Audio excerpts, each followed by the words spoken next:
Definitions. In medical practice, you have different definitions. Like I said, there are about 149 different definitions. This is from an English anthropologist in the 19th century.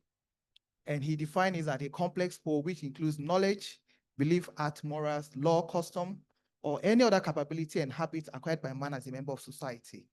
Now, it's said that it's only Homo sapiens who have culture. So it means you don't see culture in lower animals, right? Now, I would love us to look at those highlighted in colors. Knowledge. Most of you here are learned. Now, there's a knowledge out there in your culture, and those things play a role in how your patient feels whatever they are going through. Belief, whether it's facts or not, is a belief system. And whatever these belief systems are, if you don't put them into consideration, you are going to cause a lot of distress for your patient. Morals, art. You wonder why artists in Ghana recently, there's been this debate about who owns kente. You know, if you are not in Ghana, everybody knows kente is peculiar to Ghana. But within our own society, people actually having a lot of debates. Kente is for Ashantis. I always say no, Kente has been there and all that. Even just saying Akwaba, and at the airport, Akwaba is, Obaki, yes. So this culture, all this will not add one peso to your salary or to your health, but it's a form of identity. And people are very passionate about things like this. So when we come to preterm issues, pregnancy issues, our cultural beliefs, and you see how it plays a role in how we interact. Now, I was told I have 30 minutes. I'm not a magician. I can do miracles. The list of things you asked me to, but I will try. Okay. Now, now for mental health, we have different definitions, but this is what we use currently. Okay, it's a state of well-being. Okay, whereby you as an individual, you're able to achieve your maximum potential capabilities. You as an individual. So anything that prevents you from attaining that your potential is a source of mental health concern. Okay. Now, it also has to do with your ability to deal with the normal stress of daily living.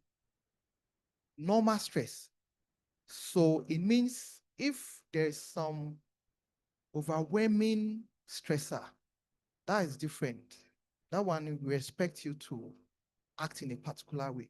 But if it's the normal daily stress of living and you can cope with that, that is an issue for mental health, okay?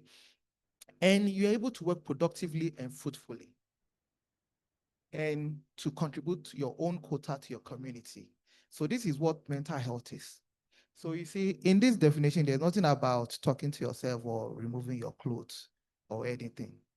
Okay, so I'll give an instance. This morning I was here at 8:05. Nobody was here. The electrician team was not here. So I came in, I sat at the back there. That's the stressor. Because if I can't cope with that little delay that nobody is here, I could be so annoyed, wondering where is everybody. I'll call Aduma, I'll call Eugene, call everybody. That is the stressor I'm not able to deal with. It's part of normal stress of living. Or you were coming, your vehicle got, you had a breakdown on the road, or there's traffic and you can't get here on time, and you just flare up. Okay, so these are all simple examples of what mental health is. So I'm looking at the cultural perspectives, because when you go through all this, you understand why we have to put all this into consideration. In that picture, there's a baby. I'm sure it's an outdooring ceremony, a naming ceremony. Okay. Now, before we go to that picture, I'm sure we have people from different tribes here. Now, for those in the Akan tribe, there are different cultural interpretation about the gestational ages. At a point, they said, Akwano, Dani, Moja, Dani, Nsuo. Who knows those? Who know that? I want someone to help me with that aspect. Oh, you've not heard of that before? You've heard. Are you conversant with that? You are not, okay? So I'll give you an instance whereby two young couples got married. One is the daughter of the preacher in another church. The other one is also very involved in his church.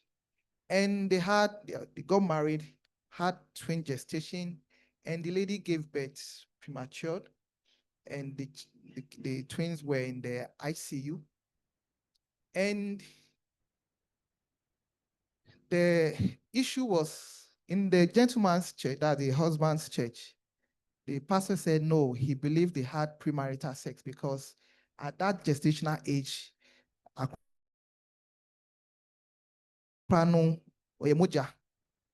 so to them, they had premarital sex.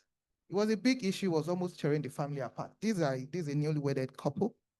And because of this, that statement, now you can imagine the young mother, first time, had CS, her babies are in the NICU, and this is the feedback from the church. What do you think will go on through her mind?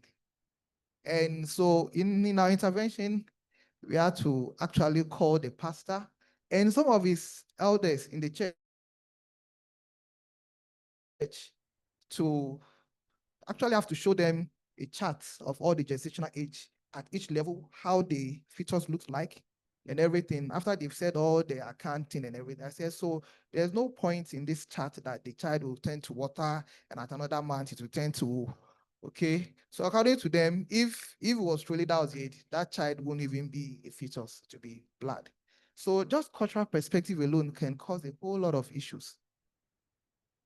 There are some taboos when it comes to food when you are pregnant. Don't eat snail, don't eat egg, you can't plait your hair in public. I'm sure you know all these things. So you can imagine a woman having a child with some congenital abnormalities or being born before time. And that woman is being blamed that, so we warned you shouldn't take egg, you're eating egg. Now she should be blaming herself, or she has this sense of guilt. So you see how culture has a role in your patient. So for psychiatrists,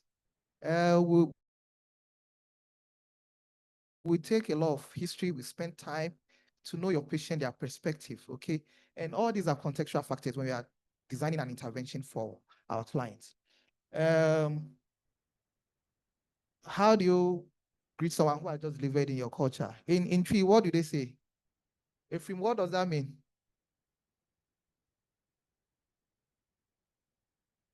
Yes, you've come out of a battle. Yes, it's a good greeting. Now, you just had your first or second or third or fourth pregnancy and the outcome is that your child is in the NICU. Will anybody agree to that saying? Now, you'll be getting ready that, oh, after this, if you are from certain tribes, maybe those in Ga, 7 days you do the outdoor naming, it's a big deal. If your husband doesn't, in fact, I think the Ga area, they don't really care about the wedding. It's more about the naming. So your child is in the NICU. Have you seen all this on, it says hidden wounds, okay? These are things you don't see, but it's a major stressor for the mother or the grandmother or the husband or the relatives, right? So you see how culture plays a role in all this. What happens if the child is in NICU and 10 days after he's still in NICU? Would they do the naming ceremony there? Aha, why can't they do it? Why? He said, they can do. Yes, you can. So please, you should understand. I don't like sharing personal experiences when I'm giving presentations, but I'll make an exception to this. In 2013, I had my third child, 2013, and we had to be at Nico, Confanochi, in the old Nico. Yeah, long corridor. Okay. And I'm my dad is Yoruba, my mom is Ghanaian. So for me, if you are following the Yoruba tradition, 7 days after, that's the 8th day, you have to name the child. And this child was in Nuku. And I called my dad. He was in Ghana. I called him, did the situation. Said, oh, well, I'll send you the name, the family name. I will send you those ones. You and your wife, the one you want to give your child, you can let me know. And we have to name the child. So I went to Nico on that day with my pastor and everything. And we prayed, even though the child was in the Nico, asked whether that child is going to survive or not. Okay? So you see, culture has a, you think it's a joke, but you see, culture has a strong influence. It's part of your identity, irrespective of your academic laurel or how you've gone professionally. It's part of who you are. And if you don't handle it very well, you will miss the whole point. I've had people who had severe stroke and they have left hemiparesis, and they are not eating with their left hand because what? Left hand is what? Is what? It is an abomination. It's a taboo. Now, so if he doesn't have any social support at home, someone to feed him, that man is going to starve himself to death. And if you force him to use his left hand, he might eventually oblige you and use his left hand, but you end up with more depression. Even though stroke on its own will cause depression, now the fact that he has to use his left hand is a major stressor for him compared to someone who probably is European, who doesn't have that. Oh, thank God I can use my left hand, and he was using his left hand to eat. So this culture, this is how it impacts your health-seeking behavior and otherwise, or your perception about things. Okay. So Ghana's minimum wage, 2025 is 19.97, less than 20 cities. And this is an increment, about 10% increment from last year. Last year was 18.15 Ghana cedis. Okay, now in 2026, 2 months from now, 9% increase, we are going to 21.77. Can someone just give me an idea how much the daily cost of Nico is in your facility? I need answers, please. And you tell me where your facility is and how much it is per day. I should just point to anybody. Okay.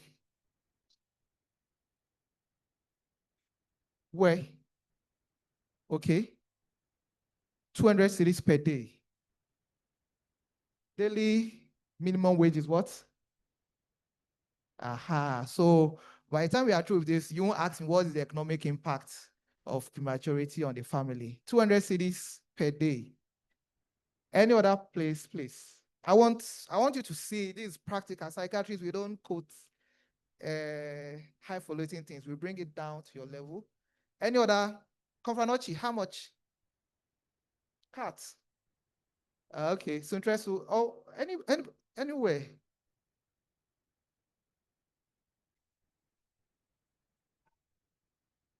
Okay. Okay. All right.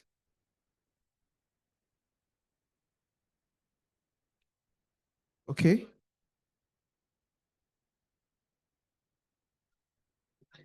All right. How many days you stay? So 50, 80 cities daily based on the, no, district hospital, okay. For the hospital, okay. Okay. All right.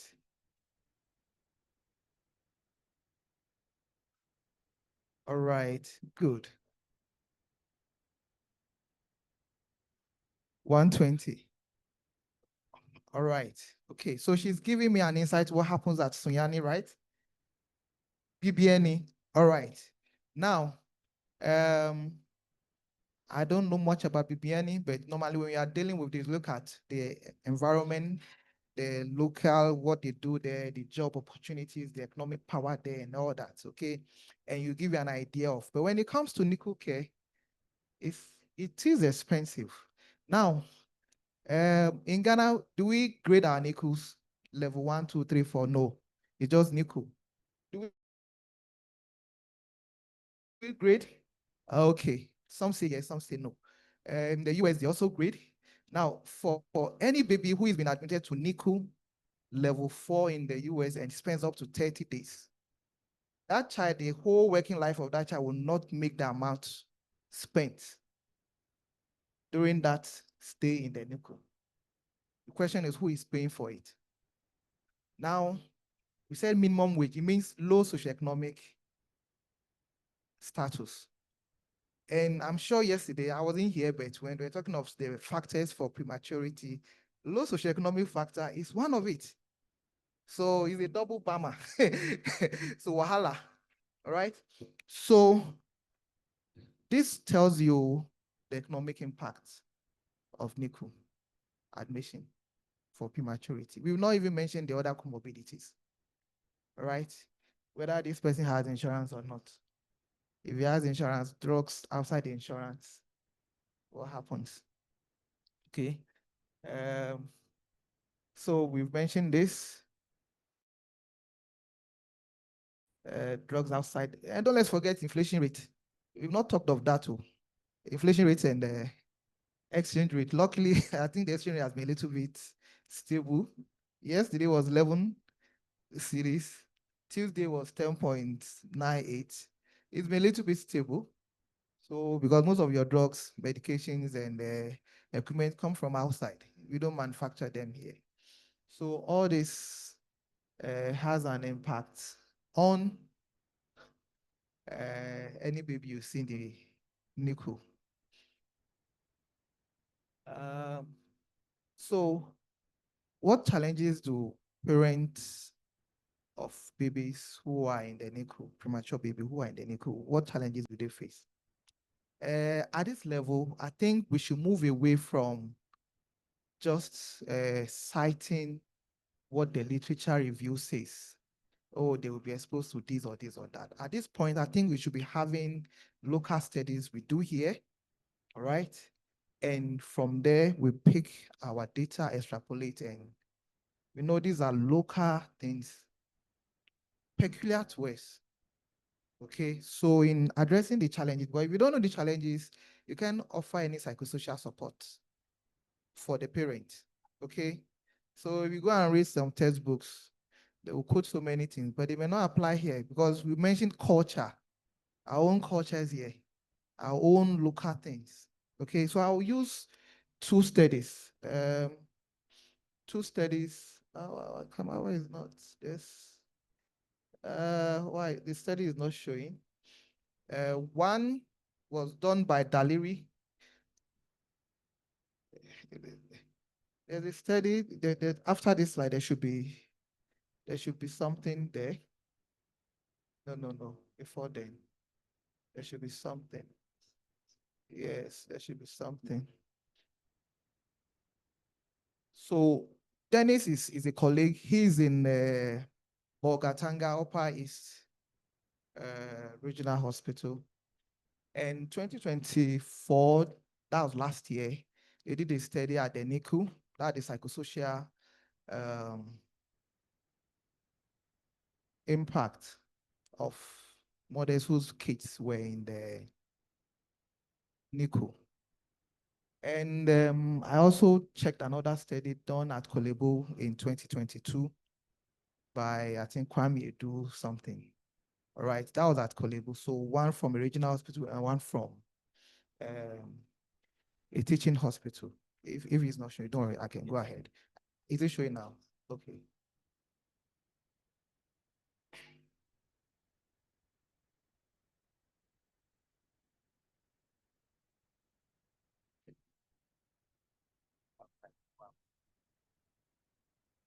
Okay. So you can always look at it at your own free time. So like I said, we should move away from just, oh, they will have anxiety, they will have depression, they will have this. Let's do our own local studies and from it, pick what challenges this parent or caregivers um, experience. Okay. So the first one is done by Dennis Daliri and Dea Samoa at Bolga. And this was at Kolebu 2024, 2022. And the findings, even though it kind of shows what happens with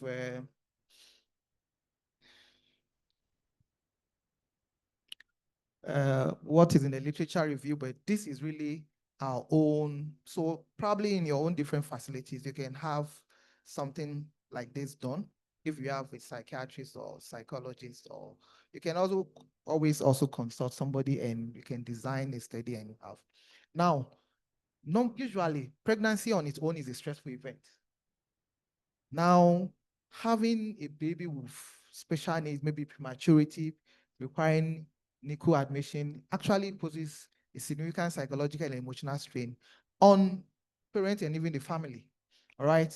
Now, there's also this uncertainty about the survivor prognosis for the preterm infant, as perceived by the mother, not what you, the health worker, you are thinking of. How the mother perceives the survivor prognosis of this child is different from what you, based on your knowledge, thinks. So we have to also address that. And, and this morning I saw on our t-shirt, oh, direct skin to skin. Immediately I saw those. Was someone who has a preterm baby. Let's look at the extreme. Let's say 28 or 29 weeks or 30 weeks. It's straight to the NICU, right? Or is that not the, if you are not lucky, probably the obstetric suit is someplace else and the NICU is someplace else. And probably the mother had CS. So she comes out of anesthesia. Where's my baby? Or NICU. Okay. That's something for the mother to go through. There's another thing if the child has some other congenital abnormalities and all that. All right. Then the financial worries, we've been able to demonstrate the economic impact. So financial worries is real. If the person is earning very small money, now most times, if it happens, the father is the one running around buying the medications, paying for labs and all that. So probably it's not working. If he's a mason or he's a carpenter, it can't be working because at that period, he's chasing money, going to pay for medications and all that. All right. Now, mothers of preterm infants have a higher risk of developing what we call postpartum depression. Okay. And they also have a higher incidence of having anxiety disorders.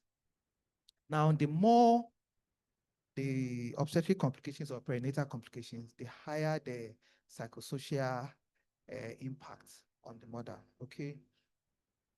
So, okay. So these are things we just mentioned. So I don't think we have to dwell on it. Now, so a woman who's had a previous experience of neonatal death following a preterm delivery is actually terrified of losing their baby. This is not just a statement. Until I don't, is Vic here? Victoria Kofi, is it? She's in CAT, right? So on Tuesday, she called me around 1:45 that she wants to refer a mother to me. I said, I'm on leave, I'm not around. What was the situation? And she said the woman delivered and she lost the baby that Tuesday. She was discharged. And this woman was not handling it well. So she was having these behavioral issues. That Tuesday, she was discharged that Tuesday. And that was the third baby she's lost. So they took her to Adumfie. I don't know if you know Adumfie, if you're in Kumasi. It's like a church retreat center or something. It's very close to my workplace. most times I get a lot of unnecessary patients from there. When the patient misbehaved, then they will push them to hope exchange. So what struck me was this is a woman who just lost the baby that day, and she's already at home. And that was the third one. Now, if this conference probably happened a week earlier on, I don't think they will let that woman go. Okay? I don't think they will let that woman go. So I advise that they should let the woman come to the A&E. There's always a resident on duty, and we'll handle it. Okay? So if they've lost a baby before, even if it's normal delivery, normal pregnancy, and this child along the line has small fever, the anxiety, the concern will always come back. Okay, that's why it says hidden wounds. Not something you easily see, but these are real things that happen. So because of this, it's very necessary that I think we integrate psychosocial support into our NICU admission policies.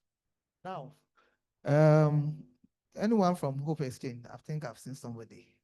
Yes, they always like to corner me on the corridor and, oh, docs, mommy, I think psychiatry is just talk, right? Where it's really deep. So before we render any help to anybody, you look at what we call contextual factors. It's very individualized, okay? So for instance, you look at the parent factors, the cultural beliefs, their coping mechanisms and all that. I'm sure you've heard of ASRAM. Yeah, they will tell you where they are ASRAM. If you like the doctor, anything, if it's your family, they will tell you where they are ASRAM, right? Or water child, those from the north. Yes. So for instance, for the parents, are they married or they are not married? Or the father is somebody's husband. She's a side chick. And she can't even mention the person's name. And now she has a baby in the NICU. You see when you are doing interventions, so this contextual factor is for the things we look at before we even render any help, not contextual factors for prematurity. No, for we, the psychiatrists or psychologists, what we look at. So are they working, employed? Where do they live? Kind of accommodation. Housing is different from household. Okay? Totally different. They are saying court care. This woman is probably living in an uncompleted building. She goes home, that's where she's going to. So we'll look at all this before we render psychosocial support. What kind of support does this woman have? I've seen people who are in NICU, the husband comes once, sees the baby, and just goes away. I'm not giving theories, I'm giving what me I've seen. Okay, not theories, that is textbook stuff. Real life, Kumasi here, all right? So then for the neonate, what level, at what point did this child come in? If it's close to 37, maybe 36 weeks, 38 weeks, hallelujah. But it's very early. It's another sort of concern for I've seen mothers who have seen the neonate and they say, it looks like a lizard, and they are traumatized. And they can't even go to the court, all right? He said, they call it lizard. Yeah, so these are serious issues for the parents. So when we are designing our intervention, we look at all these factors, then we look at what we design for them. So stop calling me on the corridors for okay. Then the hospital factors, the layout. Okay. I've seen women who had CS, and you see them, I call it waddling it, they are coming to the NICU like this because they've not healed from the surgery. It's a long way. Probably they won't come early. And the first thing your nurse will say, I'm with the womb pantem crowd. All your other women have come, they fed their kids. And that's the first thing you're going to say, you know? But you see, as she's walking, you don't know what's going through her mind. Whether she's even going to meet her child alive or not. Or maybe they just finished dressing her wound on the ward because she's under ops and gynae while the kid is in pedics. And maybe that day they had to dress her wound. So she just finished and she's rushing to come and see a baby. And you, the health worker, you welcome her with that statement. There's no way she'll be a happy woman. All right. So you look at the hospital layout, hospital factors, and the support system they have. Some mothers, you see the husband is around, the mother-in-law is around, the pastor is coming. She has some support. Some too, nobody is showing face.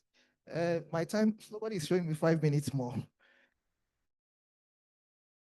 Uh, so, so these are the things I'm sure we've made. I've talked about all this and all that. So, and I also mentioned earlier that sometimes the risk factors of someone having a premature baby actually also plays in the contextual factors we look at when we are rendering psychosocial support. So there's a cross. Okay. I think I've mentioned some of these already, but there's something I want to say. The sex of the baby sometimes is a factor. The woman is looking for a boy, is a girl, wahala. Or she has boys, is a girl she's looking for, wahala. Okay. Birth order. We look at all this, you wonder what is our business. If she has 4 kids at home and she's at the NICU, her mind is torn between, and she has no support at home. It's a whole lot of stress for her. So these are not high falutin. These are things that is reality for a lot of people. So if you don't look at all these and you just see the patient as mother of that baby in court one, you are missing the whole big picture. All right. I mentioned the hospital feeding times. I think there's been a lot of changes in the feeding time. Most times they allow everybody to come and feed anytime. Some centers, other places too, they still have this regimental. It's time for feeding. It's not time for feeding. But I think we are moving from that to anytime the mother is available, they can feed. So all this can be a source. So we look at all this when we are designing our interventions. What are your rules? This one, if you like, say 2 minutes time. If you don't talk about this, the whole purpose of this meeting is defeated. So, training, practice, practice, practice. That's what we are doing now. All right. Empathetic communication. These are not things you will learn here. It's a whole lot of training. Well, I'll give you an instance. I put equipcompetency.org. That's a WHO UNICEF program that was designed to help with acquiring certain skills, competencies. Okay. One of the models is communication, empathetic communication. So you could check on it. All right. And equip simply means ensuring quality in psychosocial support. That's what equip means. There are different training programs. You have to look for those training programs. And when you go for them, it's not just to get the certificate, but to use it. So you train, then you practice. Okay. Breaking bad news, providing whole family involvement in care decisions. In fact, for the family involvement in care decisions, I'll use the men as an example. When the child is on admission, we see them as the bank, Kotowi, Koyewe. When the man tells you, oh, Mami Rambra, let my husband come for, then you see some health workers will flare up. What do you mean until your husband come before you take a decision? This and that, but it's actually the right approach. Involve the father and the mother in your decision-making process. All right. What are your roles? Do you have a place for them to even give them information? From what I knew in CATS, I don't know. Do you have a private room now for giving information to parents? Okay. I know what I'm on B4, but I know what MB really does. If it's your baby's on NICU, they try to bring you out of the ward. So it's just you and maybe the doctor and the nurse, then they give the information to you. Praise the Lord. Uh, because those days in between, you just see that long corridor, there's a desk, mommy say, and then they'll give you the information. So, as you're updating your knowledge, you are learning and everything, you have to keep on practicing. Okay, there are so many models you can learn. Okay, it's not something you will learn now. For instance, a woman comes, I'll give you the same example of that woman who just had CS, the baby is there, it's coming late to feed the child. And your friend, my friend, your colleagues have come and fed their kids. Okay. Sometimes I can say, oh, Kafra, I know it's painful, I understand the difficult situation. Can you have a seat? Let me bring your baby for you. How was your night? No, this, when you have that, you call it therapeutic alignment. When you have that connection with your patient and you now have to break bad news, you won't have to come and call the psychologist or psychiatrist to break bad news, but you already have a therapeutic alliance with your patient. Okay, and it makes it easier. Okay, so we are talking about rules. For this one, I have to finish this slide. So we all have eyes, we have ears, we have mouth, and we have hands. So what you can do is you can see this patient is in trouble. Maybe she's never smiled, she's teary. You can see it, you observe, right? You observe that probably there's no support. Nobody comes to even visit her. She's not even had breakfast because the husband is yet to come in. In fact, there's one trick I use. If I see a woman in the labor, in the NICU or anywhere, and it's only the husband that is around, it tells me the support is low because usually it's either her mother or the mother-in-law or the sister. So in fact, when you see only a man around, it's not a law, but it's an observation, and you ask about the social support, most times it's lacking. So that's why they have only that man around. Usually the mother-in-law, the mother or the sister or somebody, or even church members. So if you don't see anybody around this patient, that's so observation. Just observing your rules. Observe. This will not make you a psychiatrist, but this will let you see certain things that you point them in the right direction. Okay, you listen to them. Okay, and give your mouth empathetic communication. Don't say words that to you may be nothing, but they could be very hurtful. All right. Um, then with your hands, you can point them in the right direction to see that a psychologist or psychologist. Basically, this is what your rules are. Okay. The pointer is not working, so I was asking, do we have private room for briefing? And this is not a new thing. If you look at, if you can write it down somewhere, Luke 8:51, even Jesus Christ, when he went to a particular man's house, the daughter had died. Even though there was a lot of people there, he took some of his disciples, then the girl's father and mother, and they went to a different place. So you should have a space, a private place to have conversations with your the parents of the baby. What kind of help do we do when it comes to psychiatry? So usually psychosocial is psychological and social, but sometimes we have to even do the biological, which is giving medications. All right. Some of our patients may even need some anxiolytics, or they may even need antidepressants or antipsychotics based on what we are seeing. But usually psychological or social interventions. Now, for the psychological interventions, there are so many. So, okay, I've mentioned this. So for the social support, you look at where they live, their job, and all those things. Some of them are not within your purview. Some places have social workers. Okay, it's not everywhere that they have that. But if you don't have, you can use the community nurses, and all those who do the immunization. They always go into the community and to the house. You can use them to give you a feedback. All right. Then the psychological therapies. Usually, what you do most time is supportive psychotherapy. Okay, under supportive psychotherapy, that's where counseling is.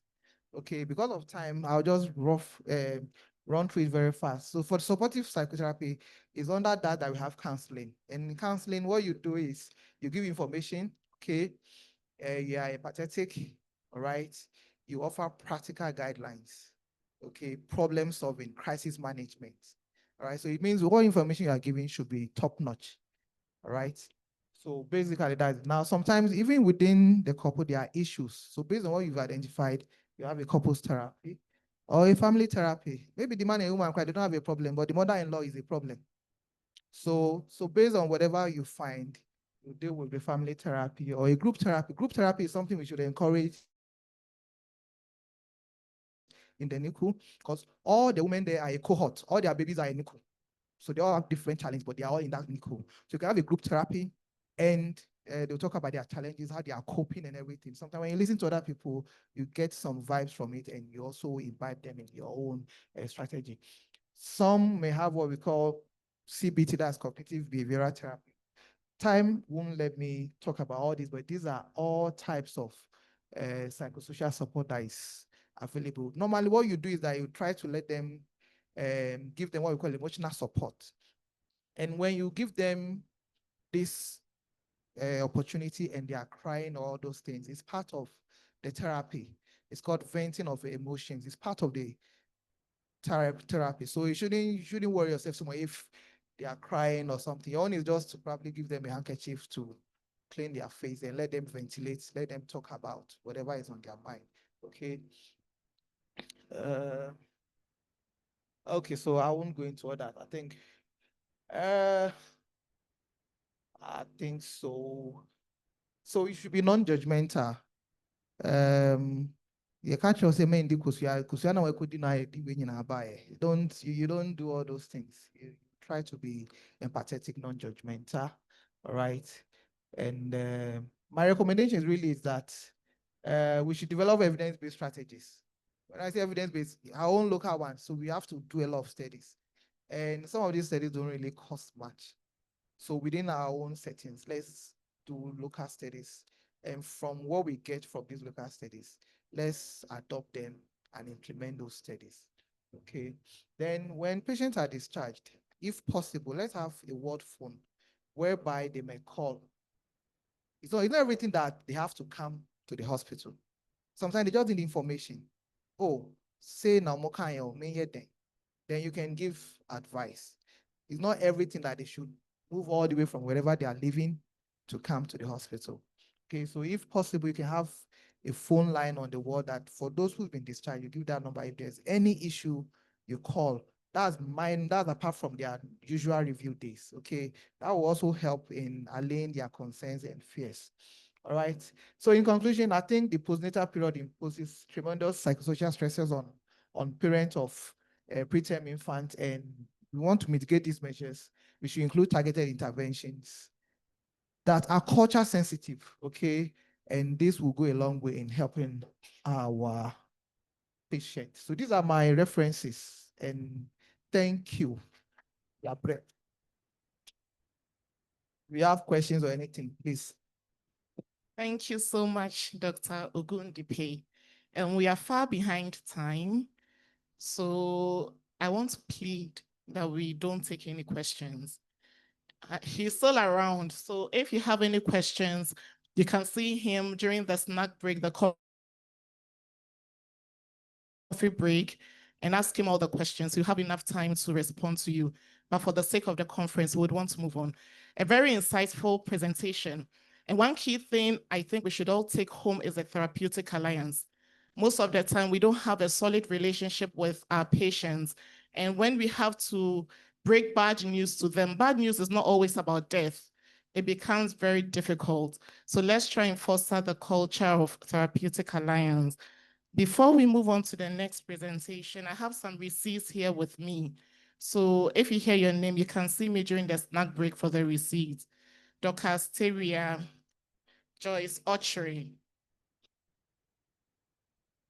Edna Amwa. So for the next presentation, we have a very affable pediatrician to take it for us. So she is a pediatrician with over 13 years of dedicated service. She is skilled in diagnosing and treating a wide range of pediatric conditions with an inclination for newborn care. She works at the Kumasi South Hospital. She is currently the newborn focal person for Ashanti region and also the lead consultant for Ghana's maternal and perinatal death surveillance and response tool. So she's going to take us through the referral pathways and how to transport a preterm baby in Ghana.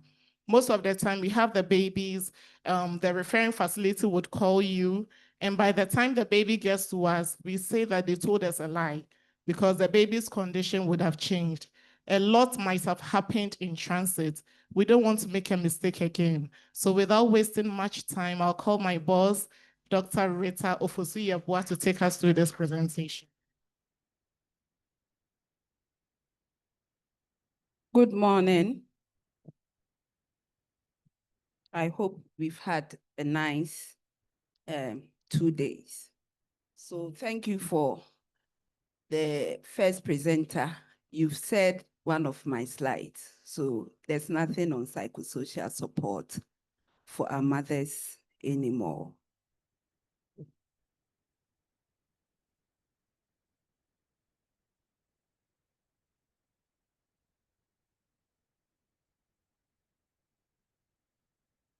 So like the MC rightly said, I will talk about referral systems and transport of preterm babies in Ghana.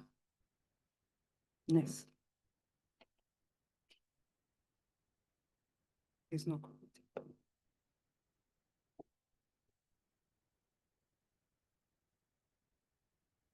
Okay, so we look at our current state of referrals for preterms, and then why it even matters that we have a referral system, the challenges, recommendations, and then the current transport systems for preterm infants. Okay, so what you see here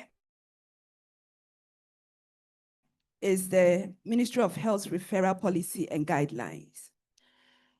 I just want to remind you that we are in 2025 and our guidelines for referral was written in 2012. So you begin to ask yourself the relevance of these guidelines to our practice today. So the main aim in 2012 was to ensure that there's an increase in referrals in our health sector. When you look at the document critically, it focuses on gatekeeping, that you should refer from the primary level, health center, CHIPS, to secondary, which is the district, and then tertiary, which is sometimes the regional as well as the teaching hospitals. And then the policy also looked at free maternal health care. It also looked at the transfer of people with chronic conditions, which I assume majority would be adults, and transfer of adults with acute or chronic conditions. So what is visibly missing in the document is a transfer of newborns, and particularly the preterm infant. So like I asked us, in 2025, what is the relevance of a document that was written in 2012? So those are the things we begin to think about in terms of policy level. Because if you do not have a policy that addresses that issue, implementing it becomes a challenge. Okay, so like I said, we have a tiered system. When you look at Ghana's referral system, you move from the community to the district, regional, stroke teaching hospitals. What gaps have we observed with the current documents that we are using? The first one is communication breakdown. So like our MC said, sometimes the patient arrives and then you say, hey, this facility, they lied. They did not lie. Sometimes something has happened between the time they called you and the time it took for them to arrive at your facility. Sometimes too, there are clearly communication breakdowns because you are called that you have a patient with a newborn with a respiratory rate of 6. And then you are told, do not refer this patient. Because it doesn't matter the distance with which this baby is coming from to the next level. He may not make that journey. And most of our facilities are very much afraid to record a perinatal death. Because in our districts, we are graded by how many deaths to say that your hospital is not performing. What we have not analyzed critically is the babies that are transferred to the next levels.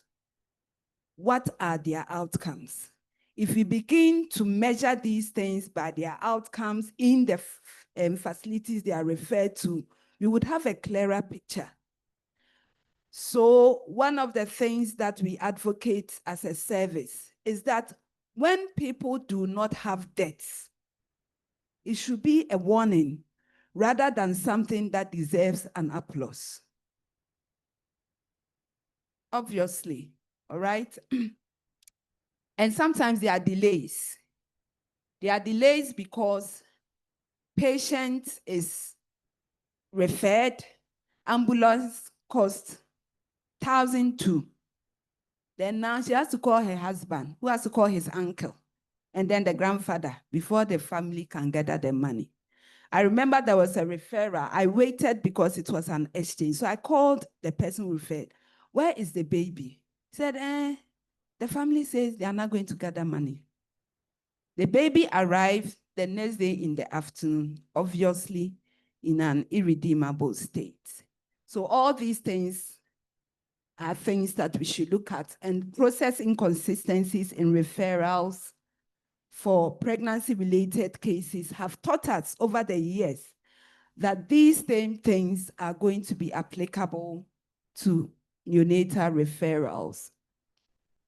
And then we know that our preterm babies requiring higher level care face time-critical barriers because you want to go to the teaching hospital. Already on the referral platform, they've told you, we will not accept any baby except surgical cases.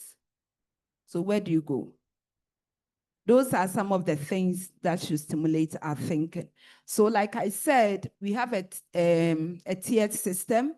You have the primary care level, which involves the sub-district and district levels. So here we are looking at health centers, our CHIP compounds, and all that. And then our secondary level is the districts, where you have our district hospitals. And then our tertiary level, we look at national, regional levels. So we are looking at teaching hospitals and then our regional hospitals. Okay. So what are the key challenges that newborns face when we want to refer them? And so by inclusion, I'll talk about preterms. The first thing is the delayed referrals. So sometimes, even maybe at the district levels, no MO on duty over the weekend. So the baby comes Friday night, baby is jaundice, he's put under the photo, there's no bilinometer in that hospital, nobody to check serum bilirubin. So by the time someone comes in, makes the order, or even sees that the jaundice is up to the sole of the feet, it's gone. Or somebody might pick and say, oh, the baby is not suckling. So those are some of the critical things they face, and sometimes long transfer times. We have a regional segregation that sometimes does not work very much for us. And so for us, we tend to receive referrals from BBNE, which is technically not in Ashanti region, okay? But if you look at the geography of the nation, this is the closest that they can come. And sometimes it takes quite a while for them to arrive, okay? And one of the major things we have is inadequate pre-transfer stabilization. As soon as we see the baby, hey, wait, don't go to the next level. Temperature is 35.6. So sometimes I ask, was this baby transferred from the mortuary or you get? Temperature is 36, 34. Sometimes some people can write 34.9. What this baby needs is active warming and not a transfer at that point in time, okay? Sugar not checked and all that. So if we do not take anything away from here, I want you to take the fact that every baby, every preterm deserves to be stabilized before you make a transfer, okay? And then in terms of transport, the ebenya bia you okay. Taxi, Okada, ebia. Because we don't have neonatal capable transport systems in the country. And then training gaps. Sometimes we call our EMTs. Some years ago, they were coming around the facility, so they would spend like 2-3 weeks in our newborn unit so that we teach them the basic thing. But for some time now, that system has also broken down. So once it has broken down, it means that the requisite skill to transport a baby is not there. So if you don't add a staff to the transfer, it becomes a problem. And sometimes to our staff, when we say, oh, accompany this baby from here to here, says, doctor, how can I come back? And it's the truth, because the ambulance is not going to pick you, the staff, and bring you back. So it's very, very critical that we begin to look at policies in the referral document itself that addresses some of these things. Otherwise, we will talk. There's no policy guideline. Okay, and of course, poor communication and referral coordination. So apart from what we have known traditionally as the paper referrals that we know, what is now in vogue is electronic or e-referrals for newborns. So when we talk about e-referral, we are talking about the process that you share the information on a platform, any electronic platform, about the patient you want to refer, and then we address these issues. So we have the integrated e-health systems, we have messaging technology, WhatsApp, and then electronic medical records. The WhatsApp referrals for newborn is currently very common in Ghana. From what I know about our regional newborn platforms, I know about 10 out of 16 have an organized referral platforms for newborns. And it has been used in the past to strengthen the obstetric referrals processes in low and middle income countries. So we assume that it's going to play the same role. The question with these electronic referrals is how much information is too much? So this one, I tried to cover what was placed on the platform, but this is patient information. What if somebody knows the patient on the platform and you send a referral with the name and everything that is identifiable and say that this is a patient, retroviral exposed,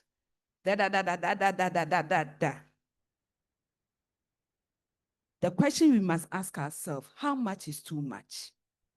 To put on a referral platform that has over 120 people that you do not know, that you don't know their backgrounds. So these are some of the challenges with the electronic systems that we have. But it's very good because you get to ask questions. On that one, if somebody says, I'm referring a newborn, the heart rate is 6, quickly, back message, do you mean 6 or 60? Because if it's 6, don't bring this baby. Ventilate this baby to respiratory rate is 40, and then 40 to 60, we will talk about the transport system later. Okay? And most of these cases, by the time you send another back message, oh, the baby did not make it. So when we are referring, we should think about the stress for our mothers, their families, the cost involved, and whether the outcome is going to be different from what is in your facility. Those are the things we should look at critically, and not because we will clap for you because your district, the perinatal mortality is green, so you have done well. We'll begin to now disaggregate the data and bring your data to you so that you know the outcomes of the patient. And then wasted time if there's no response on the timetable, on the WhatsApp platform. So sometimes people post in 6 hours, they've not had a response, especially in the mornings. Everybody is working. Until we have something like an administrator manning these platforms, it becomes a major deterrent even for people to put. And sometimes people put their cases on the platform, and then people begin to ask, have you looked at the temperature? Why is it 36 point? And people are like, hey, why are they bashing me? Next time, I will not put. It's not bashing, please. It is making sure that our outcomes holistically is good for all of us. Okay, so we look at the differences in the transfer of babies, whether you are doing a formal referral with a hard copy or electronic referral. In terms of protocol adherence, sometimes it's variable. If you put it on the electronic platform, people can ask more questions and get more information, which we do not like to do because it looks like everybody's coming from their angle and you're saying, hey, are they? But with the hard paper, it comes, you don't have patient age, you don't have ABGA score, you don't have a heart rate, because nobody checked that sheet to make sure that things are done according to protocol, okay? And so it weakens the continuity of care. You don't know whether this baby has received an initial shot of antibiotics or not, whether if the antibiotics was given, what time, when do I give the next dose? All these things are very relevant things that we should begin to look at. In terms of coordination, when you have the formal referral, there's limited pre-referral stabilization and inconsistent handing over practices because nobody knows what is in it. On the electronic platform, at least somebody can advise you. Make sure you warm the baby to this temperature range, 36.5 to 37.4. Make sure that you ventilate this baby. Get the heart rate to this point. Is this baby not in shock? Looking at what the baby is presenting. And so you have a chance. It's not a passion. You actually have a chance to stabilize the baby more and to ensure that the outcome of the preterm that you are referring is better, okay? Also, if you look at it in terms of the pressure that is at the receiving facilities, when you give just a paper referral without communicating and anything, sometimes by the time you come, there's no preparation for the baby, no warming of the radiant warmer, nothing to make sure that phototherapy is ready for the baby. And so sometimes they also have overcrowding at their end. They have 4 phototherapy machines already. They have 8 babies with jaundice. So already we are pairing 2 with the risk of infections. So these are some of the things we begin to look at. But if it's electronic,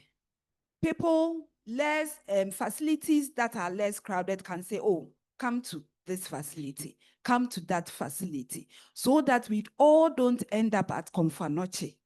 Because if it comes to exchange transfusion, a lot of our district hospitals should have the capacity to do that, okay? So you don't send jaundice, somebody can actually send a big baby to the teaching hospital. Why?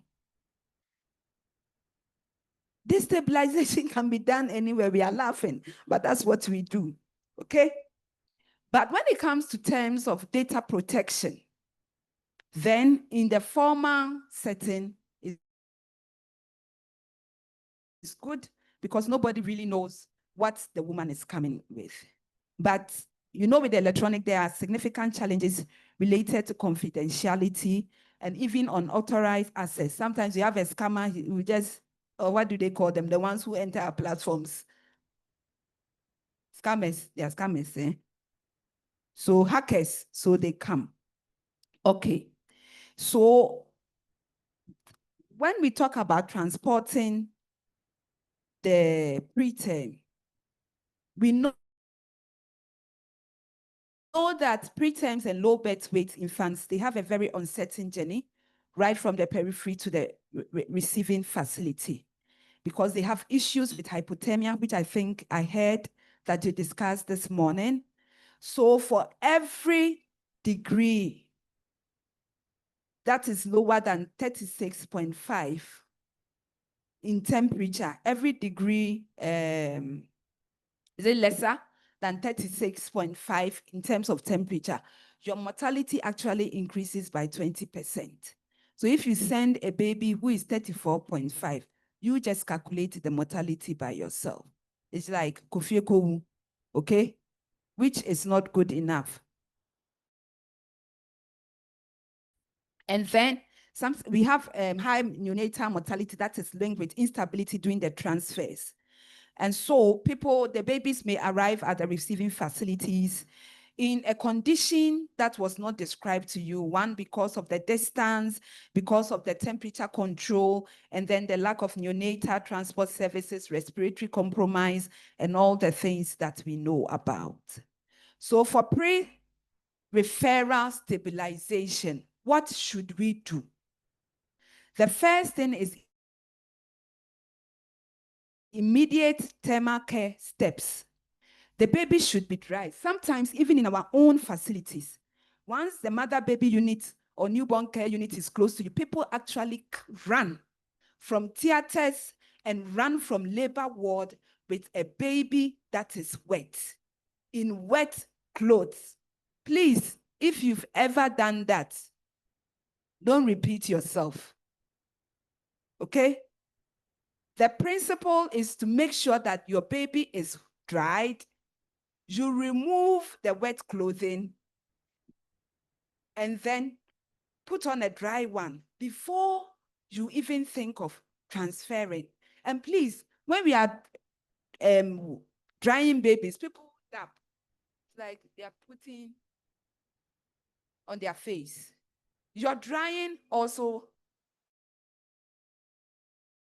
has to help in the stimulation.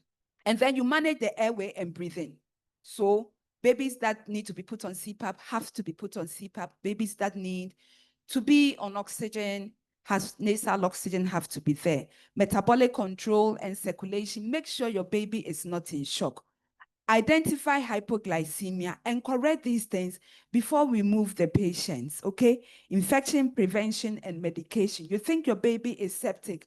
Once you've given your first dose, right in the referral time, the first dose was given at this time so that there's no ambiguity when the second dose has to be given.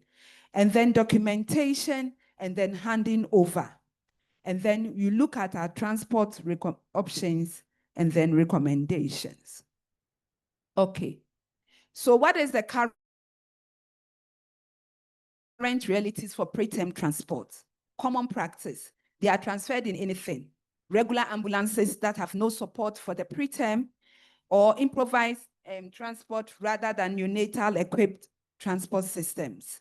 And then as we do that, the clinical risk to these babies are hypothermia, respiratory distress, infection during transit, and all that, because the way the baby is handled even predisposes the baby to infection. And then critically, we would need trained personnel,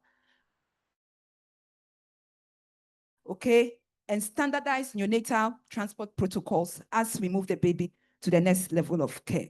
So what are the transport options that are recommended? Our first is kangaroo mother care, okay? We know that it is practical, it is low cost, and it is something which is feasible, okay? And we know that the outcomes of these babies are good. And then we have dedicated neonatal capable ambulances.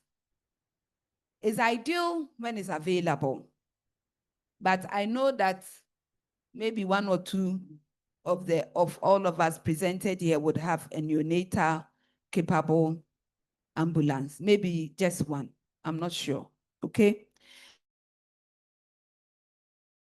and it should be well resourced. You should have a newborn resuscitation item, CPAP device, oxygen, pulse oximeter, with neonatal sensors. People have pulse oximeter with adult sensors. How is it going to work? We have the ability to test our glucose and have our strips.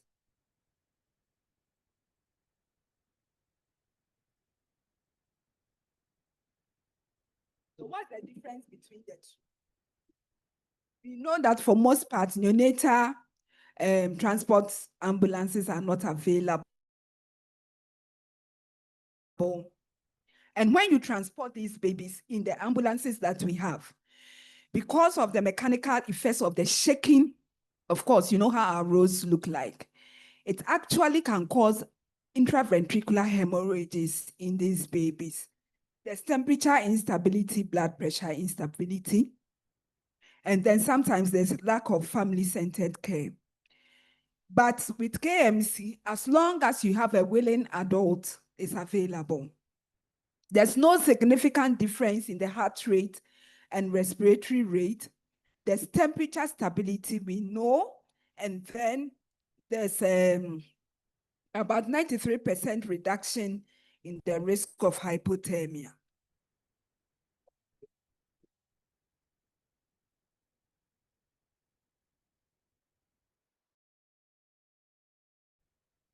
Alternatively, what do we have? You could have community or commercial transport with stabilization. Okay? And then you prioritize pre-stabilization, referrals, KMC, and all that. And then we should have a referral triage. You stabilize and transfer only when the receiving facility is ready. You use telephonic pre-alert and you confirm availability of beds.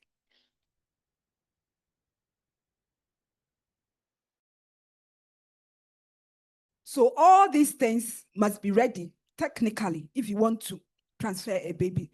A functional bag, portable CPAP, value CPAP, pulse oximeters with neonatal probe, a portable thermometer, glucometer with strips, IV fluids, express breast milk, and all this.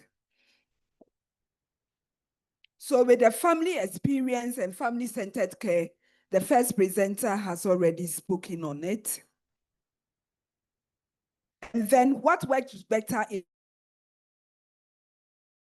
referrals? We have to have clear protocols, clear communication, and then a readiness alert to receive the baby. How do we strengthen our transport?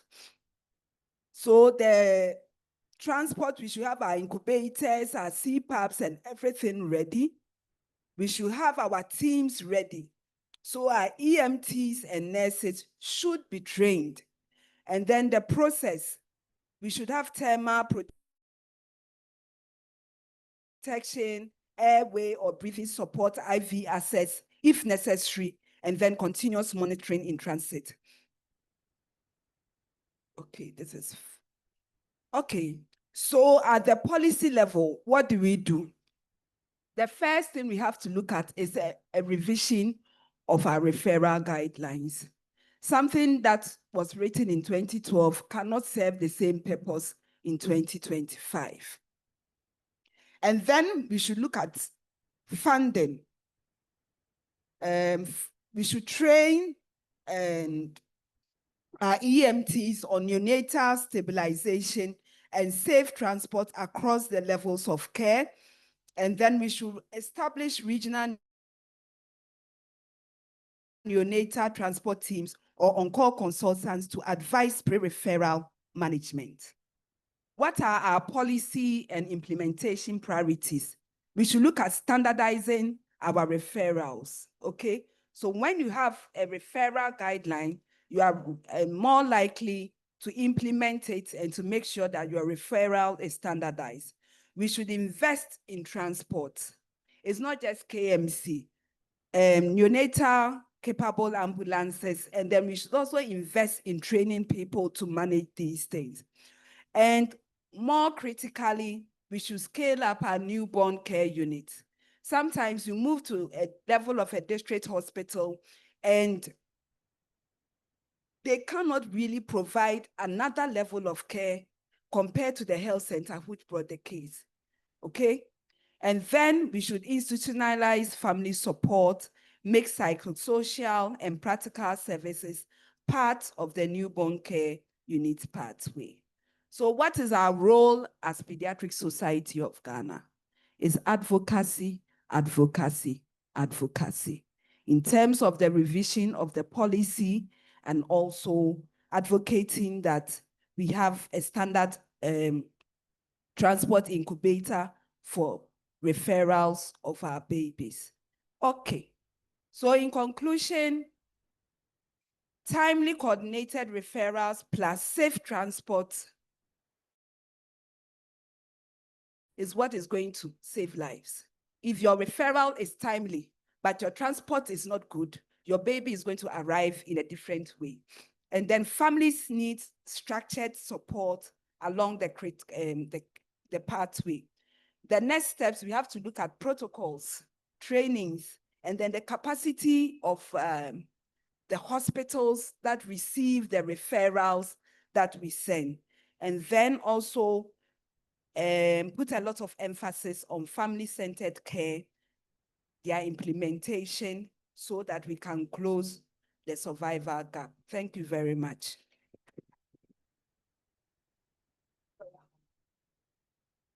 Thank you very much, boss. I'm sure she was talking and she talked about the ambulance being unstable. Her voice also was unstable. She remembered her experience. So please, as she said, advocacy, advocacy, so that the next time when she's presenting, probably will have not a 2012, but maybe a 2025, and her voice will not shake again. Thank you so much, boss. Please, another round of applause for her. Please, are there any questions or comments? Maybe just one? Otherwise, okay. Oh, we've all been shaking, so nobody wants to talk. Okay. We have a special guest in our midst, but before I call him, I would like the oral presenters to please come forward. And please, this is the order.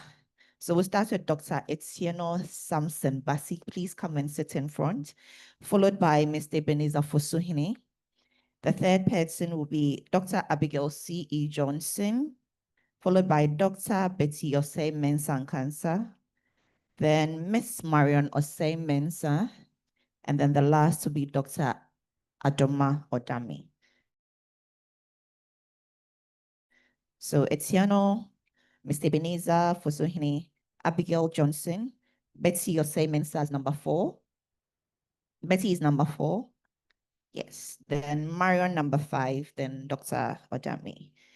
So we are privileged to have another professor in our midst today. He's a professor of pharmaceutical microbiology and natural products in the Department of Pharmaceutics, Faculty of Pharmacy and Pharmaceutical Sciences, Kwame Nkrumah University of Science and Technology. So for our special guest today, we have in our midst Professor Christian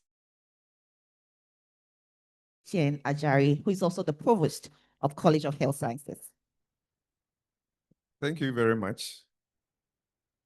Good morning. First, I would like to express my sincere apologies for not joining you yesterday. My college had its congregation where we confer degrees on our graduates. So 2 sessions, one in the morning and then afternoon. So we close after 5. So immediately after the congregation, I called Dr. Yadoma and then indicated that now this morning I'm supposed to be there, but it's not my college. So I can seek permission and attend the afternoon section. So this is a small message from the Provost Office and maybe on behalf of the Vice Chancellor. The chairman of this occasion, distinguished guests, esteemed colleagues, members of the society, ladies and gentlemen. It is with a profound appreciation and a deep sense of shared purpose that I extend my warmest goodwill message to all participants of this year's Prematurity Conference held under the inspiring theme, Equitable Care for Every Preterm. I like the theme. Across our health system, and indeed across our nation, the story of prematurity touches countless families. Behind every preterm birth is a mother filled with hope, a family yearning for reassurance, and then a fragile newborn whose first moments of life depend heavily on our collective preparedness, compassion, and commitment. These children remind us that the pursuit of equity in healthcare is not just a professional obligation, but a moral one. The dedication demonstrated by the society in championing this cause, particularly under the poignant and powerful theme, Equitable Care for Every Preterm, showcases true leadership and commitment to social justice in health. As a university, and out of the matter, or specifically the College of Health Sciences, we stand united in advancing this mission. Our mandate encompasses a diverse ecosystem of clinicians, pharmacists, public health experts, laboratory and imaging specialists, dentists, veterinary doctors, scientists, and educators, all working together to build a stronger, more inclusive health system. The theme of this conference resonates deeply with our philosophy that every newborn, no matter where they are born, their family situation, or the challenges that they face, deserve the best start in life. While advances in neonatal science have dramatically improved survival rates for preterm infants, the heartbreaking reality is that these gains are often unequal, creating a stark divide in outcomes based on where a baby is born and the family's socio-economic status. The theme, Equitable Care for Every Preterm, speaks directly to our moral and professional mandate. It compels us to move beyond survival statistics and address the systematic barriers, whether geographical, financial, or infrastructure, that prevent every premature baby from accessing timely, highly quality and comprehensive care. Equitable care encompasses accessible, compassionate, and evidence-based care delivered with dignity and respect. We are all too aware of the challenges that stand in the way of the equity. First, I will start with the geographical disparities. Significant gaps exist between urban tertiary centers and rural community clinics, where access to life-saving technologies like CPAP, machines and incubators, and the expertise to use them remains limited. All these disparities impact the quality of the treatment option available to neonatal patients. Financial barriers. The high cost of neonatal intensive care, including specialized formulas, medications, and prolonged hospital stays, can be catastrophic for families and often forcing them into poverty and creating impossible choices. It is also leads to incomplete therapies due to financial constraints. The third is on human resource constraints. There is a critical shortage of neonatal nurses, doctors, and other specialists, leading to burnout among existing staff and also impacting the quality of round-the-clock care these fragile infants require. The fourth has to do with socio-cultural factors, lack of awareness, cultural beliefs, and inadequate support system for patients can hinder and affect long-term developmental outcomes.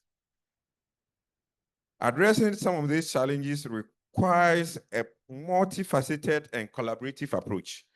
And it is here that your leadership is crucial, and we can and must work together to first strengthen health systems, advocate for or implement targeted investment in district-level hospitals, ensuring they are equipped with essential neonatal equipment and have reliable supply chain for necessary consumables.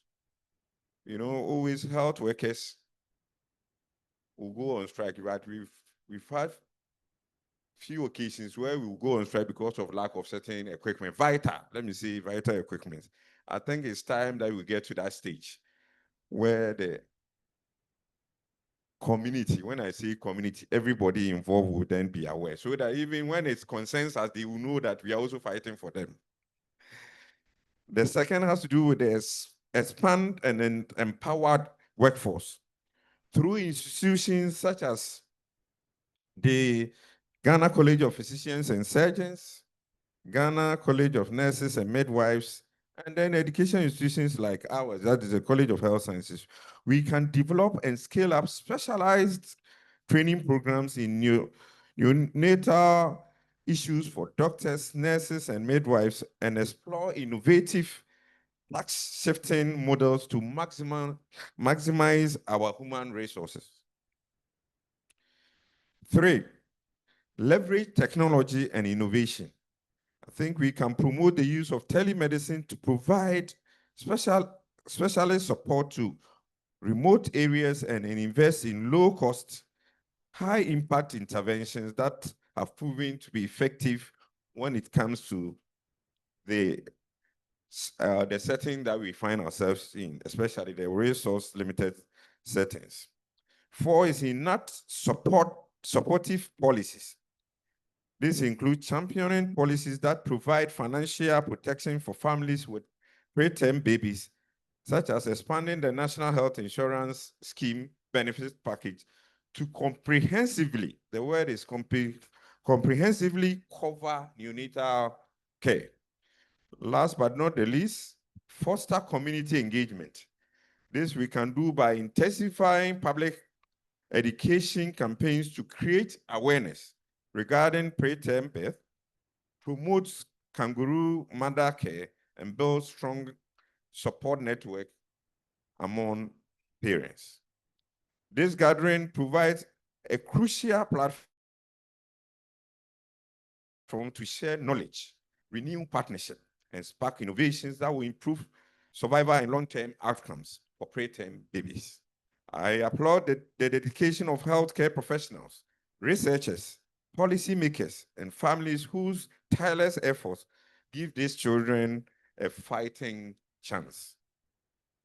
On behalf of the university management and that of the college, I commend the organizers for championing this course and creating a space where science, empathy, and advocacy converge. May your deliberations be impactful and your collaboration enduring. Together, let's continue to work towards a future where every preterm baby receives equitable care and every family feels supported, valued, and hopeful. The university and the College of Health Sciences extend its deepest goodwill and wishes the Patriotic Society of Ghana a highly successful and inspiring conference. I wish you a successful and enriching conference. Thank you very much. Thank you very much, Professor Christian Ejari. Yeah. Okay, so we move on with our program. It's now time for the poster presentation, oral abstract presentation. And we have wonderful people who have spent a lot of time to put their research work together to share their knowledge with us. And should I say it's a competition? Because we have judges, and anything that involves judges is more like a competition.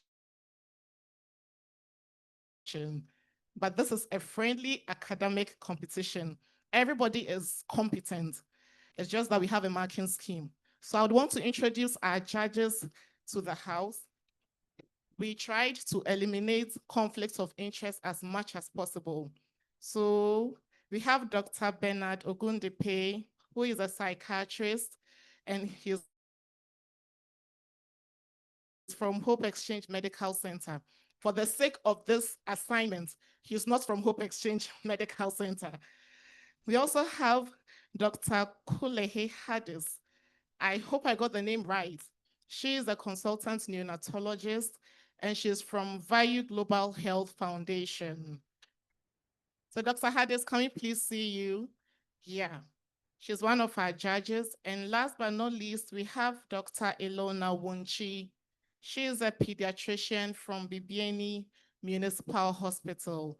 So for the judges, we would want our judges to kindly come forward so they join Dr.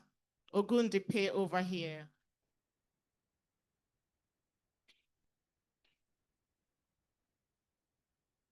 So the presentation will be taken in the order that you are seated. We have your slides already prepared. So the judges will give you some few words, the rules of the game, so that you play accordingly. Ignorance cannot be an excuse. So we'll hand over to the chair, who is in the person of Dr. Bernard Ogundipe. Let's give him a round of applause.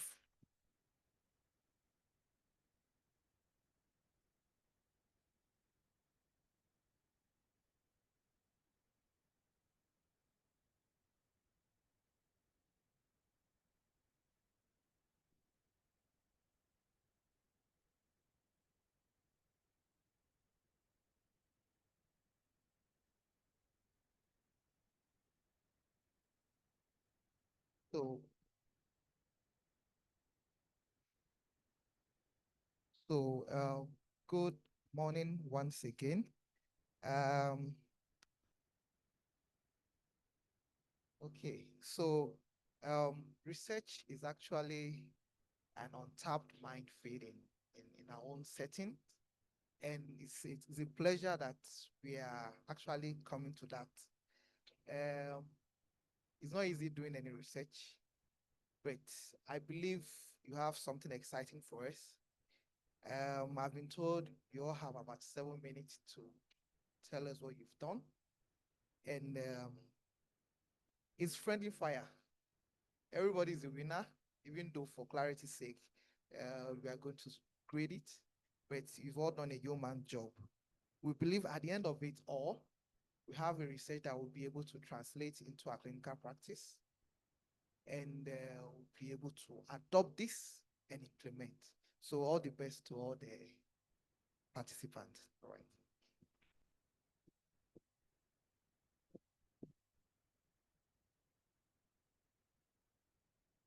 So the first presenter will be in the person of Dr. Etieno Samson Bassi. Please, let's clap for her. She's done so well. Thank you.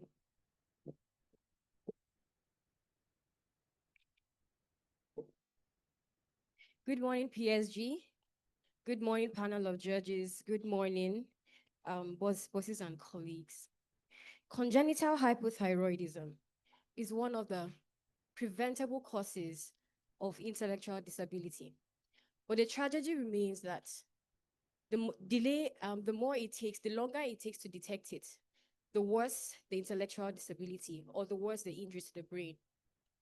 In preterm infants, congenital hypothyroidism is further missed unmasked by the complications of prematurity.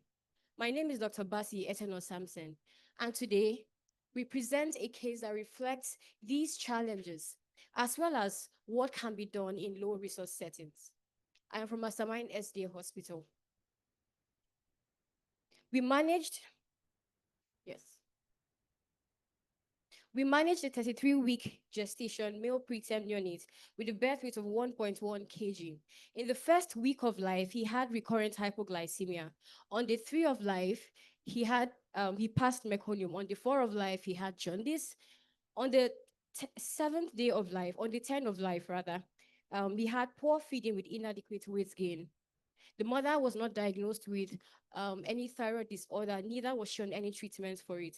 We examined this child and we realized that he was lethargic, he had copious drooling, he was hypothermic, he had hypotonia, as well as bipedal non-pitting edema.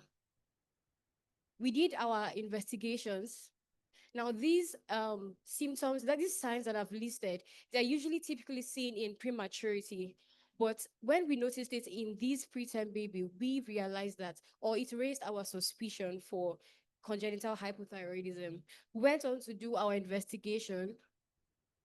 I would come back to this video. Went on to do our investigation. So our first thyroid function test was done on the 14th of life, and it showed an elevated TSH level of 6.84 with low T3 and T4 levels, which was consistent with primary congenital hypothyroidism.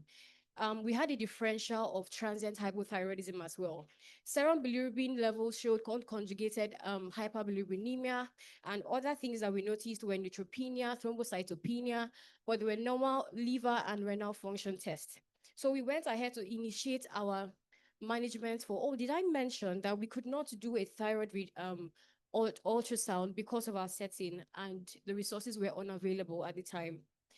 We went ahead to initiate our treatment using levothyroxine therapy at an initial dose of 25 microgram per day for 2 weeks. After 1 week plus of initiation of treatment, we realized that the TSH level after a repeat TFT showed a suppressed TSH with elevated T4 levels, which was consistent with biochemical response to our treatment. All right. Unfortunately, this patient was lost to follow up. But after 20 months, we traced and brought him back and realized something remarkable. He had a normal growth pattern, as well as he demonstrated an age-appropriate neurodevelopment. Now, let's discuss this. Usually, in preterm babies, it's easy to let me move on. In preterm babies, usually they would come with non-thyroid disease, which would make the diagnosis of congenital hypothyroidism more easy to miss. But you see, the caveat is you need a high clinical suspicion to be able to pick up congenital hypothyroidism. And so when you have these symptoms and signs I'm about to list out to you, I want to implore on every healthcare worker to have a raised index of suspicion for congenital hypothyroidism. So you realize things like hypotonia, persistent jaundice. In our case, it was not responsive to phototherapy. Baby was hypothermic, baby had recurrent hypoglycemia, and baby had a widened anterior fontanel, which was one of the findings that we had. And so in conclusion, early detection and timely treatment of congenital hypothyroidism in preterm babies usually helps them with better neurodevelopmental outcome. So in our setting, for instance, limitations and challenges with picking up congenital hypothyroidism included things like, for instance, I mentioned the first one, a low clinical suspicion, not in our setting per se, but then other things like lab limitations, unavailability of thyroid radiology. We had a poor follow-up system. These are some things that could lead to the misdiagnosed or missed congenital hypothyroidism. And then one of the things that I would like to advocate for from this presentation is for the early detection and timely treatment of congenital hypothyroidism. And as well, in our setting, low resource settings, there should be more resources to enforce newborn screening with incorporation of systems to evaluate thyroid function tests in every newborn, as well as an improved system for follow-up. Thank you very much for your attention. I'll take your questions.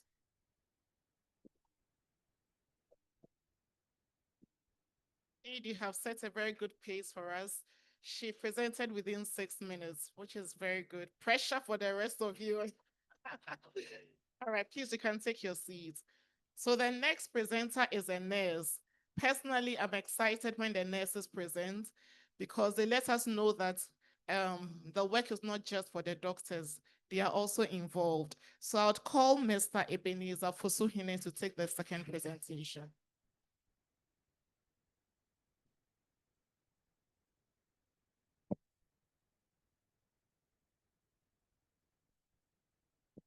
Right, good morning. Yes, so I'm Ebenezer Fosuhene. I'm a nurse from Ruma Fertility Hospital. So I'm presenting on the impact of early surfactant use and NICU respiratory support on survival of preterm babies between 32 weeks and less. So we realized that very preterm infants have a higher mortality rate. In fact, when it comes to a low resource settings. So we had wanted to find out if the use of surfactant and then the availability of other respiratory supports like the CPAP, the new vents, and all that can really help them to survive. So initially, Ruma Fertility Hospital, for some years back, were referring cases when it comes to preterm infants. And so for the past 2 years, we decided to look at what we can do to help prevent that from happening. And so we realized that when surfactants are available and other oxygen therapies like the CPAP, incubators, new vents, and all that are available, how is it going to help these babies to survive?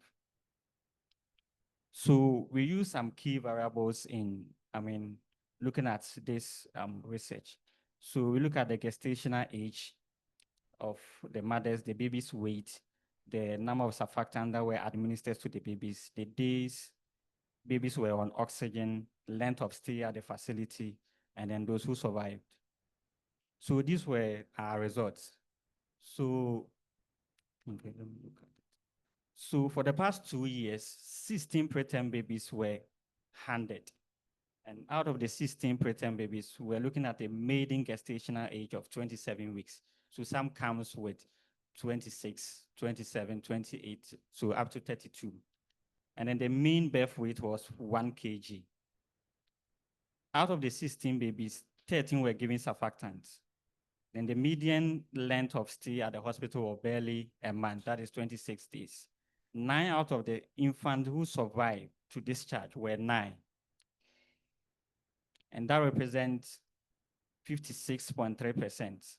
And out of those who received surfactant, that is 13 received surfactant, but those who received surfactant and survived were 7 out of the 13. So this is a graphical representation of what I'm talking about. So the infant distribution, we're looking at 16 infants that we handed for the past 2 years. And then out of that, 81 received surfactants. And out of the 81, 56.30% survived. The surfactant infant survival rate too, we're looking at 81% of them who survived. Who received the surfactant. 27 of them didn't survive, but 53 survived. So we realized that the survival rates were higher when it comes to infant administration and other respiratory support system at the NICU. So in conclusion, we are saying that when we are able to resource our NICUs, availability of, surfactants, incubators, and then we are able to train our staff to manage these NICU settings. The survival rates of the NICUs or our preterms will go high, and then it will also help reduce the pressure on the tertiary institutions. All right, so that's the end of my presentation.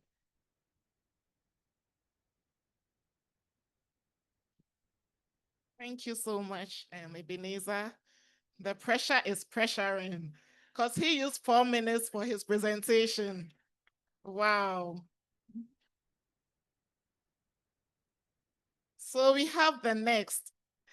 This one, if it was in probably another setting, I would say Obiniyem. Yes. So we have Dr. Abigail C.E. Johnson to give us the next presentation.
Good morning, everyone.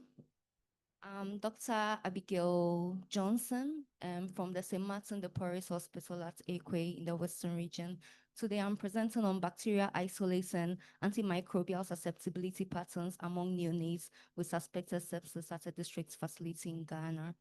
This would be a brief outline of what we'll be going through. So we all know neonatal sepsis is one of the leading causes of morbidities in a lot of our NICUs, including mine. And there's a huge challenge when it comes to managing neonatal sepsis, and that's a problem with antimicrobial resistance. And as a result, it's become very important for us to know what are the organisms causing these neonatal sepsis and what are their resistance profiles. A lot of these research has been carried out, but mostly they were in the tertiary institutions. No focus has really been given to a district facility, hence why we conducted this research. So our aim was to isolate these organisms and know their resistance patterns, and also to know the demographics, what are the comparison between term and preterm neonates, and also to be able to compare it with environmental swaps we took in our NICU to see if there is any possible cross transmission between these between the environment and these babies. So we did a retrospective study from January 1st, 2025 to September 30th, 2025. We took the data from all the blood culture studies that we have done and we analyzed them. And in March 2025, so we conducted an environmental swap of our NICU. So we brought this entire data together to find out what could be the pattern in our NICU. So since January to September, we had a total of 822 admissions in our NICUs, of which preterm formed 179. That's about roughly 22%. And then we suspected sepsis in 104 cases, and we did blood cultures for 77 out of these 104 cultures. And then out of these, we had a positive growth of 38, which accounted for approximately 49.4% of these cases. So that's giving us an almost 50-50% chance of getting a positive growth from each culture that was conducted. Out of these, we had predominantly gram-positive organisms, and forming about 94.7% in total of the isolates we derived. Comparing preterm and term births, we had a total of, for the term births, we had 58 term babies for the out of the total of 77, and 19 preterm babies. Out of these 19, we cultured 10 isolates. Out of these 19 preterm babies, we had 10 isolates, but one was flagged as a contaminant, which was a micrococcus. So that gave us a positive rate of about 47.4% in the preterm units. And then out of the 10 babies, we also had a positivity rate of about 48.3. Now, I would like to mention that in the preterm babies, all the organisms isolated were gram-positive organisms, mainly Staphylococcus species. And among the 10 babies too, we had mostly gram-positive organisms, but we had 2 gram-negative isolates. Now, to the graph to our right shows us the environmental isolates, and we realized that we had predominantly bacillus species, which is usually based on our blood culture study, were usually flagged as contaminants. But then we see Staphylococcus species, we see Pseudomonas and Klebsiella. And from this table, you can see that most of the Staphylococcus species, we found them at the Nessus working stations on trolleys and mostly around our incubators. And then for Klebsiella species, which is also another one of the organisms is isolated, we found them on cots and beds in which the patients were residing. So we went ahead, and there's a graph showing the days, how old the babies were when we took it. And we took most of our samples within the first week of life, with the predominance within the first 48 hours of life. And then you can see from here that for early onset sepsis, that's for the samples taking less than 72 hours, Staphylococcus aureus was most predominant, followed by coagulase negative Staphylococcus. And then for late onset sepsis, we still had Staphylococcus aureus being predominant, followed by Staph epidermidis. Now, when you compare these two charts to this particular chart, where you realize that most of our samples were taken within the first 48 hours, yet looking at the Staphylococcus aureus species here being so predominant, even in the late onset sepsis, that's 8 out of the total of 22. And then comparing it to our environmental isolates where Staphylococcus species was quite predominant, made us quite now question, is there really a possible transmission from the environment to the babies causing these late onset sepsis among them? Now, these are graphs showing our antibiotic susceptibility tests. And from this graph, you can see, I would like to focus first on cefoxitin. Cefoxitin phenotypically indicates the presence of suspected methicillin-resistant Staphylococcus aureus, and we had as high as 80%. Yeah, so telling us that most of the Staphylococcus aureus we actually isolated were methicillin-resistant Staphylococcus aureus. And then for ampicillin, ampicillin also had a very high resistance rate of about 80%, and we had very high, gentamicin was generally susceptible from Staphylococcus aureus, Staph epidermidis, and even including our gram-negative organisms, gentamicin had very good susceptibility, but amoxiclav and cefuroxime had a 100% resistance pattern, which showed similar studies have also been conducted in other places in Ghana, mostly in the tertiary institutions, where at Kolebu Teaching Hospital, they picked up mostly Klebsiella pneumonia, gram-negative organisms to being the most predominant. That makes us concerned. Could there be a disparity between organisms at the district facilities compared to the tertiary, maybe because of the advanced procedures being done in tertiary facilities? However, in the Upper East Regional Hospital at Bolgatanga, they have similar findings to ours. And we realized that Staphylococcus aureus cut across all of them. It all mostly formed part of the predominant organisms among all the research studies that have been done. So this makes us know that there has to be, there's an importance in regularly reviewing our antibiotic, empiric antibiotic regimen, and then also focus a lot on our district. Okay, thank you very much.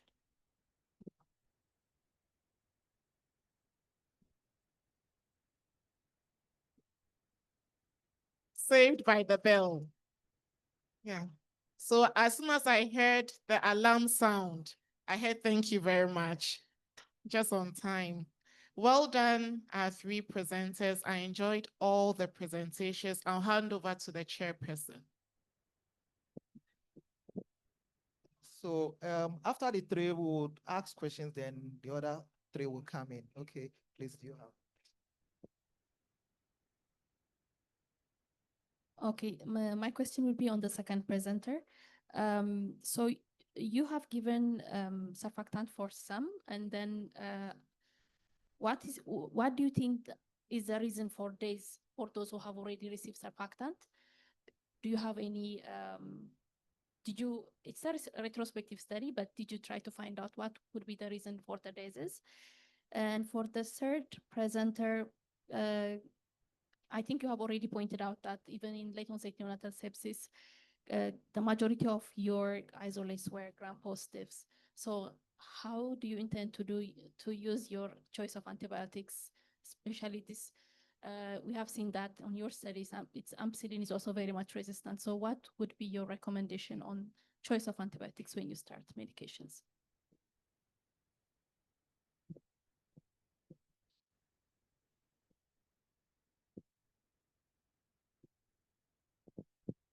Please, it looks like I didn't get the question right. Are you asking if the rest of those who didn't get the surfactant?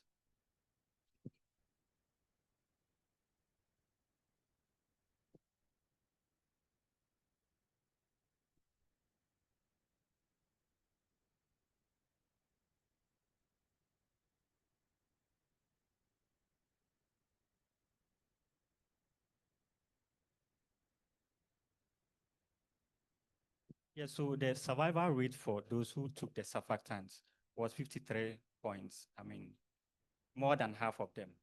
So we realized that probably some of them, those who took the surfactant, probably as a result of an infection, other, issues that could not, be resolved or something, that led to their death.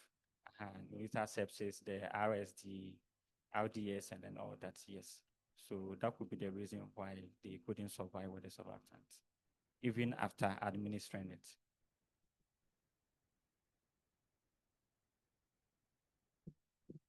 I have a question, but just a note to everybody. You also can ask questions, not just the judges, okay? My question goes to the first presenter. I'm just curious. Um, what made you check for the thyroid functions in this child? Uh, how did you arrive at that clinical decision? I'm just curious. And before then, have you ever seen any child with congenital hypothyroidism before? Yeah, just in line with this question, it's a very interesting topic. Like, it's very difficult to diagnose congenital hypothermia in preterms. So were you able to have subsequent tests? I think I only saw one test after the patient has been started with treatment. So did you have any consecutive results? Thank you very much for your question. All right, so the first question was what triggered our diagnosis? So we had this patient who initially, one of the things we treated him for was for neonatal sepsis. We put him on routine antibiotics and he wasn't responding. He had neonatal jaundice, I mentioned, from day 4 of life, which persisted even with our phototherapy. All right, and we did G6PD screen, there was no defect. Every other thing was just unremarkable. You know, patients started having copious drooling. He had a widened fontanelle. He was getting more hypotonic. He was getting more hypothermic despite all our measures we put in place. And so we decided to look at the endocrine aspects of this after reviewing with our specialist. And then we screened for thyroid function because hypothermia, of course, would point us closer to thyroid function. And so we did that screen and realized that, oh, of course, his TSH was high. But regardless of that, he had a low T3 and T4 or T4 levels. And then his clinical signs improved after we started levothyroxine. All right. And that will bring me to the second question. After 1 week plus of initiation of levothyroxine 25 microgram per D4, it was 1 week plus after taking the medication, we had a second TFT, all right? And that showed us suppressed TSH levels, now with a high T4 level, elevated T4 level, showing a response to our treatment. So yes, we did follow up with one thyroid function test. However, we wanted to do a second one after 4 weeks of initiation of treatment. But like I said, our patient was lost to follow up. All right. But then when they came back, we called them back at 20 months. We noticed that he had a remarkable improvement, as well as his neurodevelopmental. He ticked all the boxes for our neurodevelopmental assessment. So yes, he responded to treatments. Thank you.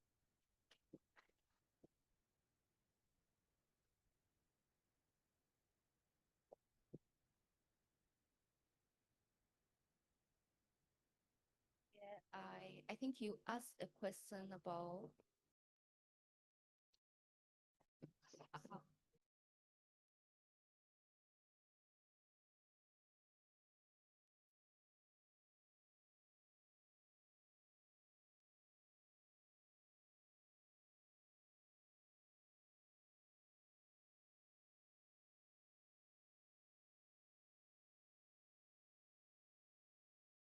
Antibiotics and also what's your recommendation? I mean, generally, what's your observation? Like normally, let us say sepsis, we expect the gram negatives to be predominant, but in both of your early onset and late onset sepsis, it's mainly the gram positives that are more prominent.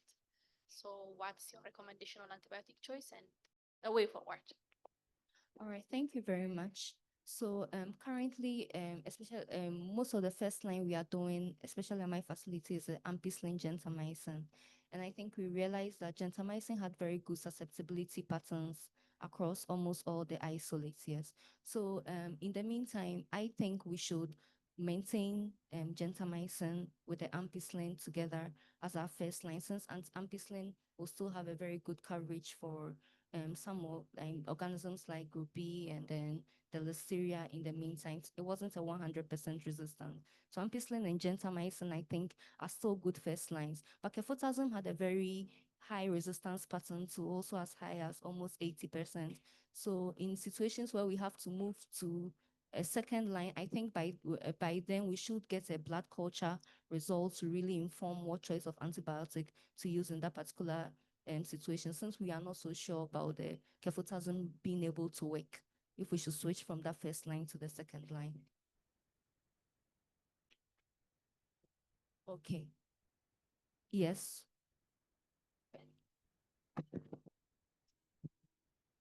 I think you should make it also a prospective study. So if you also make, what did I say?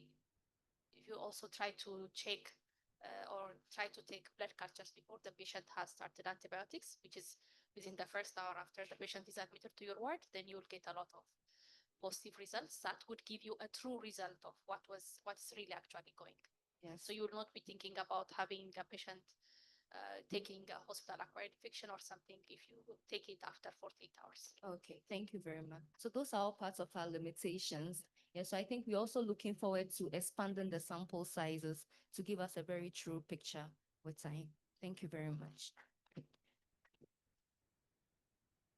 Any questions from the audience, participants? Okay.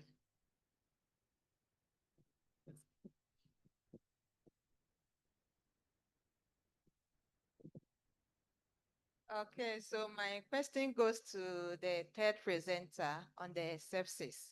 So from your results, you mentioned that the late onset sepsis, in terms of the microorganism isolated, was more kind of the same as that was isolated on the swab, the environmental swab. So my question, and you are even thinking in terms of transfer, would it be from the environment? The question is, what is the cleaning culture? I'm a nurse and I'm very much particular in terms of prevention. What is the cleaning culture in your NICU? Okay, thank you very much. So I can speak to the cleaning culture now at my NICU, and I would say is at the moment it's quite good. So actually we even plan on repeating this environmental swabs later this year to see if it's the same. Because since we got the culture, so I've been at the hospital for 3 months now. Yes, so that particular swab was actually carried out before I got there.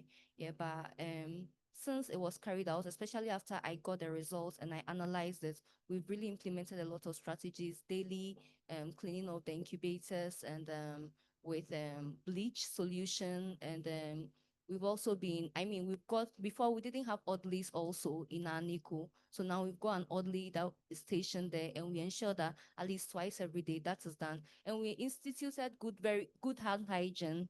Yes, very good hand hygiene. We ensure it and we enforce it. Yes, so I think those are some of the things we are doing now. So we hope to repeat this to see if it's created any improvement so far in our findings. Thank you very much.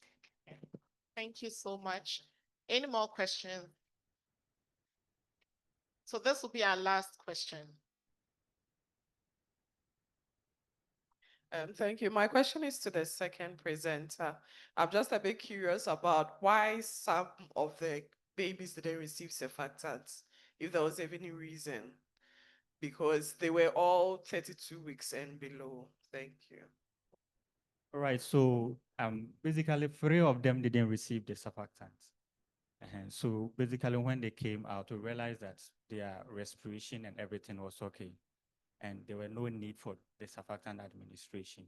So they were just, some of them just took just about 2 or 3 days on normal oxygen, intranasal oxygen, and they were fine. We didn't even do CPAP. So we realized that they were okay and there were no need for surfactant. That's why we didn't give it.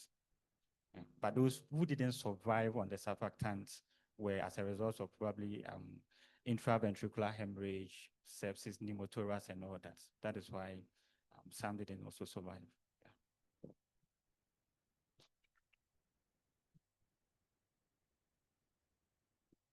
First batch done. Thank you so much, all our presenters. We move on to the second batch. So to start for us, we have Dr. Osei Mensah Betty in cancer. You have 7 minutes. Thank you. Good morning.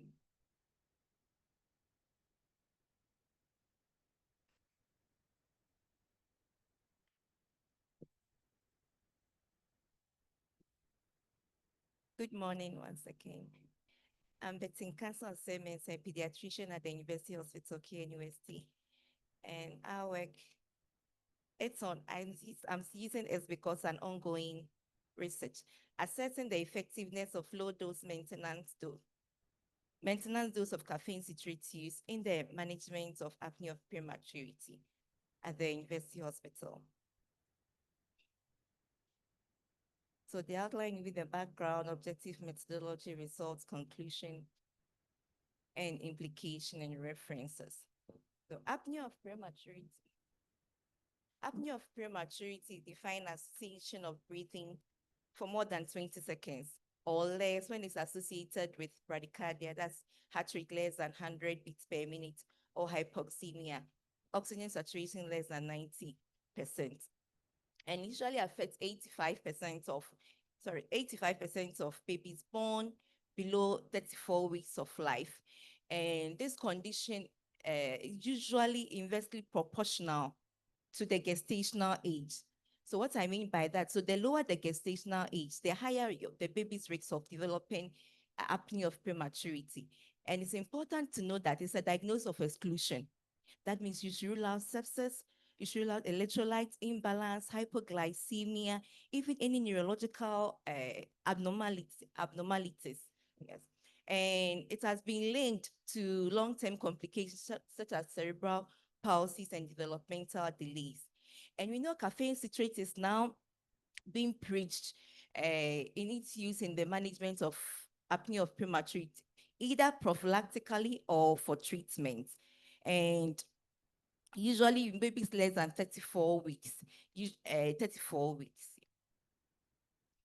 So this study investigated whether the low dose of caffeine citrate would be adequate or will need to escalate for babies under 34 weeks.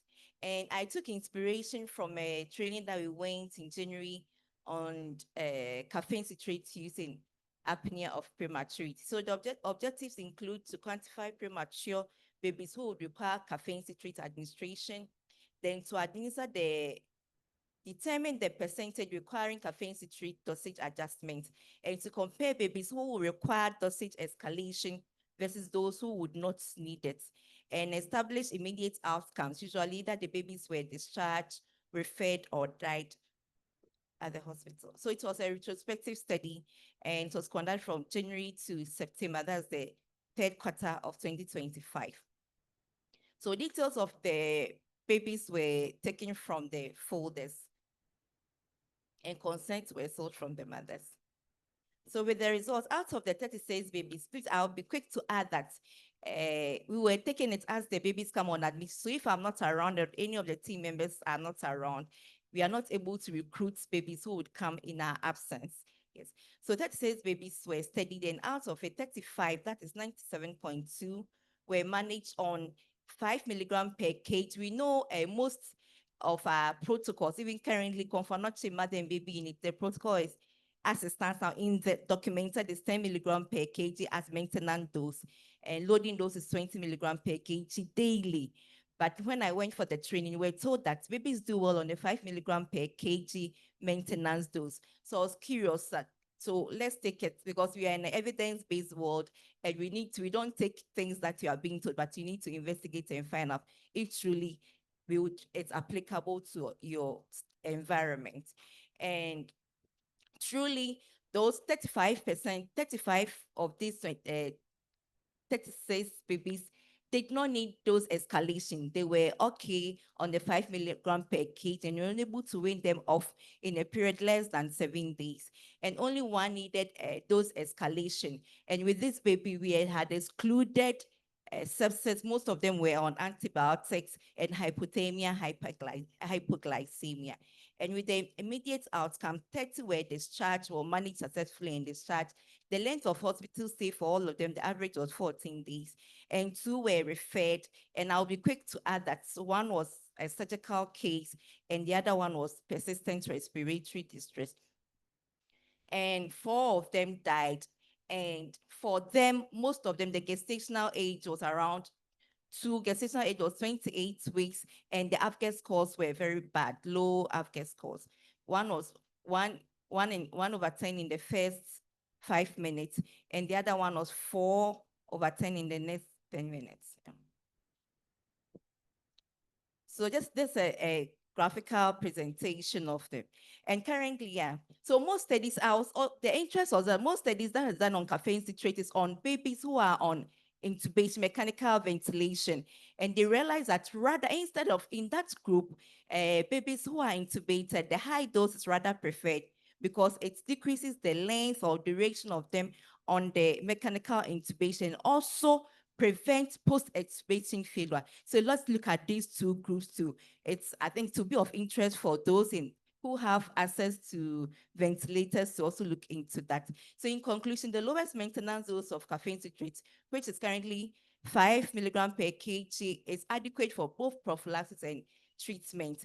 And dose escalation would be necessary, and it should be baby dependent. So you don't need to say that this baby needs it or that. So requiring excluding all your other causes that could cause the respiratory distress. And this finding supports starting with the lowest effective dose and individualizing treatments based on your clinical response. Thank you. These are my references. Thank you so much, Betsy. Record time. So we have another nurse, a midwife from Hope Exchange Medical Center. So Dr. Ogundipe is not from Hope Exchange Medical Center. We have Miss Marion Osei Mensah. Good morning. My name is Marion Osei Mensah. I'm a midwife from Hope Exchange Medical Center. And I am presenting on the prevalence of retinopathy of prematurity. There are risk factors in very and extreme preterm infants in Hope Exchange. This is my presentation outline. You know, most adults are probably children who are living with eye conditions such as strabismus, myopia, and the rest might have been victims of ROP, which were untreated or underdiagnosed or even not diagnosed. So as Dr. Ahmed let us know yesterday, retinopathy of prematurity is an eye condition which affects a premature baby's retina. So about 16 weeks of pregnancy, that is when the retinal blood vessels are formed. And about 32 to 36 weeks, they are completely formed. So with full-term babies, the retinal vessels are completely vascularized. So with preterm babies, we know that because they are here early, they are going to have an immature retinal vessel. So our two major factors used in this study is any preterm baby below 32 weeks gestation and then birth weight of 1,500 grams below.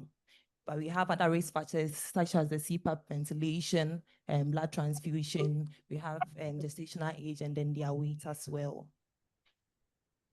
So the objectives for this study was to determine the prevalence of ROP and highlight its clinical implication in preterm infants, identify associated risk factors contributing to the development of ROP, and then recommend management and preventive strategies to reduce the risks of ROP. These were the methods used. We have a total of 41 preterms who were referred to confirmatory for the ROP screening. And then it was a little below a year because our ROP program started less than a year ago. Clinical records were included, ophthalmological screening, and then statistical with the chi-square and logic regression. So in our results, we realized that the prevalence of ROP emerged as 14.6%, which is out of every 7 babies, 1 baby appeared to have retinopathy of prematurity. With 6 babies in total of 4.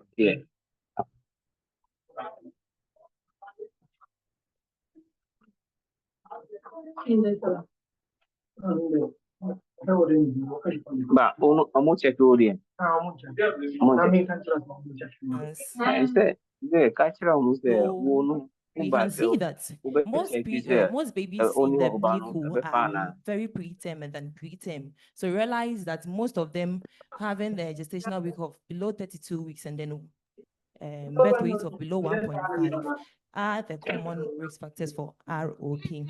And so with our results, we realized, or we came to find out that blood transfusion was the most significant factor of ROP because we had other factors, but blood transfusion emerged as the most significant factor of ROP, whereas there were no significant relationship between the other factors. Not that they are not important, but they also can be a major cause. So in our discussion, we realized that our prevalence was 14.6 when it comes to ROP. Connecting it to a general worldview of 31.9, realized that our prevalence was much lower, but then we were also a bit higher than a study which was from a single center in Turkey, of which their prevalence was 11.2%. So our prevalence was relatively higher comparing to worldwide, but then because of our small sample study, we realized that it was also low. So we have a reasonable findings here. So if we are supposed to use a larger sample size, we might actually have a higher prevalence in case. So we are here to say that most of the babies who fell under the gestational age of 29 weeks and birth weight of 31, they were those that had significant association with ROP, even though these factors were not in relation with our study. And so blood transfusion emerged as the most significant factor causing ROP because in blood transfusion, there is high hemoglobin level, high oxygen level, causing oxidative stress to the retina of the eye. And then other factors like the administration of oxygen are also factors, but has no association in our studies. So these are strategies to reduce the risk of ROP in our preterm babies. So we recommend that there will be early and routine ROP screening for all extreme and very preterm babies, have more research to identify most factors and then deal with them, timely intervention of all these diseases and their treatment regimen. And then in our facilities, we maintain all these strict oxygen administration, apply restrictive blood transfusion threshold, which will help our preterm infants. So this is a maternal imaging screening done on our babies at CATH. So in conclusion, the prevalence of ROP was extremely high. Blood transfusion emerged as the high significant factor, and then all preterm babies are supposed to be screened and to be cautious of all transfusion practices for these babies. These are my references, and I'd like to acknowledge these people. Thank you. Thank you so much, Tip Hope Exchange. We are sorting out a few technical challenges, but I saw your boss nodding. I've done a good job. I've done a good job. And your boss is going to present after you. We are also going to nod. She's done a good job. So whilst we wait for the technical issues to be sorted, we want to call our boss, Dr. Mrs. Adoma Fuku Odame, to take the last presentation. Boss, I want to inform you, I'm not looking at your face. Please, I'm playing loud. And easy man, why? So what I'm saying is that the game is for small children. She shouldn't be too hard on us. So she can't win. By default, she can't win. All right. Thank you, Dr. Adoma.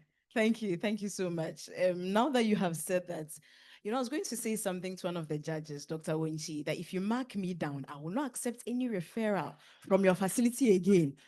It's not a threat, it's just education. All right, so I'm just going to talk a little bit about some work that we did, data science work that we did on neonatal hypothermia. So that's what we're just going to talk about. And just let you have an idea of the cooperations or collaborations that we can do with other facilities and other departments that will help us in our work. So by way of introduction, some of my nursery nurses were discussing with me that it looks like we're having quite a lot of cases of hypothermia coming from our labor ward. And then I said, well, it's good to see, but we need to see the data. You can't go to labor ward and just tell them. They'll say it's a gut feeling. So what is the data saying? So some months back, then the National Institute of Maths talked to us and said that, okay, they want to train us in data science. And are we interested? So we said, oh, yes, we're interested in learning about data science. And they said, then bring a topic. So we said, okay, then let's take this hypothermia topic and then we'll use it to learn the data science skills. And so that's the reason why we have this presentation today. Okay. So we had to come up with objectives during that study, and we wanted to look at the prevalence of hypothermia among newborns in our NICU, to look at the contributory factors, and then to develop and implement interventions, because it was a quality improvement project as well. So this is where I want to spend some time. So what we did was that we had to come up with our criteria, our inclusion criteria and everything. And we decided to use Hope Exchange, our newborn units, and newborns who are presenting from 0 to 24 hours. So now we come to the data science part of it. So we had to go into the now non-existent limbs and then pick up information about such babies. And we looked at their ages, their gender, thank you. We looked at the age, the gender, the temperature at birth, birth weight, mode of delivery, and even place that they were delivered. And then we used the identifier, which was the mother's national health insurance number, because that's what the baby uses, that's what the mother uses. So we pulled information from the baby using that same identifier, pulled information from the mother as well. And we had a total of 601 babies who we could work with.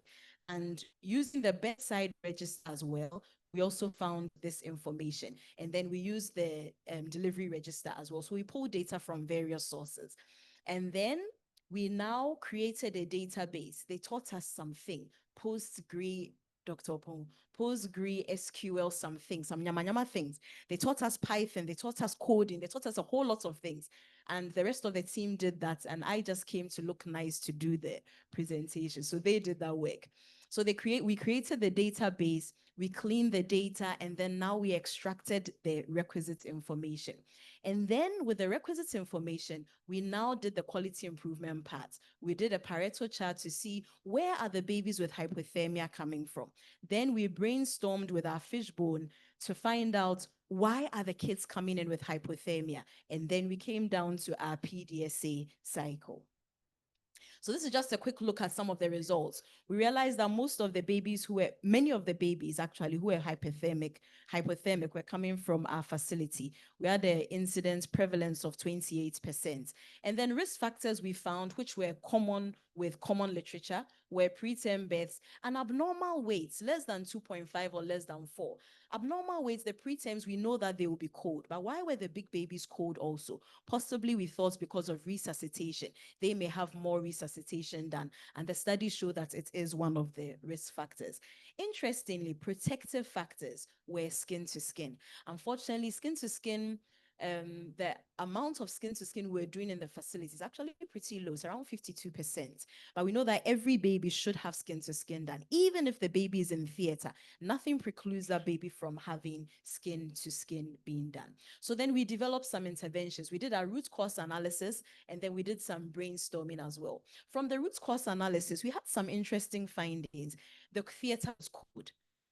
No surgeons here. So the surgeons, they like the cold where they like cold theater. So they said the theater was cold. So the babies were coming out cold. And then we also realized that on the ward, by observation, the babies were being put next to the windows and they were wearing the titilate, you know, that simple cloth that they wear when they come in, the welcome dress. And it's not very cold, it's not very warm. The labor ward was also cold, and this is about the inappropriate baby clothing. So these were the problems that we identified. So we put in place some interventions. One was to talk to the mothers at ANC that you need to bring the appropriate clothing for your babies, and we need the head caps. Some people have this belief that because we're in Ghana, Ghana is hot, we don't need to keep the babies warm. But studies do show that hypothermia is related to mortality. And even in hot countries, even in the Sahara Desert, you have babies who are hypothermic there. So we talked to them at ANC about this. And then we trained the theater staff and staff on the ward about the warm chain. And then, in conclusion, I saw you coming. And then, in conclusion, what we really wanted to showcase is the ability to use data science to work with big data, 600 patients, 1,000 patients. If you use the data science, it makes it much easier to do. Sometimes you may need to reach out to others, like the Department of Maths, the statistic people, data science people who are trained in it. That is the area.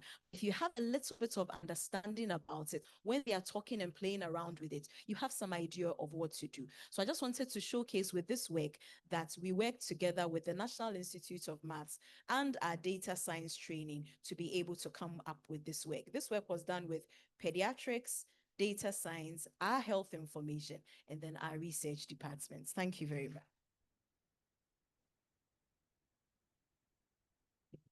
Thank you, Dr. Aduma, for the presentation. I hand over to the judges. Please, you are not part of Hope Exchange. Yes, so very insightful presentation from the last three. So, okay, so let me start with Dr. Duma since she just finished. So, very good presentation. I'm just curious, Dr. Duma, what was the temperature in the theater and also in the labor ward? So it was cold, but we want to have an idea what was the temperature, what's the idea, because the aim of all these presentations is that when we go back to our facilities, make recommendations. So that's the first one. The second one is actually the comments. I mean, you were able to give us your interventions, what you did after you got your data. That's commendable. So I think we should all look at those things that we are presenting. When you had the data, what did you do with it? Some just, okay, we've gotten this, they present at the scientific meeting and that's it. So I'll commend you for that. So those are my questions.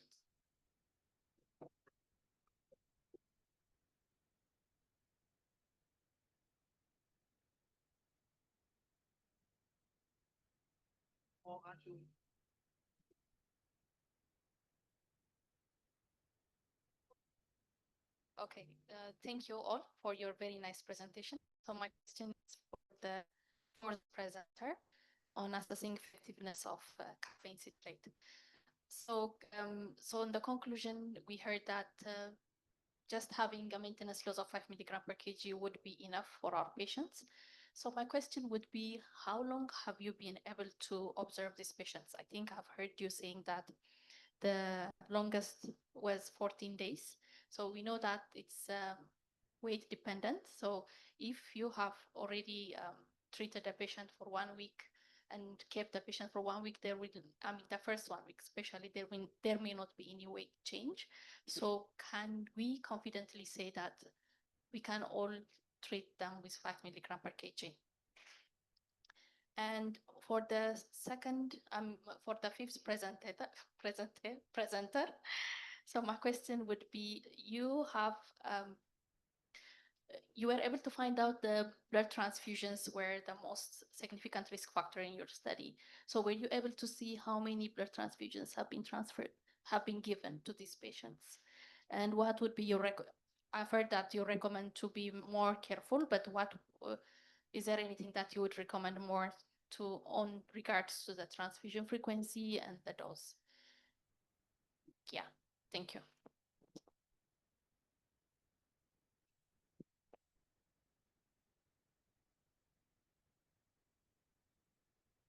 For the fifth presenter on the retinopathy of prematurity, you said your sample size was very low, and because of that, you thought maybe you have maybe your evidence was not very strong.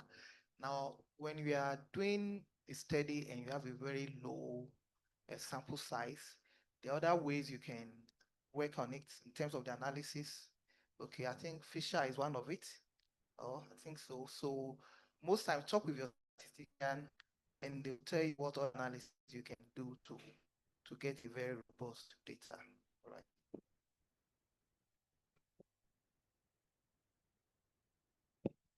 Okay, thank you. So you were asking about the temperature in the labor ward and then the temperature in the theater.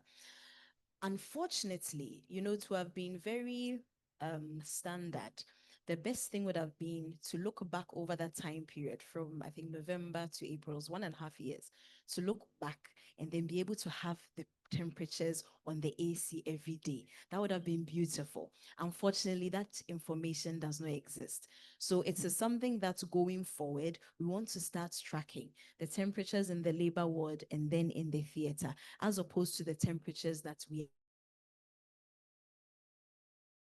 seeing in the babies.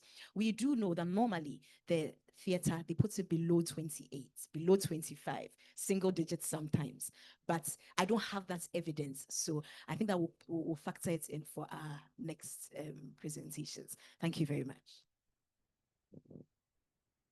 Okay, thank you very much. So for mine, the average weight was 1.2 kg, and currently there's no study on the relation between the weight and the dose escalation. But just as I said, you should exclude all other causes of apnea of prematurity. So what to do for feeding or weight gain wise, that's a challenge that personally I have at my unit, because most of the time when they get to, let's say the birth weight was 0.9, the baby has gotten to 1.2 and just refusing to build up the weight. But then the baby is not losing weight. So at times we even discharge them without that appreciable weight gain. But then we do follow-ups. So 3 days, 1 week, 2 weeks. But they do come to the ward, but not in the consulting room for alternate day weighing. I don't know if, thank you. Thank you very much.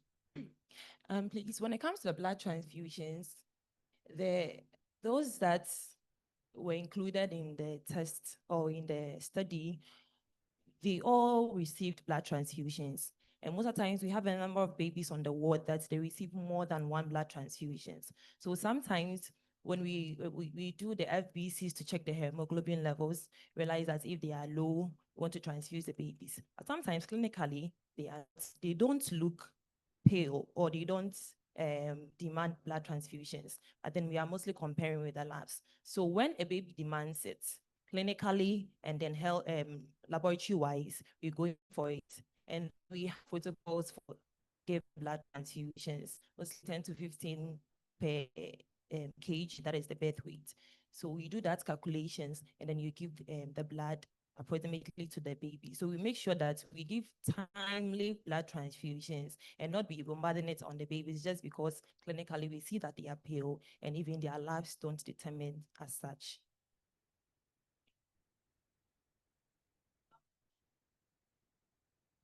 So we do post-HB, which is blood transfusion after 24 hours after blood transfusion. Blood test. We're drawing blood. Okay. So as it demands, if we need to do blood cultures, if we need to do FBCs too. So mostly on admissions, when a baby is referred or a baby is brought in, we take blood samples as a doctor orders or as a baby presents clinically. Thank you. Okay. Thank you very much, Marion. Please don't sit down. I think still I don't get it with what she asked. So with your study, you said blood transfusion with the ROP. Was it based on the dosing and the frequency? Maybe you realized we gave more than, or it was a certain dose you gave to those preterms and you realized, or is the frequency maybe had to be transfused the second time, the third time, And after that, you had those patients having ROP, or just given once because sometimes they need it. So then shouldn't we transfuse again? Okay, so with our data, all the babies that were included in, so the blood transfusion being received was either a yes or a no. So whether it was a once, twice, you are to be included in that study. Please, do you get it? So that was what happened. So is it that the baby received the blood transfusion once or twice? Definitely, blood transfusion emerged as, so notwithstanding, it was the highest prevalence. No, that wasn't studied. That wasn't studied. Come again. Found out that blood transfusion is one of the risk factors, then it would be nicer to know the frequency, how many times that the patient has been transfused. For sure, if the patient is very extremely low birth weight, we will transfuse frequently. And how many times do we draw blood for investigation? So these are very simple but very important things that we should always consider. So recommendations on that also, what would be your recommendation is the next question. Okay, so we have to draw blood when necessary, not all the time being on the baby's taking blood, because sometimes a baby will be transfused with 3 mils of blood, and in the next 24 hours, we want to do a post-HB, and we are also demanding of another 3 mils of blood to do the post-HB. So we have to draw blood when necessary. Thank you.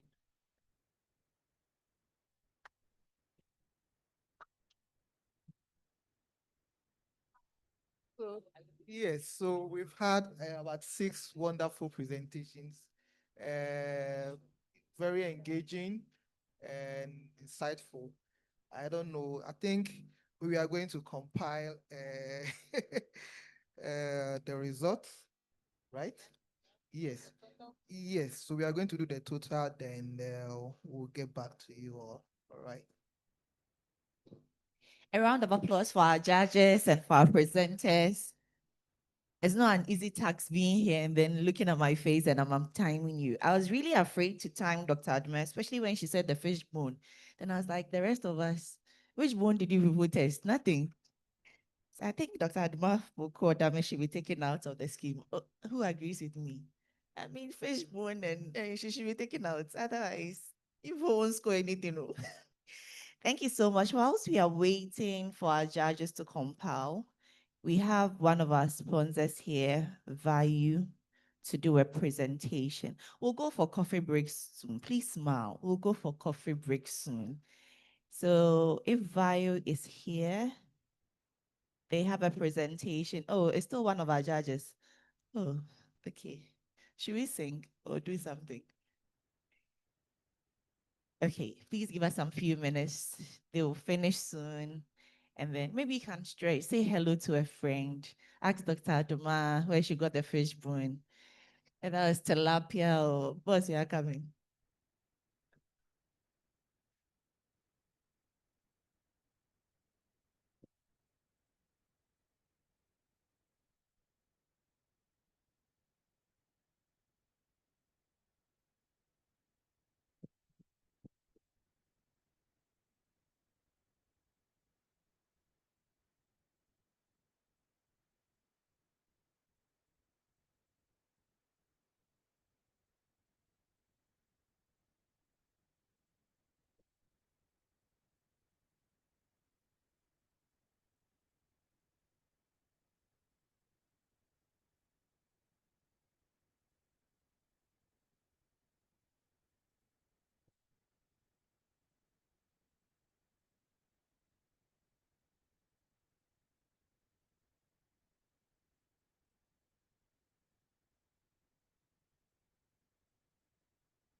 Hello.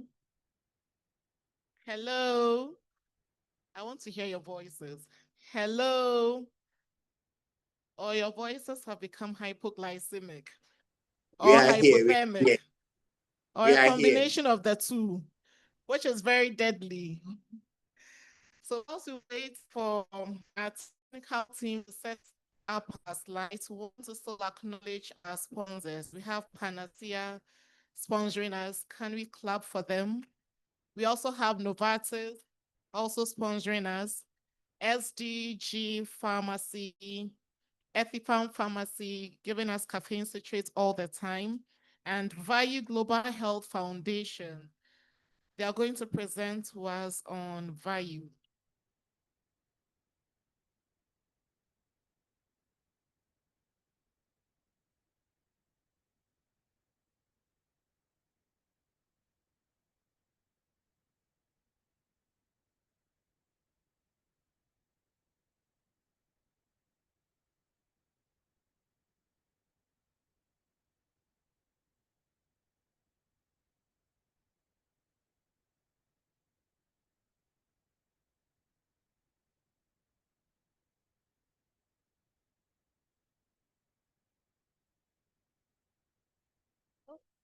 We can directly.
Okay, so we have Dr. Kulehe.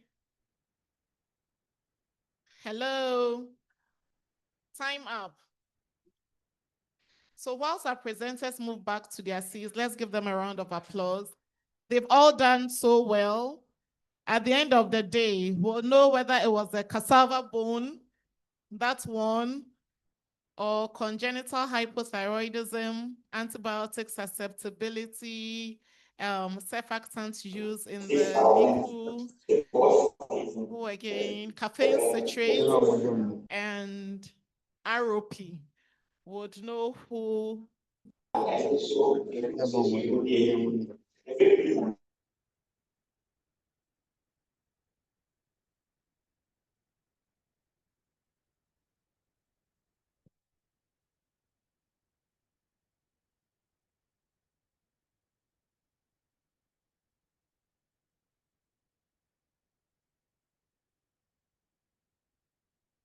Okay, so Dr. Kule Hadis, are you ready for us? She is a consultant neonatologist working with Value Global Health Foundation. And Value is a household name as far as pediatrics is concerned. We use their Value CPAPs a lot. And today we have the originators here to educate us on Value CPAP and any other thing they want to talk to us about. So without wasting much time, I want to hand over to Dr. Hadis. Thank you for the kind introduction.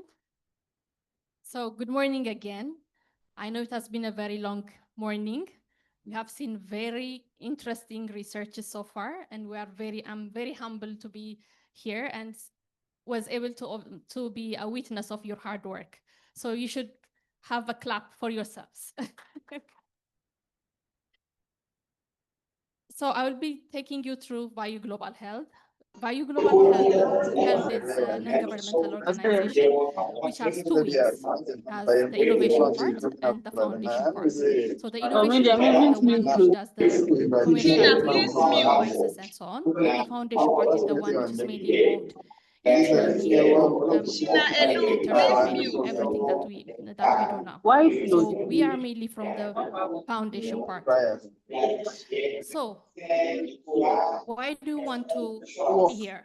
I'm sure you have been listening to Was supposed to just send their brothers bank. Tina, please mute. versus Is the that whole what? population. So we know that Why? around 4.8 million people Why? die annually, and of this, Why? 7% of all the diseases are constituted by the newborn diseases, and of these diseases, 98% occur in the low and middle income countries, like our.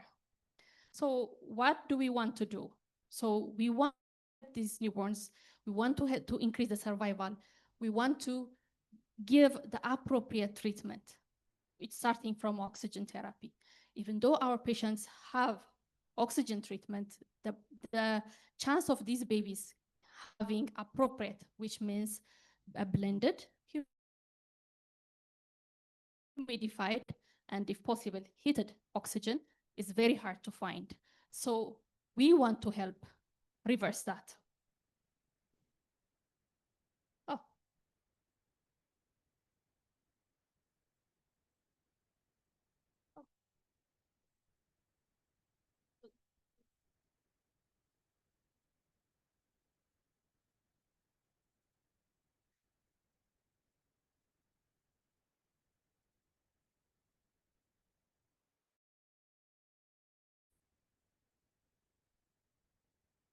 Okay, let's continue. So, and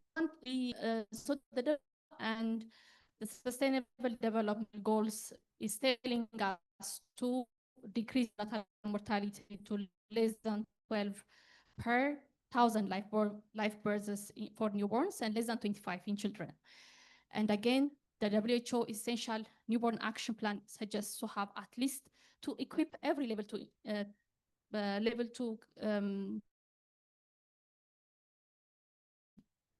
newborn units with CPAP. And again, by 2025, we want to find CPAP everywhere equally. So what did we do? So as an organization, we wanted to create an innovative healthcare solutions for populations that have critical need for optimized care, which includes our resource-limited settings in Africa and also all other countries around the world. We closely look for partnership that would identify and build sustainable solutions to intractable health challenges in multitude of settings, which means starting from level 3 tertiary teaching hospitals to humanitarian settings. So we go everywhere. So our approach is a Breathing for Babies ecosystem.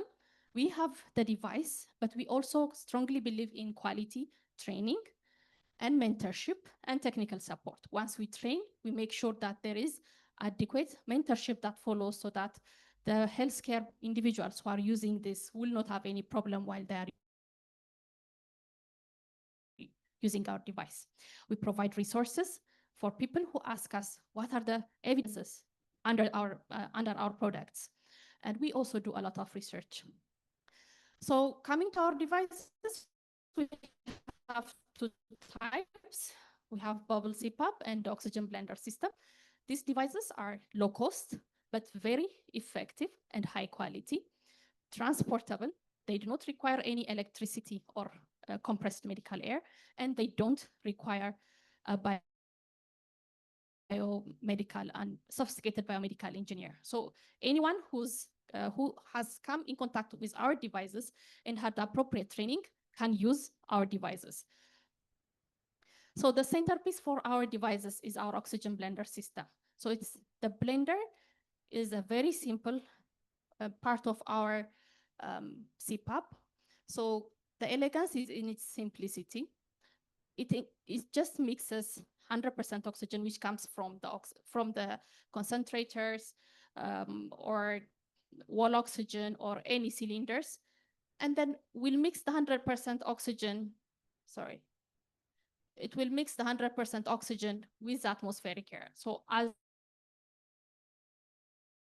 a high amount of pressurized 100% oxygen comes in and passes through the oxygen, it will create a negative vacuum to the system that will allow the atmospheric air to enter into the blender so that finally our patient gets a blended form of oxygen.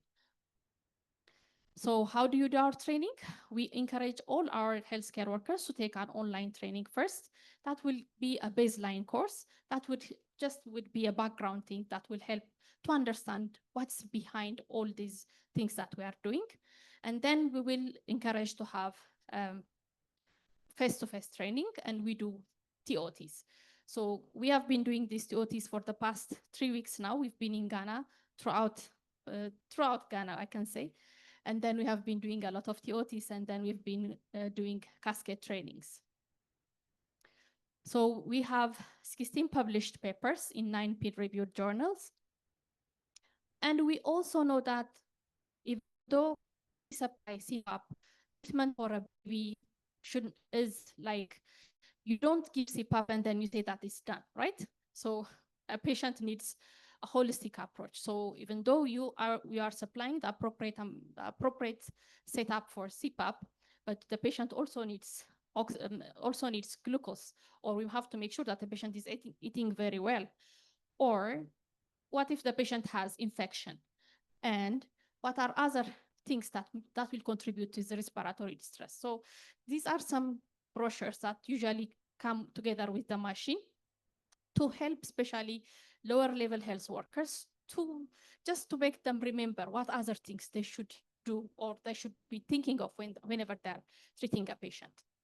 And we have also the respiratory distress scoring system, which includes the Silverman Anderson and the Down score systems, which will help, again, the health professionals to score them, and they don't have to look for, or they don't have to remember everything. So that this will help them to put any patient, whether the patient would be needed to be put on CPAP or on direct oxygen. So we've been in more than 40 countries so far, and more than 300,000 patients have been treated with our CPAP. So we are everywhere. We are mainly in Africa, Latin America, Europe, Ukraine. Our presence is huge, and also Asia and America. Because our CPAP is very much simple to use, okay? Very simple to use, and doesn't need electricity. You can use it everywhere. You can use it in the newborn unit. You can use it in the pediatric unit. You can use it in the labor and delivery, especially whenever you want to apply immediate CPAP for a newborn and then transport that baby to a NICU unit.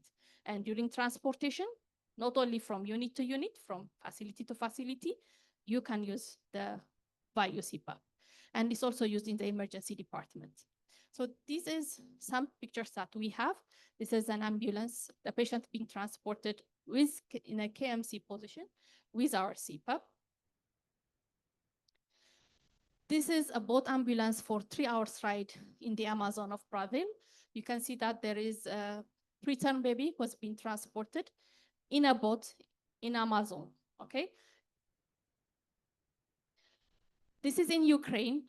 The CPAP has been put in the front of a truck for 4 hours to transport from Kharkiv to Kyiv. This is our CPAP used in Sao Paulo, Brazil. And this is pictures from Philippines and from my country, Ethiopia. So you can also use our CPAP together with KMC, since it comes with 2 different lengths of circuits. Using emergency department. And this is a picture that we get from one of the hospitals here from Reach. This is used in Ghana. So generally, VIU believes in access to quality healthcare for everyone. And we believe that every life deserves a life of dignity. Thank you very much. Do you have any questions? You're welcome.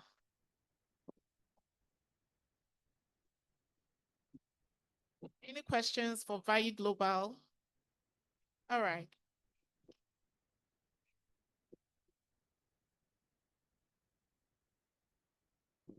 Thank you very much. Please, I want to know if we want to purchase some of the oxygen blenders and then the value bubble CPAP, how do we do that?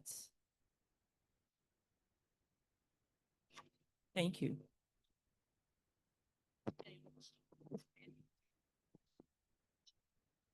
Please, so I was asking if a facility wants to purchase some of the oxygen blenders and then the value bubble CPAP, how do we go about that?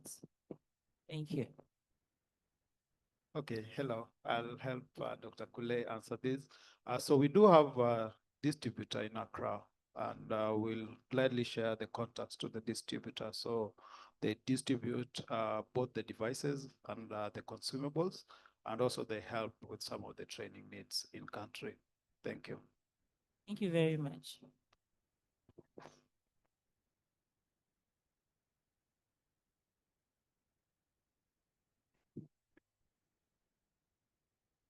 Thank you very much. Please, my question is a follow-up actually to what she asked.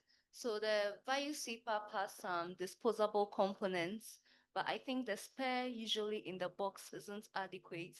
I think my facility, for instance, and we're almost running out of those disposable components. How do we replace them? Where do we get them from?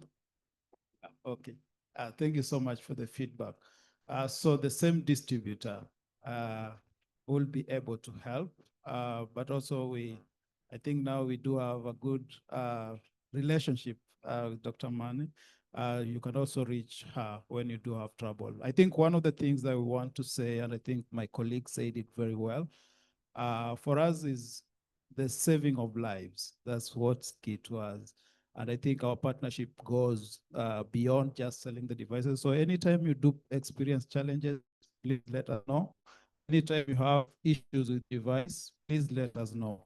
And I think we'll leave our contacts around so that you can reach out in terms of challenges with the device, in terms of challenges with capacity building, in terms of anything, so that we can move together, because it's the tiny feats that make the big steps that do matter to us. Thank you.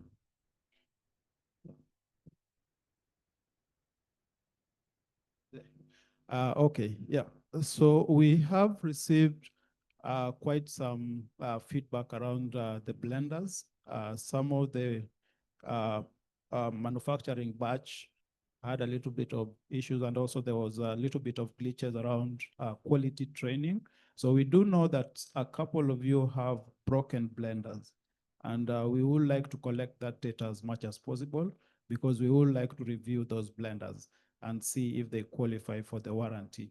There are cases where they qualify for warranty. We'll ask you a few questions. Just answer as honestly as possible.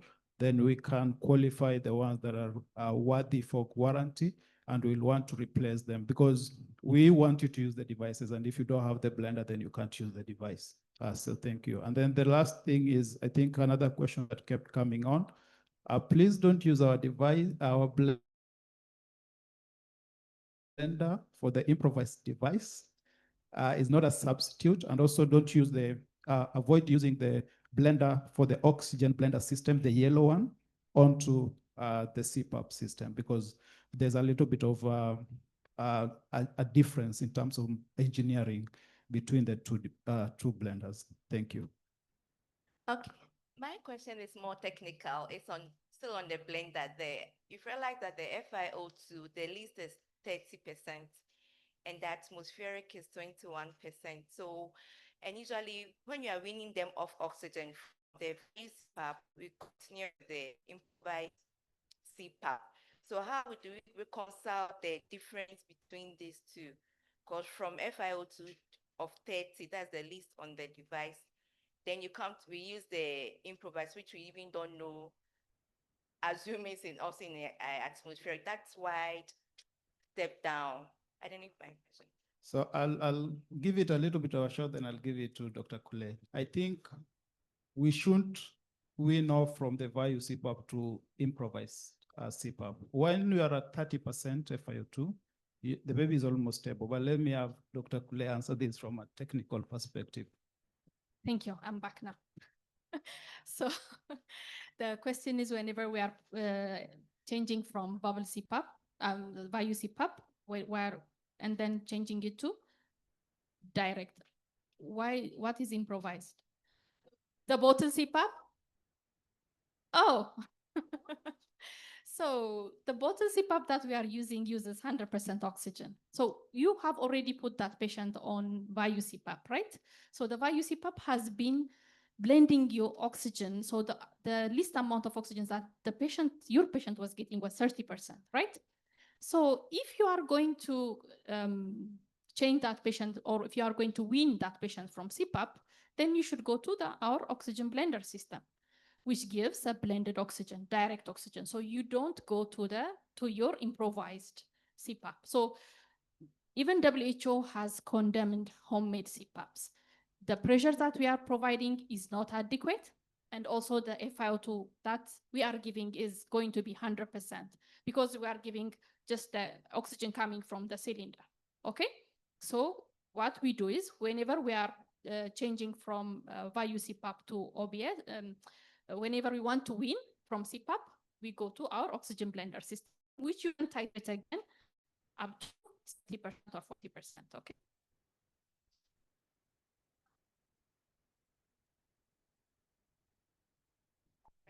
Okay, thank you very much.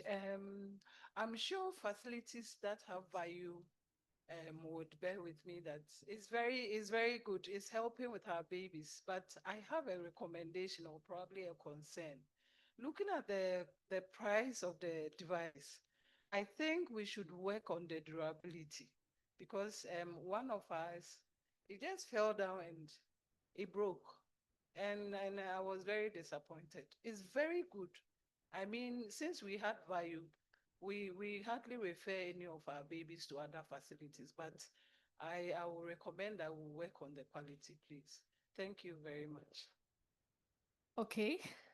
So let me tell you our story. So I am also working at Teaching Governmental Hospital, which is called the Kurambasa Specialized Hospital. It's a tertiary teaching hospital. So we've been using Vayu for more than 2 years now. So if it has fallen down and broken, that's something. But while we are still using it, we are still using the same Vayu CPAP that has been donated for us by the Vayu Foundation. It has been almost more than 2 years, and we are consistently using 15 CPAPs day and night continuously. And we really don't have any issues except for the interface and running out of some materials. I think the whole point is how you maintain it. Yeah, because every device is fragile depending on how it is handled. So let's handle them well. And the price is really subsidized for the work value is doing, the CPAP. So let's handle them well so they last long. And we have our sponsors set up their stand, including, okay, I'm interested in what we are saying. Okay, thank you very much. So if you have any further questions to the value team, I knew they would get a lot of questions because we are using the devices quite often. They are around, they would answer all the questions that we have. And the other sponsors have also mounted their stand in the other room. So after the coffee break, let's just walk there and see what they have. You can sit down. So we'll put ourselves into groups. The next session is going to be the hands-on. So we have stations for doctors and stations for nurses. Please, no panic attack. It's after the snack break. So after the snack break, we would have the hands-on. So to make it easier for us, I would want all the doctors to move to this room. Then all the nurses would remain here. The doctors will have 3 stations. So when we gather, we would put ourselves into 3 groups, 1, 2, 3. So one group would handle surfactant administration for 1 hour. The other group would do CPAP for 1 hour. Then the last group will do the neonatal neonatal points of care ultrasound also for 1 hour. After 1 hour, would rotate. So we'll direct you. end of 3 hours, we'll all do the same thing. And it's the same for the nurses. So can all the doctors move to this room where the technical desk is, and the nurses would remain here so we can split. Then right after the coffee break, we move into our respective groups. Please, do you understand? Thank you. So the doctor should move here.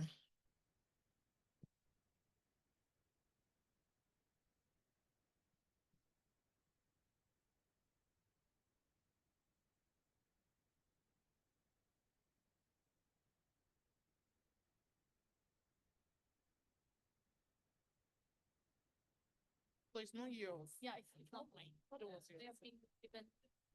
But we'll act as a board. So I presume the rest of us here are nurses. Nurses and other workers. So any other person who is not a doctor.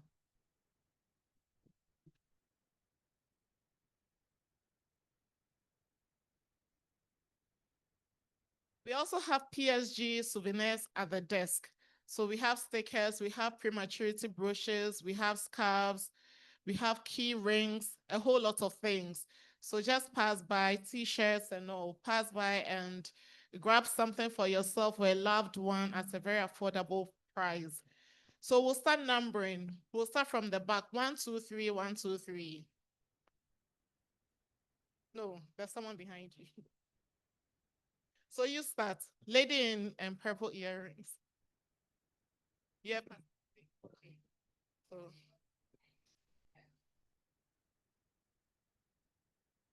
1.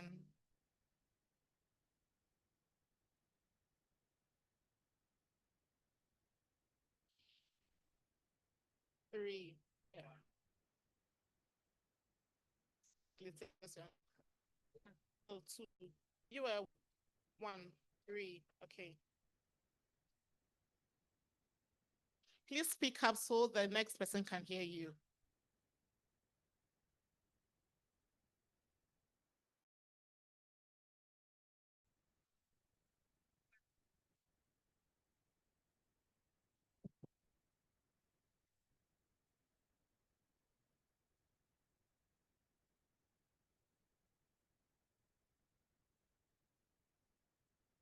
So I'm starting from the front. 1.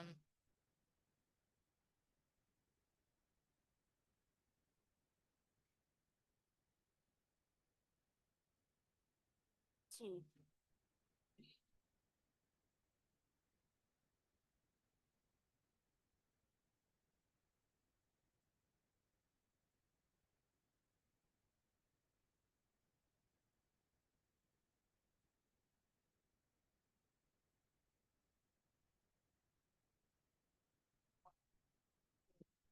So all ones, okay, 2. The last number was 1, so 2, okay. So all of us will be in this room, okay? So all ones would be on this side. Then I think the 2s can come forward.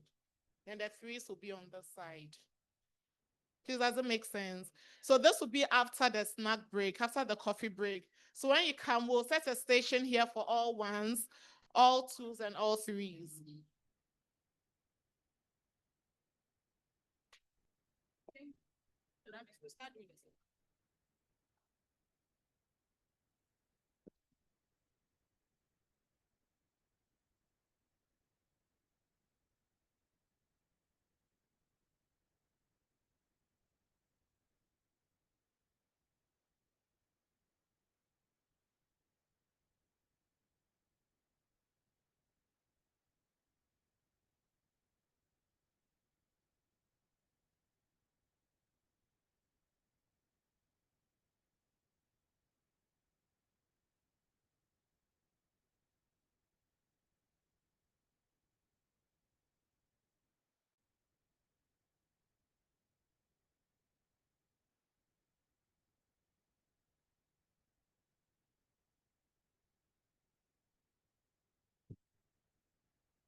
weight of the baby.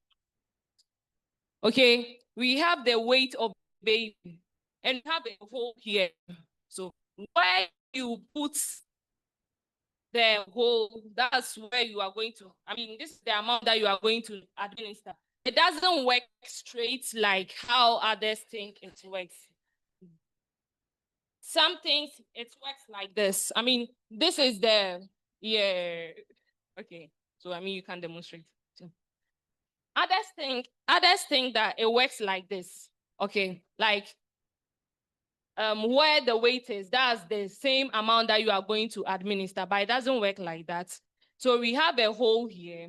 We've shared the smaller ones. If you haven't gotten some, we have some available. Okay, you can see Dr. Ellen for one. Okay, so for example, if the child weighs 1,000 grams, that's 1 kg, you are going to give a loading dose of 20. Have you seen, we've made it in a range. That's why we have the 22. It's in a range. So if the child weighs 1,000 to less than 1,100. Yes, 1,000 and less than 1,100. We are going to give 22 milligrams or 2.2 mils as a loading dose, and the maintenance dose you are going to give 11 milligrams or 1.1 mils. So that's how it works. Please, have you understand? Do you have any question for me? Okay, thank you very much. Some of the wheels are available, so if you need some, you can see here for it.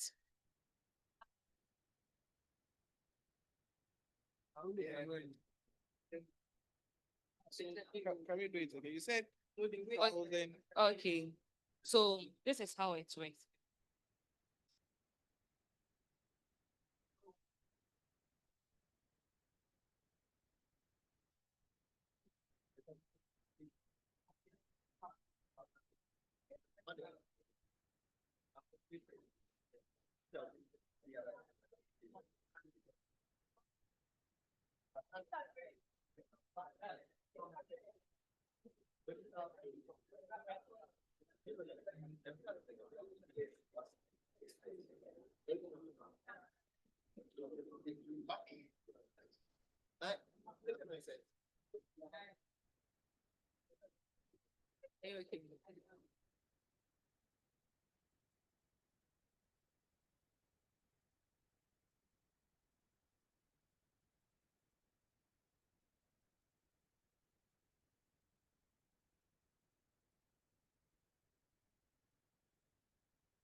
Okay. And then also other conditions for a term baby, pneumonia, what do you call it? Meconium aspiration syndrome. Good. And then also in cases of what do you call, you can think about some of the things. Okay, so apart from that, the other contraindications to CPAP is if the baby is not breathing, don't use CPAP. If the baby does not have a sustained breathing, don't use CPAP. You can try it first, but when you put the baby on CPAP, monitor the patient. If the patient is not doing well on the CPAP, it means she needs another source of ventilation source. Okay, so how do you monitor? You're supposed to monitor every 15 minutes once you put the patient on CPAP. And you know, you are supposed to measure the respiratory rates, the heart rates, the saturation. Okay, if the patient is doing well on CPAP, you will know. You see that if the baby is in distress, high respiratory rates will gradually be coming down. If the saturation is not good, you can see that the patient saturation would improve on the CPAP. And then, of course, the heart rate too, if it is very high, it will also start dropping. Don't also use CPAP on a baby who has a severe cardiac instability or severe hypertension. The baby may need another form of that is it. Other contraindications, if the patient has a orofacial defect like cleft palate or respiratory defect like congenital heart, congenital diaphragmatic hernia or tracheoesophageal fistula, you don't want to use CPAP. You want to do another ventilatory support for the patient. Okay.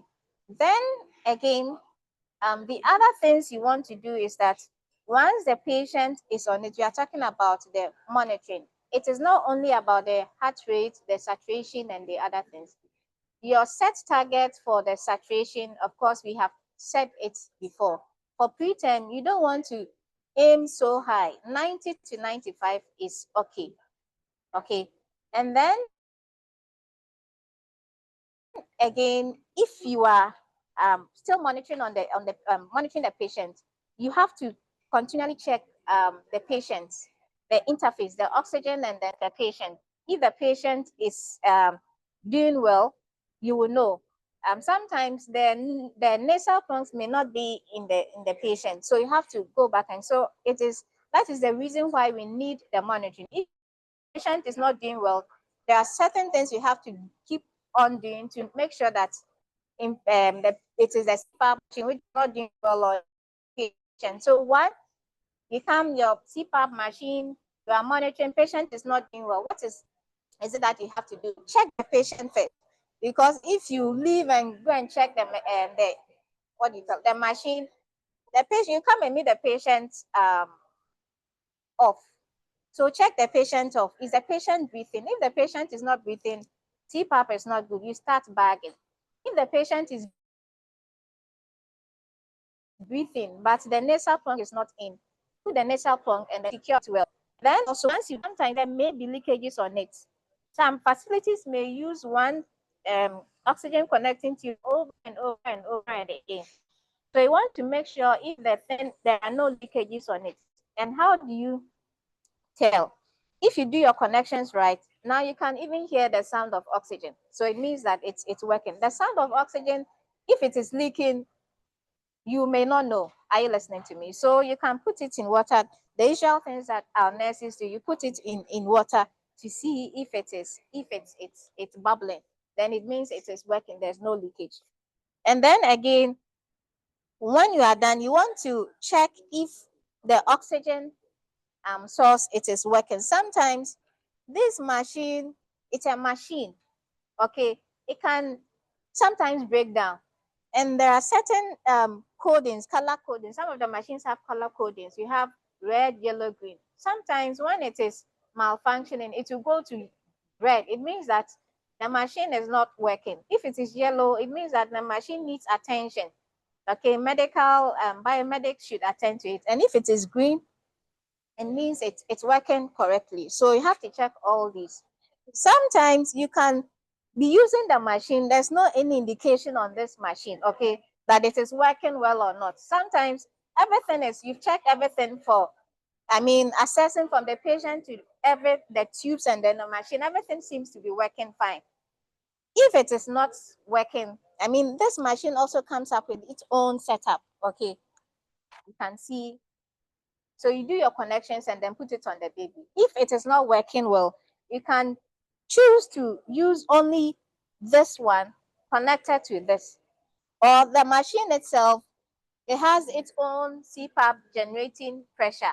You can connect it to this, connect this to this, okay? And then this one, sorry. So you connect this and then one to the oxygen source. Okay, one to the oxygen source, and then you do your patient setup. Good. So that is it. So going back to the monitoring, other things that the CPAP can do to the patient is that if the nasal plug is too close to the patient's nasal septum, it can cause mucosal necrosis. Okay, so you want to make sure that there's some space between the nasal septum and the nasal pons. Good. Right. So that is it. Any question?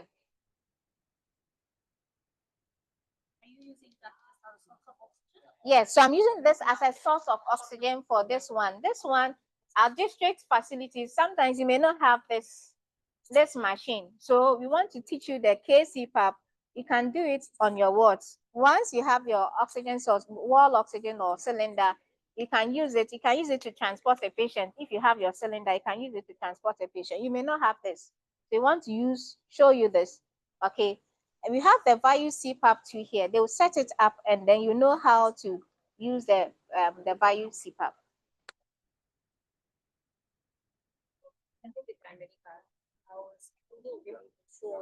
How to adjust the mixture of oxygen and air so you get Good, good.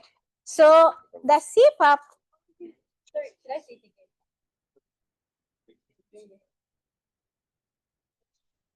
So the CPAP, you should use.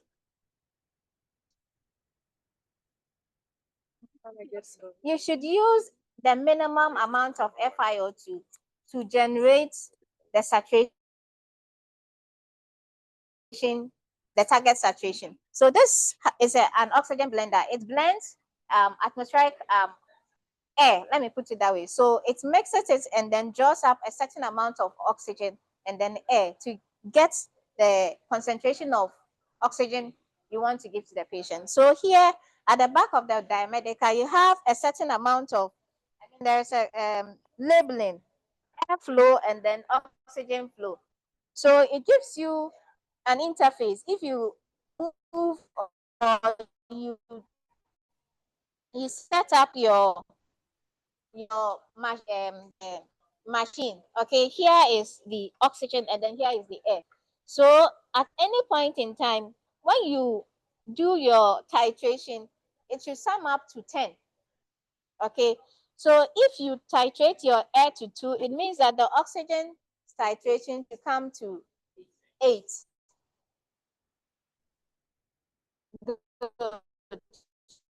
Minimum amount of the titration that gives you the right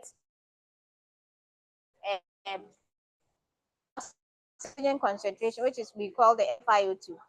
That will give you the saturation of 90 to 95 is what we require. So you can all come and see here. If you set your air to 1, okay, and then your oxygen to also 0.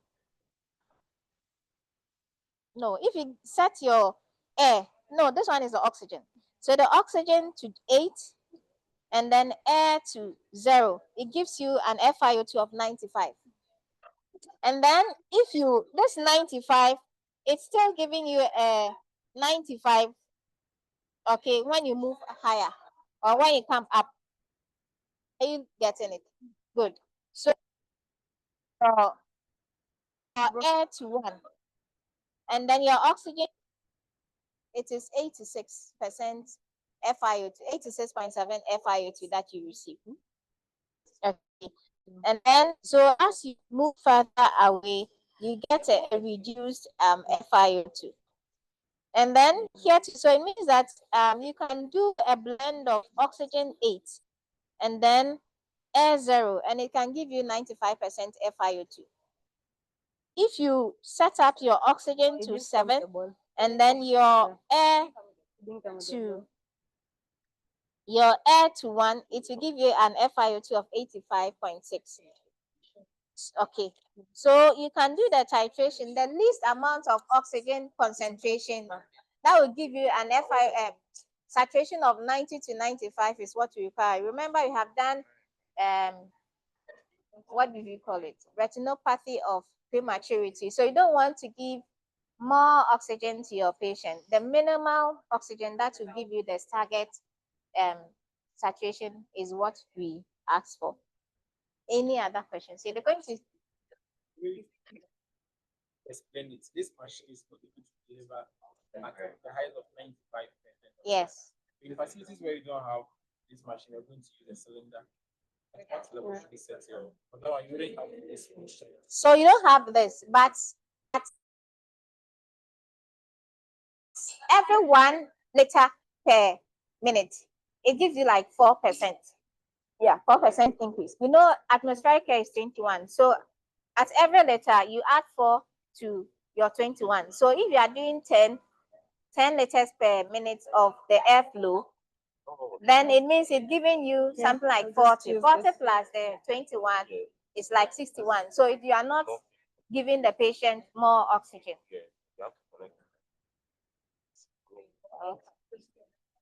Okay. So they are going to show us how we do the bio CPAP.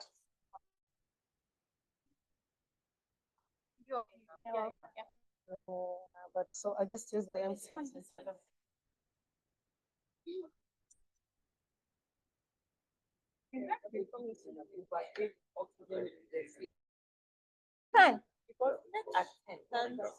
At 10. Yes, that was 40 plus the atmospheric, which is 21. So that one is like 61%. You can go 15 to, and then most of the time, 15 will be like 4. 60. No. The 21 is like 81%. We can't go beyond 100. Yes. Yes. No. We have the fact that you were giving If you are giving CPAP, yes. You're giving CPAP. It's not like that you Yes, but if you are using the your target, what you are targeting is saturation of 90 to 95. So don't do, I mean, your titration should not be more, yes. Yeah. So when they are done, we tell you when you can wean the patient of CPAP. So hi everyone, I'm Jen and I'll show you how to use our value bubble CPAP. So we start from the oxygen source. So then I'll take you through. So from the oxygen source, we connect it to our blender. Oxygen, but so our blender is what is able to actually blend the. So our blender is what we use to blend the air. So we have calibrations on our blender, which gives percentage of oxygen. That's from 30% to 100%. So depending on what you set on the blender, we'll be able to know the amount of oxygen that so you are saying use the minimum. So like for now, just for the testing purposes, we'll put it at 30%, which is like more like the ambient air. So this is the millimeter scale and this is the oxygen percentage scale. So after the blender is connected, after the blender we go and we connect it to our filter. So inside the filter, this filter will filter the air. It's electrostatic, so it's able to filter viruses and also bacteria. And then we have a rotator which helps to change the when we change the percentages here, the rotator will help the tubings not to crack, and it will help it to also turn easily. After that, we connect it to the humidifying tube. So this tube will take the blended oxygen to the humidifier so that it gets humidified. So after that, then the air will go to the patient. So you notice that we've blended the air and then it's gone through a filter. So it's blended and it's filtered. Then it's humidified. After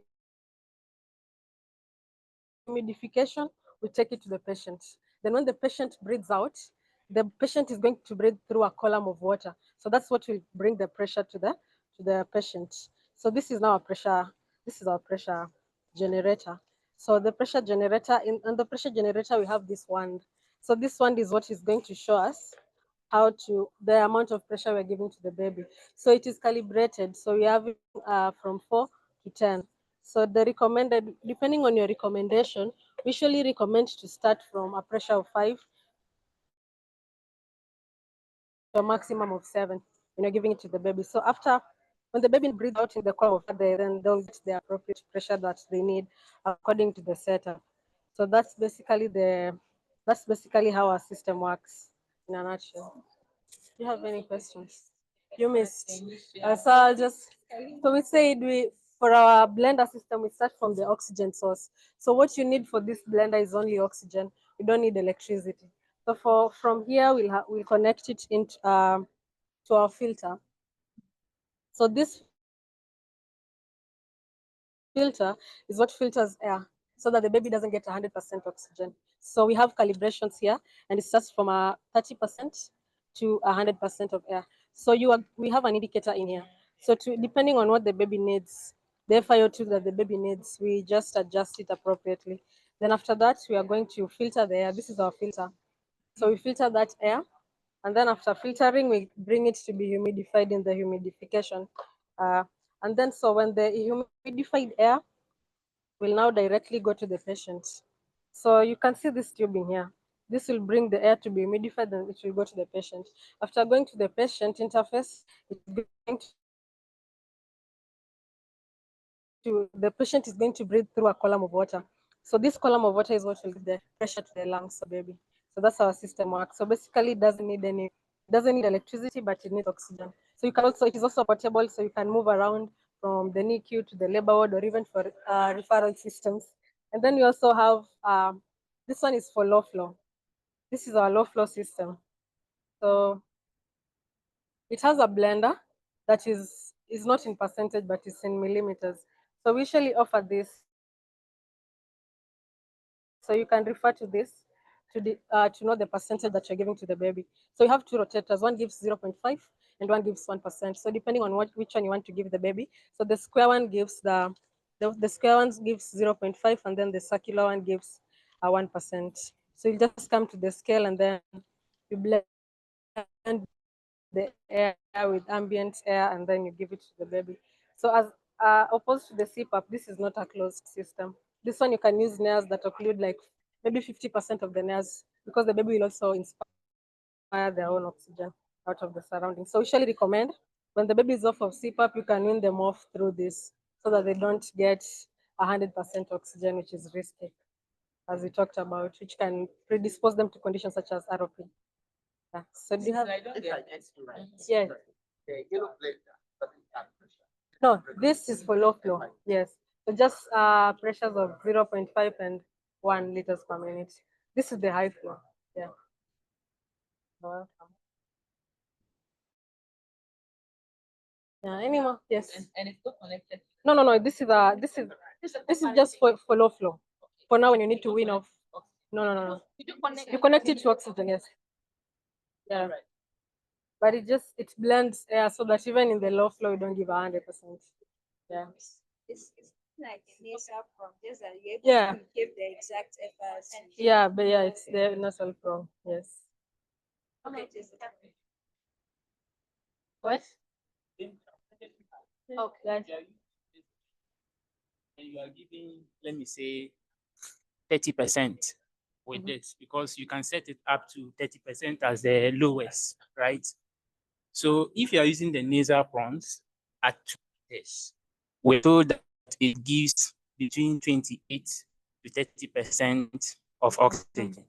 So how different will it be for you to use the blender compared to just connecting straight or directly to your oxygen source with your nasal prawns?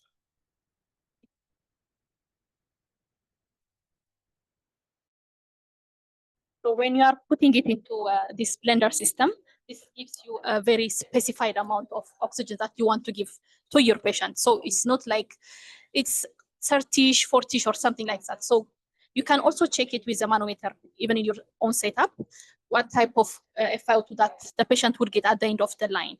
So it will give the exact amount of FiO2 that is written on the blender. So whenever you have a patient who is on CPAP,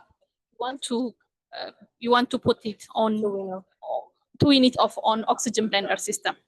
Yes, sometimes when your patient was on 30% of oxygen, and when you want to wean it to oxygen, you might want to start with 40%.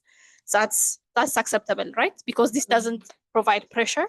This one has pressure and FiO2, but this one would only give you FiO2. So, but this will help you to titrate very confidently, and then you will avoid giving almost 100% oxygen. Whenever our patients are not improving, we tend to increase the flow of the oxygen, right? So that is going to just make the oxygen very dry, and the FiO2 is also very much increased. So we don't want to do that. So we would want to give a specified amount of FiO2. And the other thing might be the type of water that we are using on the humidifier. It should be a sterile water. So you can get either a distilled water or water that has been boiled and cooled. And you should keep the labels, because the labels are very important. They are designed in a way, if the water level falls below the refill line, then your oxygen is no more humidified. So the oxygen just gets in, but it doesn't get humidified. If it gets very high, then you're going to get a lot of oxygen mixed with water. So we don't want to do that. And also we don't want to pass the fill to here line on the pressure generator. So the water in the pressure generator should be clean. Sometimes you can add 30 ml of vinegar to each water. So this has to be replaced every 24 hours. But whenever the levels decrease, you should refill to their levels, okay? Both for the humidifier and the pressure generator. So the humidifier, probably 6 to 8 hours, you might need to refill, because it would reach up to the refill line. And for the pressure generator, if you are using a lot of pressure, it will pop up and your water level will decrease. So you would have to fill it frequently. Yeah. So I just wanted to also show you how it works now using the oxygen. Okay. So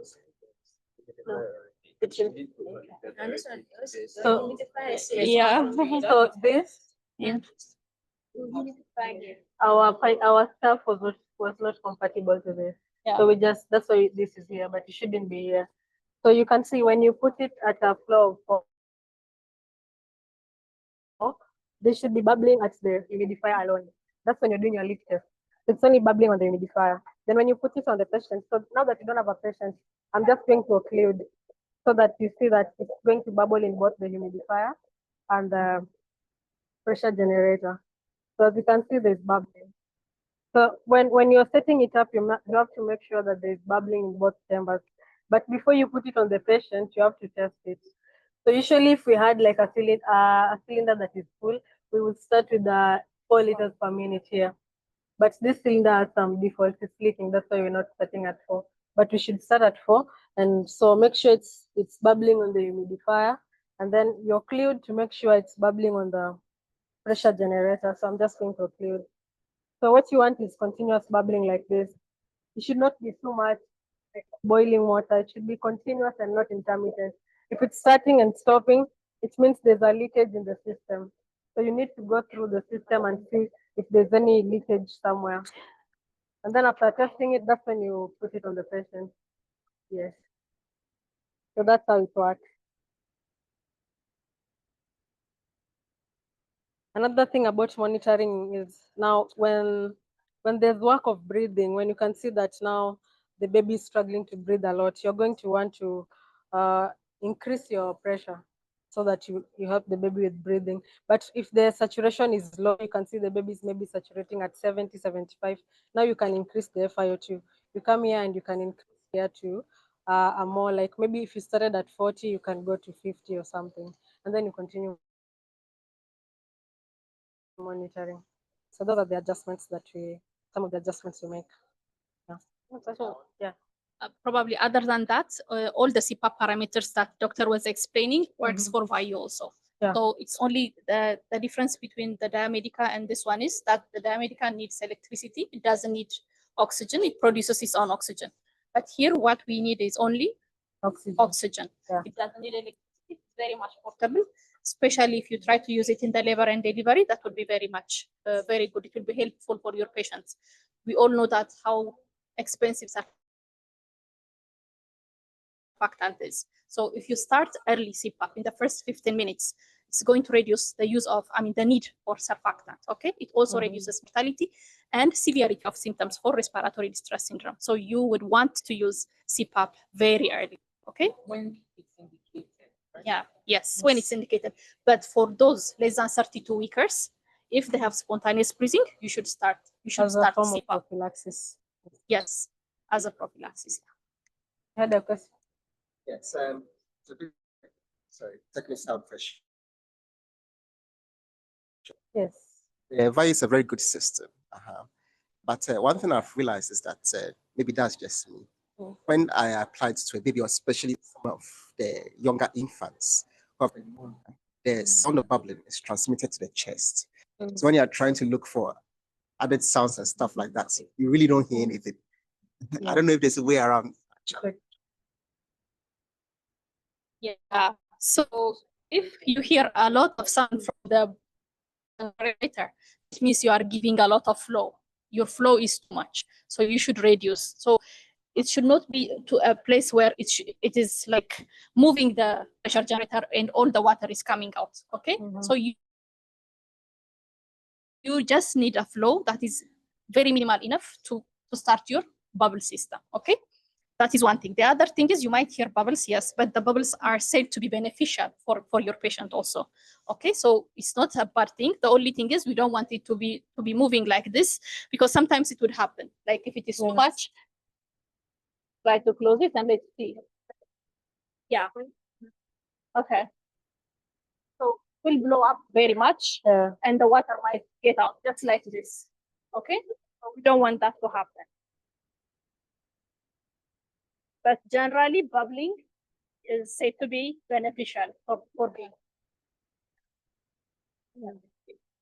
Yes. Yeah. I would need the manual that comes with it. I think there is in the manual, there's a part for the charts where it talks about the oxygen flow and the amount delivered. It has some tables.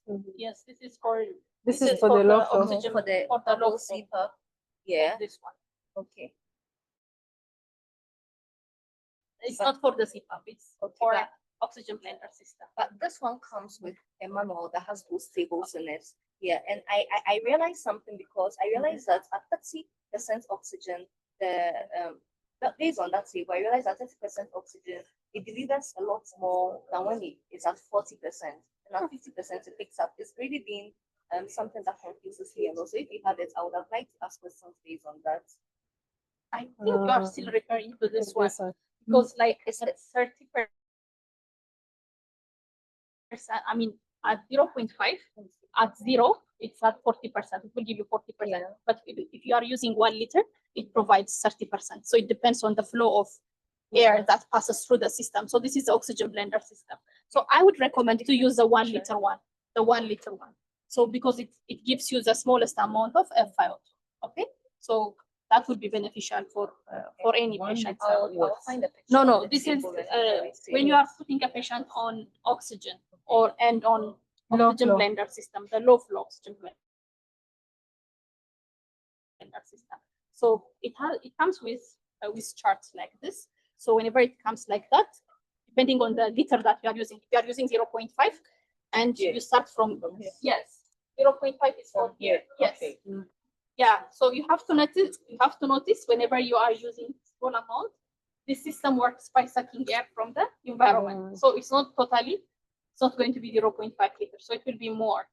That's why we need these adapters. So these adapters will change it, will again change it to 0.5 and 1 liter. Okay. So whenever you are using this FiO2, also when you are making it at 30%.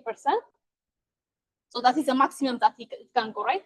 So the amount of oxygen that it sucks in is around 2 liters. Okay, so totally, when you start with 4 liters over here, the system that is running is around 6 liters. Okay, so this is similar. So normally, any form of CPAP needs a lot of flow. So minimum for 5 liters. Okay, that is how you do with your diamedic also. 5 liters of air, 5 liters of oxygen, it becomes 10 liters, right? Something like that. So normally, any form of CPAP would need a high flow of oxygen. That's why patients on CPAP will have frequent change of your cylinders. Okay. And the other thing might be that since you are all doctors here, what I would recommend is whenever you are putting a patient on 30%, the amount of noise that is produced by this system would be like if you have 3 or 4 patients, your NICU is going to be like shh. So it becomes a little bit noisy. So what we recommend is to reduce that noise. We put some cotton pads in both ears and then try to cover it with their hats. So that would reduce the number of, the amount of oxygen, noise that reaches the baby. Because in developmental supportive care, we also say that too much noise would affect their neural development and their hearing. Yes. And at the end of the day, it's going to be the cumulative effect of everything. So we have all the monitors and everything, and now we are adding this. So that would be one thing. Okay. Yes. Comes with a CPAP. This included in the pack. So it's a different one. It's a different one, but I think everyone who was involved, every hospital which is involved in the past 3 weeks is also having this oxygen blender system. Yeah. We have some targeted, like almost 60 facilities within Ghana that are targeted by IHP. So we've been delivering both the blenders and the CPAP to them. Oh, you benefited. So, when was that? Recently.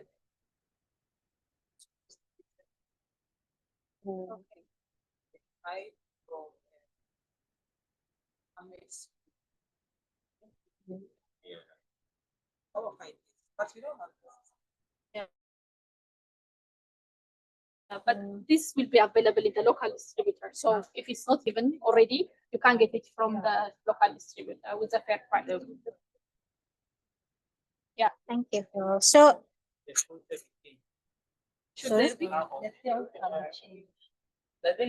So the filter is changed in three times after 24 hours, after every patient, and whenever it discolors. So whenever you notice that it's a different color. Yeah.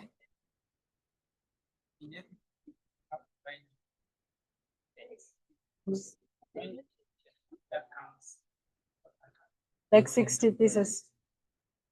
So it becomes every CPAP box comes with 60 days.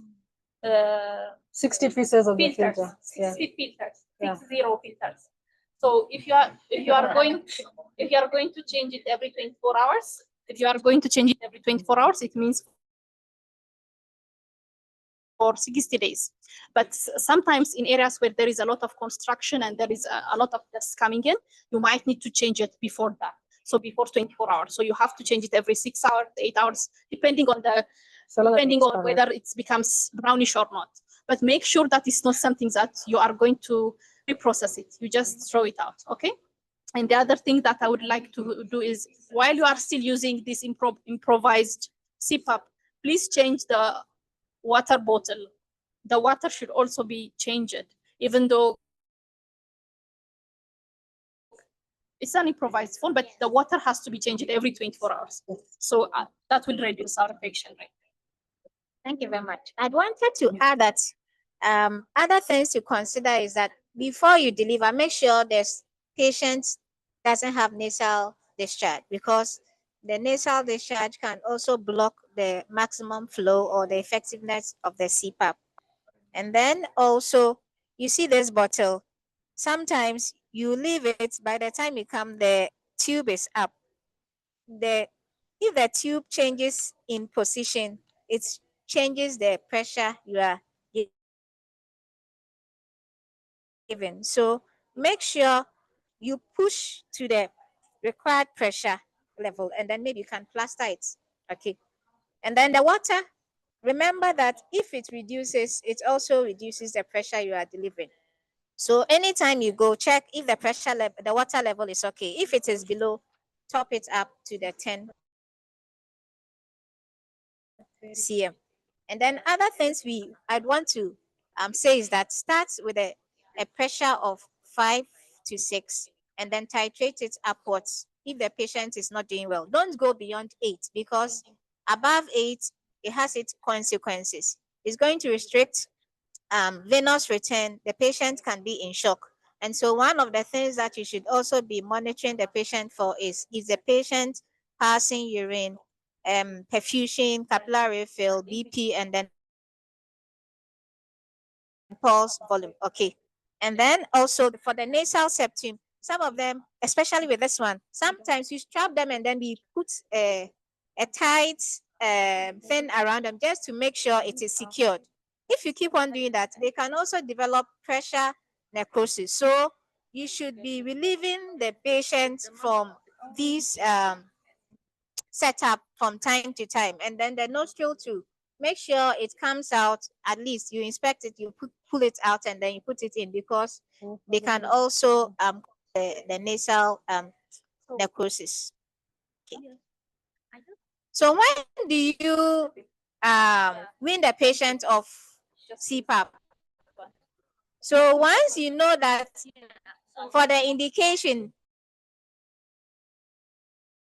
if it is respiratory distress, the patient is preterm, so you want to prevent the patient from tipping into more severe or collapsed alveoli. Monitor the patient. Once you see improvement, respiratory distress syndrome has resolved, then you can reduce the pressures every 24 hours. You can reduce it by 1, okay, to a pressure of 4, okay. Then you can also start weaning off the FiO2. Once you get to a FiO2 of 30, the patient can come off to an intranasal oxygen. Are we okay? It gives you, per my understanding, so going high on the blender doesn't always correspond to an increase oxygen flow per day. Yes, Exactly. yes.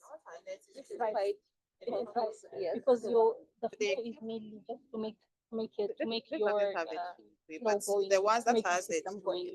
tubes, they what cut one, we are mainly tie going the on lower is end, FiO2. then push What's one most end. important is the FiO2. Whenever you are adjusting the FiO2, Oh yes. whatever So amount you of cut oxygen that you are one of giving it, to tie us the lower end, to be mixed then push with the atmosphere.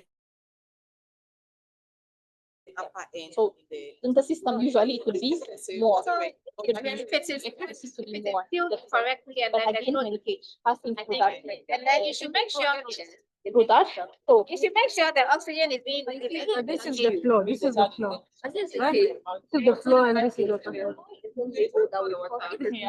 Let's say 50% on the blender. And then No, let's say my no, it should be 10. So you measure thinking that, oh, that's 1 cm. But this is the but flow. rather it's giving you less than when it was at 50%. No. Use a tape measure or measure 1 cm up to so 10. the flows are And you done label at it. different centimeters of Yeah. at different pressure. But the percentage is what is here. Yes. This is the flow of the This of the oxygen, nasal and this is the percentage, which is here. The flow is basically the pressure of the oxygen. Upside down or up down, the depth should be. The depth should correspond to what you want to do. Yes. The FIU, like with the normal one, the more you put the number in the mind, we are yeah. We are moving. Thank Have you. nothing to do. Thank you.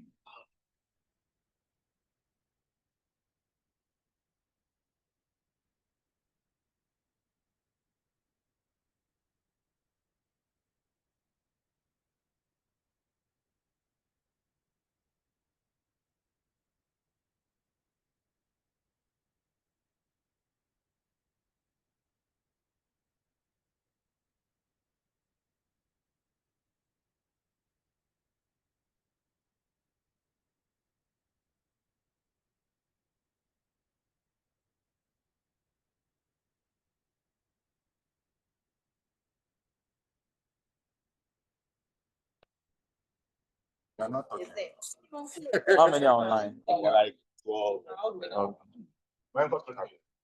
But no one has indicated say the amount or not follow. They're able to follow. You can see. Okay. Yeah, maybe we should do that too. Take a question. Who is your assistant? Like when somebody has a question. All right, Harry, will you be here? You are coming here now, or you are leaving? Your assistant. Ah, yeah, you are part. You are part of us. Okay. You are now practicing. Yeah, Okay, all of you should do before you go.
Flo, and then what there a lot of and for hi. Yes, what? Dr. Okon, yes. I thought you look familiar. How are you? Okay. So just mention that you're around. So okay, let me come. It's good to see you. Yes. All right, I'll come around. Come around. Please come.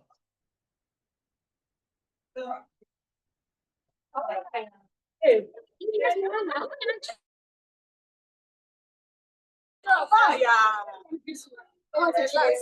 we need your best on Abaha. All right. So welcome here. Welcome here. I think I'll just focus on issue and then the salsa. Okay. I get that, but how does it come? All right. So welcome here. How many? Okay. Okay. You said trainer. Okay. So this station, we want to introduce you or expose you to surfactant administration. Surfactant administration is a key part of the bundle of care for very preterm and extreme preterms with persistent respiratory distress. Previously, we used to give surfactants prophylactically. So if you had a baby, say 29 weeks, 28 weeks, you know that baby will develop RDS. Therefore, there was a school of thought that was into giving surfactants prophylactically. And that is still the practice in some institutions. If you are very extreme premature, you are most likely going to develop severe RDS. So why wait? So that was the thinking. But over the period, we are gradually moving. You can hardly hear me. Okay. But did you catch anything at all? I was saying that there's the existing school of thought was that if you're dealing with a very preterm infant or a very extreme preterm, you give surfactants prophylactically. Why? You anticipate the baby is going to develop RDS and most likely severe forms of RDS. However, the evidence is changing. And now we are leaning more towards monitoring the baby for a few hours, then depend on Those online are even hearing louder. Okay. All right. So this is better. All right. So I was saying that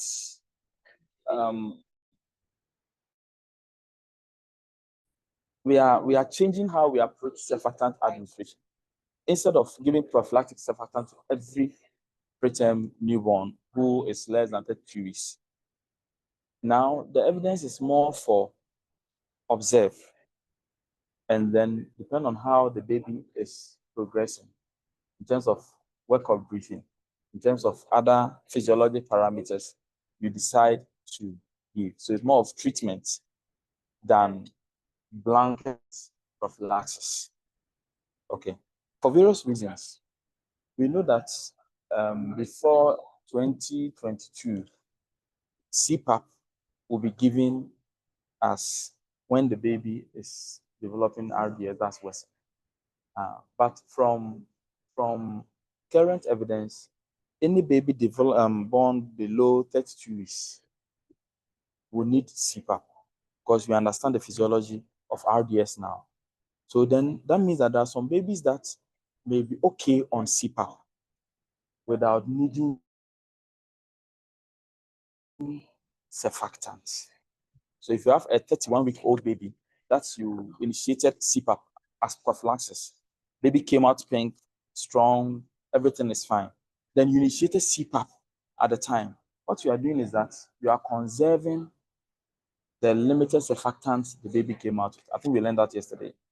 All right. So then it became clear that there are some preterms that will not need surfactants if we institute CPAP as a prophylaxis. And that is good for us in resource limited settings. So the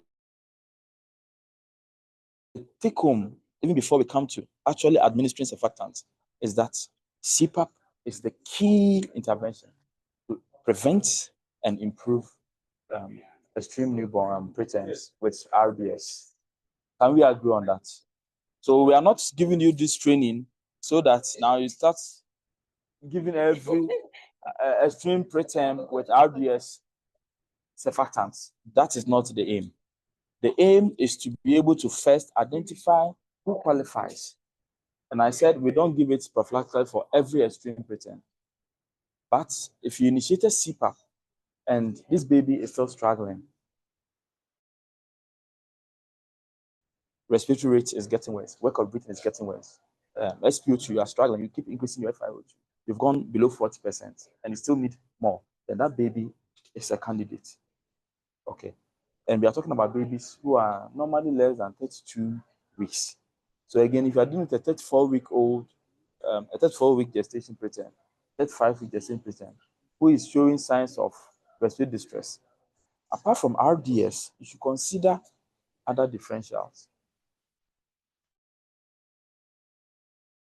So the second thing that we are not advocating surfactant for moderate to not so late preterm. No, that's not what we're advocating for here. But if you have selected a preterm baby who meets this criteria for surfactant administration, then you should know how to give it. And that's what this station is about.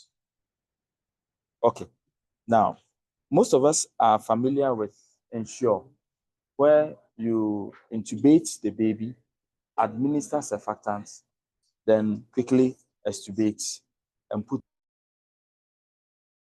on respiratory support like CPAP. This is a technical procedure. So that means that first, you should be comfortable or proficient with intubation of a child. Now, some of us may not have been exposed to or even practiced that skill enough before you have to go back to your district or whichever facility you are at, or at even Confanoche. You are still there, but you don't get exposed to a lot of that procedure. So we are going to teach Ensure so that where you have the ET tube and the devices, the appropriate setup, you can intubate and be able to administer the surfactant, extubate, and put on CPAP. But really what we want to teach you is how to use an LMA for a a less invasive administration of surfactants. So I'm going to do the ensure quickly. Everybody, maybe half of you will come and intubate and administer surfactants. And then we'll quickly go to the main one, which is using the LMA to administer surfactants. Is that okay? All right. So assuming all infection prevention protocols have been followed. So the purpose is not to take you through stepwise intubation procedure. Okay. All right. So first is your patient selection, which is this should be a baby, extreme preterm with RDS, who is not improving after initiating prophylactic CPAP, maintaining temperature, and then a few hours later, you are still concerned that this baby is getting worse.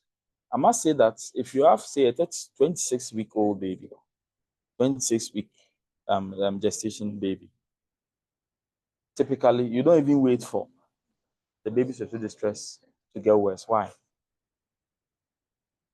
Why? Why? Oh, you are here. Okay, so we'll start from here. With a question. Okay, so I'm saying that if I receive an extreme preterm baby, okay, 26-week gestation, just delivered, brought to NICU, I'm not going to wait for worsening respiratory distress. If I have surfactant, I will go ahead and give. Why? As against the first scenario I created. Why? Why may I go ahead and give? The hint has to do with when we expect surfactants to be produced and how much of it. No, that's the hint. So she's answering. Oh, you're answering. Okay, please answer. Yes. So maybe it's 26 weeks, and we expect that at least from 28 weeks and above, there's going to be this onset of production of surfactant. At 26 weeks, we don't expect this baby would have enough or matured type 2 alveoli to produce related to That's surfactants. So if I type 2 think pneumocyte, type 2 pneumocyte. Okay. So if you understand this physiology in terms of production of surfactants, then you understand why this baby will not have mature surfactants or even any at all. So again, if you initiate CPAP and the baby is seemingly doing well, that's surfactant or lack thereof will not help you. You need to give the surfactants. Okay, so to ensure, we've selected the right patients, but this patient is jelly, very, it's not a typical child. So you may be comfortable with intubating children, but it's a bit different when you are dealing with very tiny babies. Okay, so the key is to be gentle. The key is to be gentle. All right. So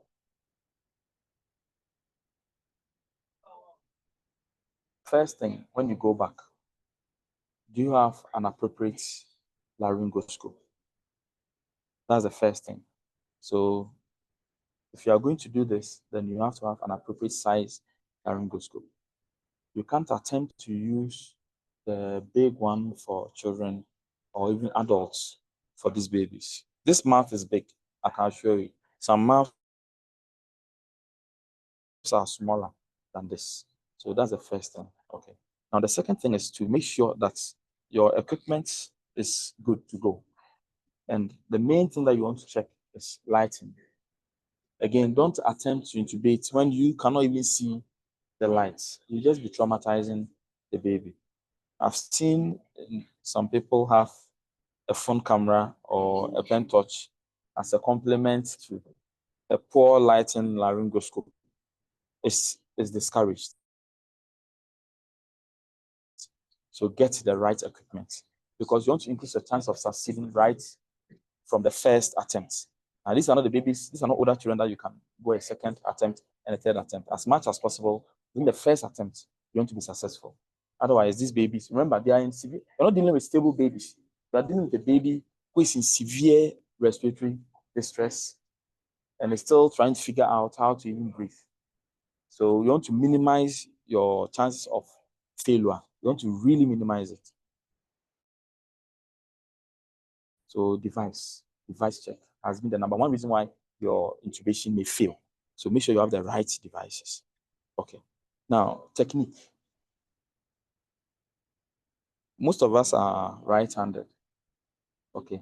When it comes to intubation, whether you are left-handed or right-handed, be comfortable with going with your left hand. Again, I've seen people attempt to use right hand, but that means you've not understood how this is designed. So this is designed to have a groove on this side. So if you decide to go with your right hand, okay, the groove is on this side. That will be very difficult. It's very awkward. It's even awkward. Okay, so you may end up somehow, but again, your chance of failing is very high. So please, for intubation, you are going with your left. All right. Now, the next thing I want you to pay attention to is that one of the reasons why you may fail is that some, unlike older children, the tongue is big enough, you can see it, you can avoid it. These tiny babies, the tongue is already falling back in this position, and it's so tiny. So you want to get the tongue out of your way. So a technique that has been shown to work well is to grab the tongue with a Magel forceps. Unfortunately, we don't have one here. So find out what it is and get that as another important equipment. If Magel, a Magel. Let's show you. A Magel forceps. Okay. Now, But you said an appropriate laryngoscope. yes, Straight size plate. 0 or 0 or 0. Okay. Okay. Miller. Okay. Straight 0 or 0. This baby should need 0 actually. Yes, there. Okay, 0. Okay. I can't see on the screen. Some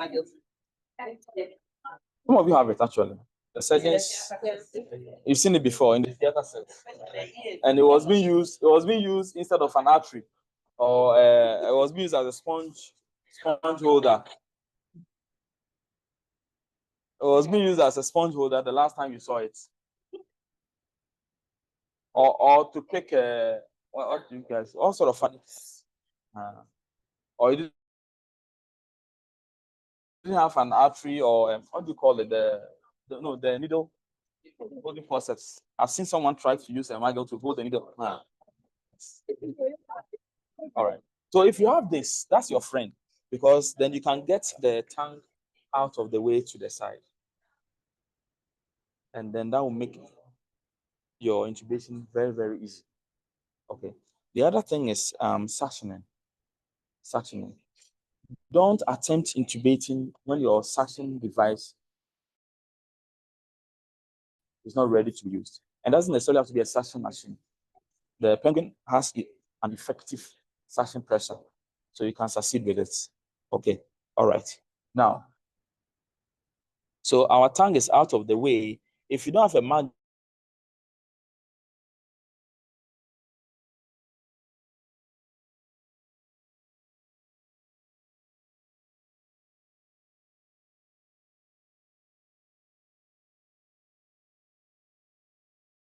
full length of the tongue, that's not the idea. It's very, very gentle. Look at it. It's very smooth grooves. It's not very deep. You can't cut the tongue like an artery. Okay. All right. So avoid grabbing the whole tongue. That's too aggressive. Just the tip. Okay. And then you pull to the side. If you do it right, it's smooth. It's not very, very sharp like your artery. So don't expect it to hold it and bite on it too hard. Okay. Now, if you do it right, almost immediately, you can even see your epiglottis come to view. Can you see that? Okay.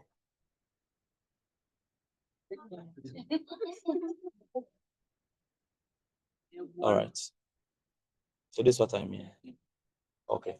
If you don't have a Magel, or you're unable to hold the tongue out well, then you struggle. So it's all come down to how you are going to enter. All right. Now, so if you have a maggle, good for you. If you don't have it, then you have to go with your finger. Grab. Yeah, no, it feels uncomfortable. But again, all this is happening. The whole Tongue out. That's not the idea. The mannequin is very flexible. That's why you see it's like It's gel. come out. Just to keep it there from falling back. Is that okay? All right. Now, so everybody will get an opportunity. Now, the problem that most of you have is you don't sweep the tongue. You don't sweep the tongue. You just try to go down, and some of you end up pushing the tongue back. Okay, so always try and sweep the tongue to the side. So start from here and sweep to the side. That brings your epiglottis into view almost immediately. And always see. Always what? See. If you can't see, please don't go in blind. Remember, we said that you want to be successful on the first attempt. Okay, all right.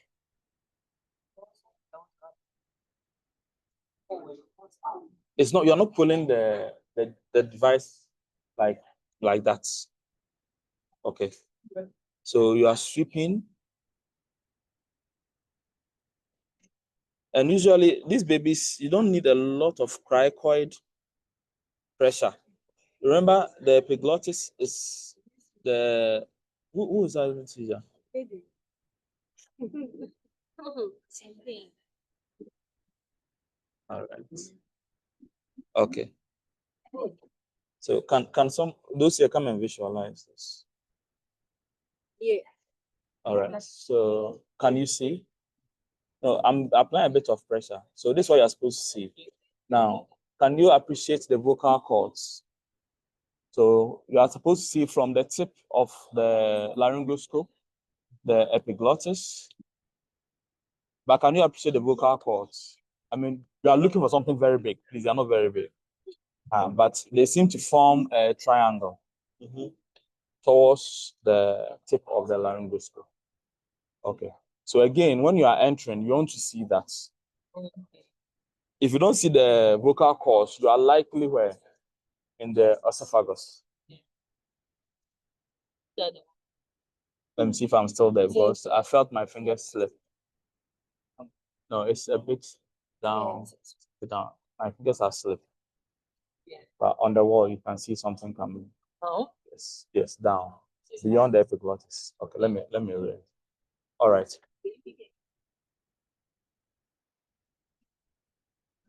Okay. Okay. Okay, this should be better now. All right. You don't need to try it. This is just for you to see. If I was there, I would see it even from here. But you are far away. Now. Okay. So the next thing I want us to pay attention to is that, and please, this is because I'm explaining. You don't have this large role. This is not the time to teach people. Okay, if you are going to teach, then you should use mannequins. Teach. You can't use an actual real to teach. Please avoid it. Not in these settings. Okay. All right. So the next thing is, so this is what I was saying, that you are going to use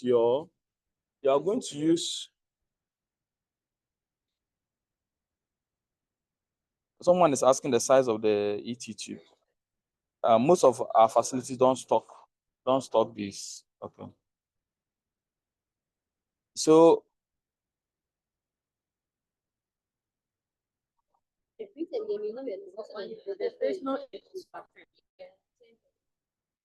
this tablet will be difficult for people to use. So Harry, this tablet will be difficult for people to use.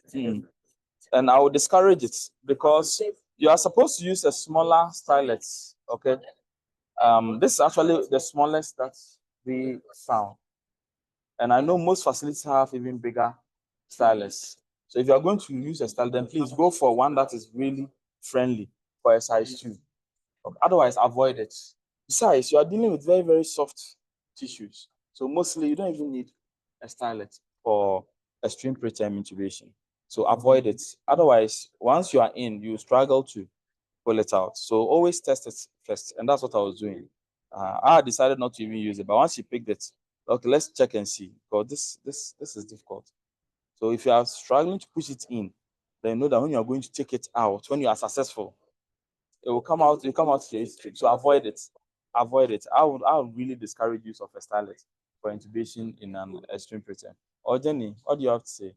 Maybe you are more comfortable with it. It bends. It keeps bending. So how I've solved that problem, okay, is to be very good with your laryngoscope. If you are very good with it, then even in children, I've intubated without stylet. So you can intubate comfortably. But if you are not very good, very relaxed, then your tube, you keep turning it. Then it's hitting structures it's not supposed to hit. So for me, it's a good test of whether you are very smooth. Let me put it at your smoothness level. It's a test because if you hit any structure without a stylet, it will kink. It will keep bending. But if you don't hit any structure and you are going through the vocal cords, then you should be able to even intubate without a stylet. I won't advise you though for older children because you surely hit, especially if sedation is poor. Okay, all right. So let's do this and then we'll go. Now, the other thing I want you to notice, all this while you are doing this under a very few. No, you leave the head, leave the head. Yeah, I know it's the gel like it is okay, but our babies are also like that too sometimes. It's okay. All right. So if you are successful with this, so you can visualize. Okay. Now you can visualize, so it shouldn't be difficult. You remember? Did you see how I went through the groove of the laryngoscope? And I remember. So it's smooth. All right. Can you feel? No, you can't feel it. Open this one.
All right. Should be able to go easier. All right. I feel something is something maybe. Something maybe. I don't see whether it's there. It's there.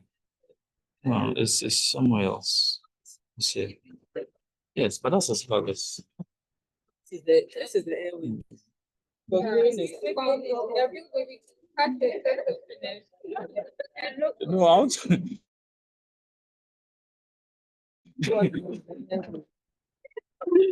No, that's the no.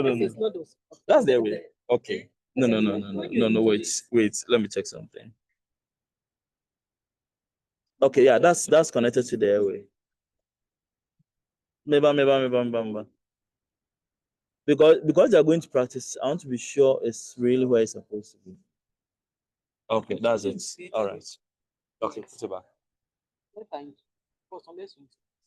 No, you put it back. Then we will need a lot of gel. Otherwise they'll struggle with it.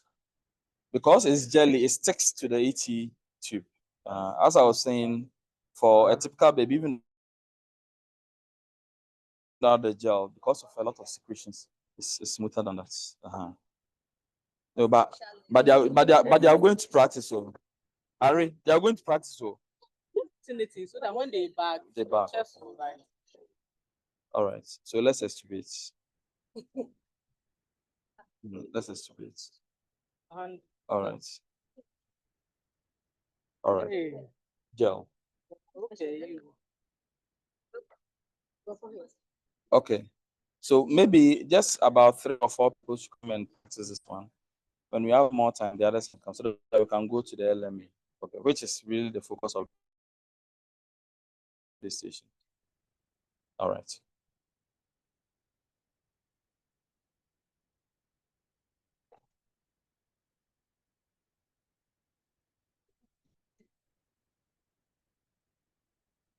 Okay.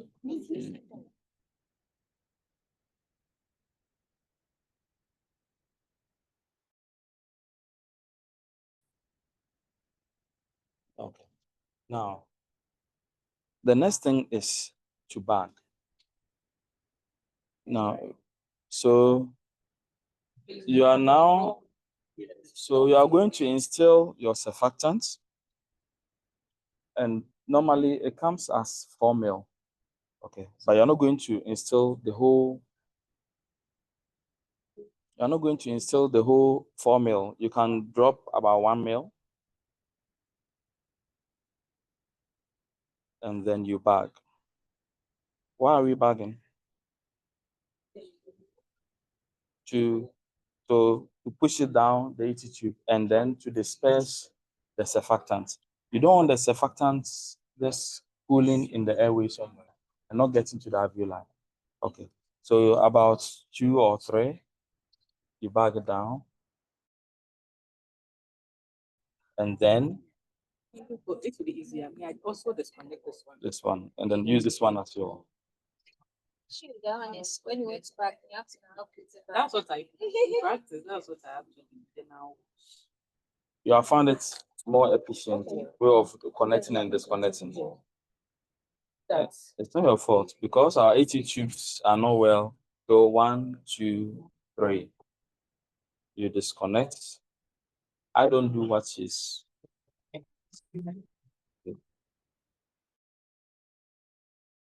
So you have about 1 to 2 mils. Okay.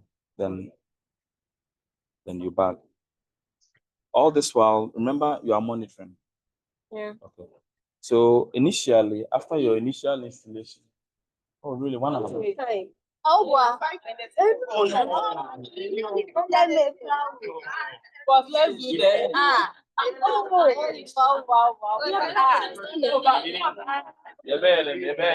wow. But let me say before. Are we rotating again? Oh no.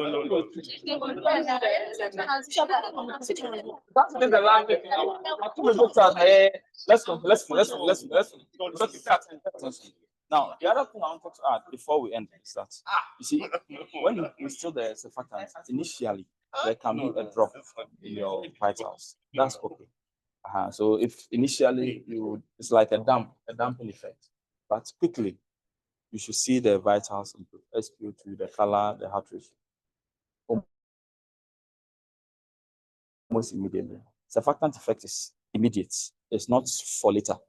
Did you get that? It's immediate, not some minutes later. So if you're not getting a response, then troubleshoot. Maybe you didn't even get a surfactant into the lungs. Okay. So that's ensure. Now, what we want to, you all get to practice. What we want you to learn is question.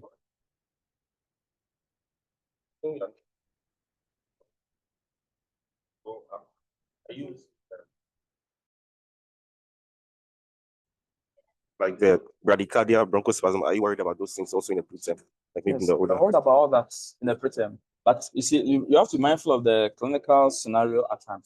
You are dealing with a baby who is in severe respiratory distress. Some of them already SpO2 may be low. Some of them, your CPAP may not be getting you the effect. So you're not dealing with very, very gross 10 babies or even late preterms. You're dealing with very tiny, already very sometimes hypotonic, lethargic. Some of them may be active and alive, but those are few. And those are the ones that you may not even need surfactant. Those are typically 30, 31 with 32 weeks. So those ones are the ones that we are saying, select your patient carefully. If the baby is initiated on CPAP and is doing very well, you may not need administer surfactant. But in a scenario like 26, 27, 28, 29, that's even you with your CPAP, baby is getting worse. And those are not the babies that will fight you a lot. So we may not run into this. But yes, be mindful of bronchospasm. But be more mindful of feeling your intubation. That's what will make the baby get worse. Okay, not bronchospasm. Remember, they don't have muscles well developed in their airway. So bronchospasm is not a very important effect of your intervention. Okay, all right. So the 4 mils per kg. Yeah. For 200 milligrams per kg. Stick with 4 mils, the mils per kg. Okay. She said it comes.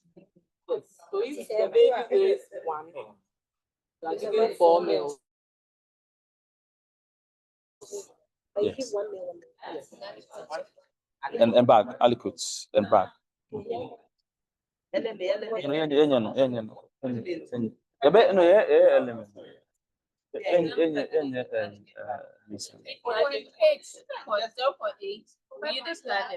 but yeah, salsa. Take us through down. No, yeah, my instance.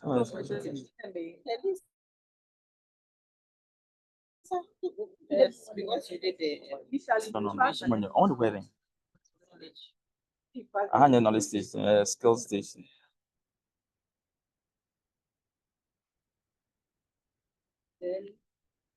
Hurry. Then you aspirate the gastric contents out. The child should be on, afterwards, you take your NG tube out and put the child on CPAP. Out. Then you take your LME and it should go in the anatomic position. This fits on the hard palate. So you hold the tongue out, like how Dr. Upon shoulder. So if you can't do with your hand, you use the Magel's forceps. Then you push your LME down so you meet a resistance. Then you are in. Then you bag.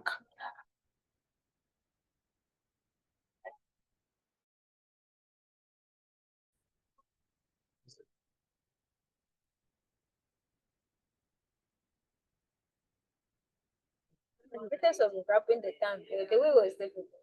It is. So you push it down till you meet a resistance.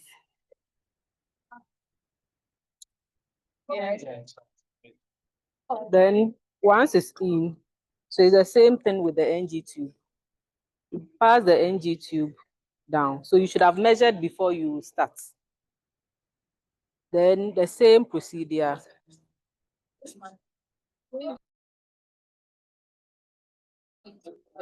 It's sitting, yes, on top of the airway. So this side will cover the esophagus, and then this side, you measure this one where the length of the NG tube that you pass into it. So this way.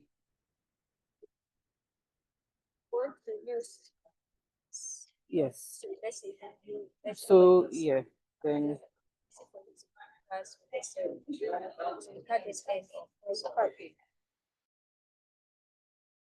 you cut it off. Yes. So this way, I'm coming out. I want to pull it out. Okay. No, it's a new one. So you cut so that you don't put too much into the airway.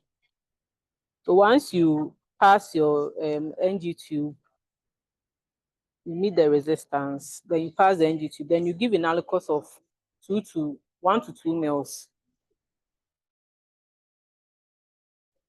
Yes, yes, with the NG tube. So if this part is cut out, So assuming I've cut it, so I'll just, then 1, then I'll come out, then I'll bag, yes.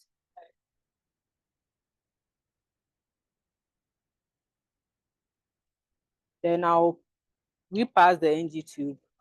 and give another one. Another 1 ml.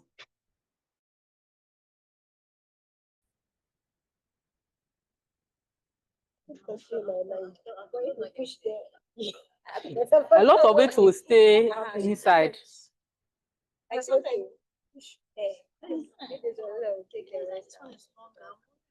No, that's what I'm saying, that you cut this one to size. This one. To measure.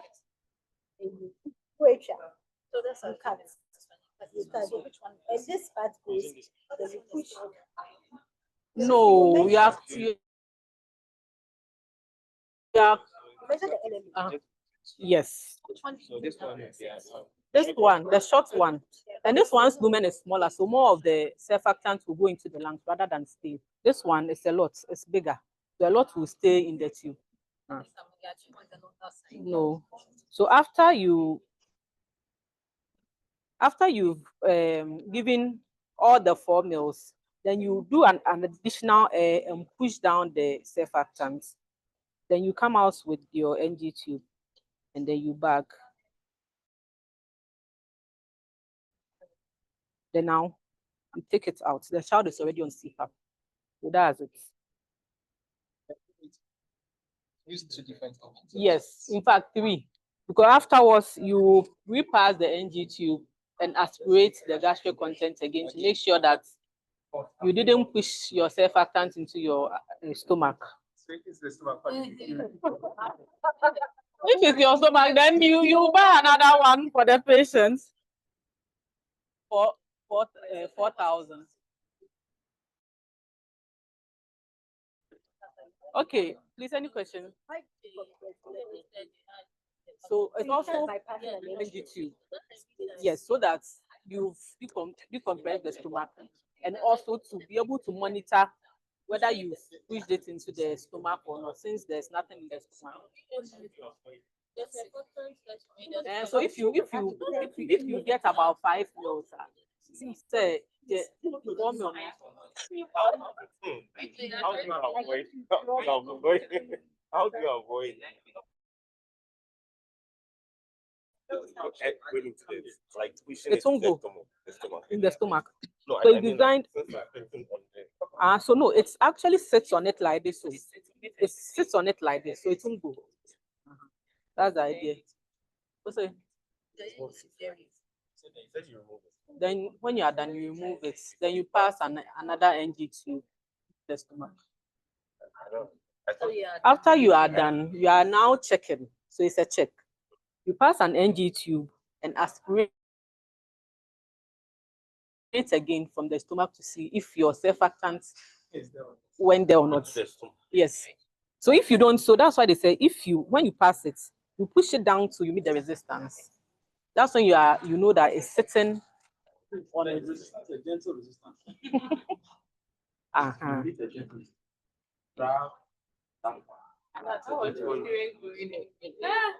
It's not like you keep pushing like now, okay, now you can't really push again. The gentle resistance.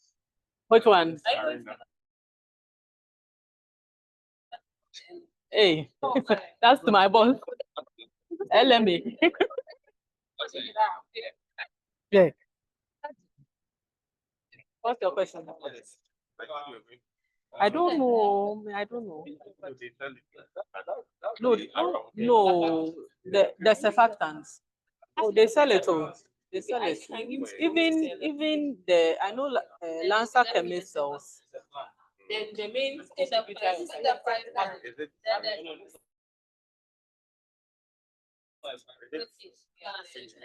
Yes, it's cold chain. Sorry, so before you give the surfactant, you have to warm it to room temperature. You have to warm it. So normally, yes, but you still have to. It's still warm. So you rub it in your hand.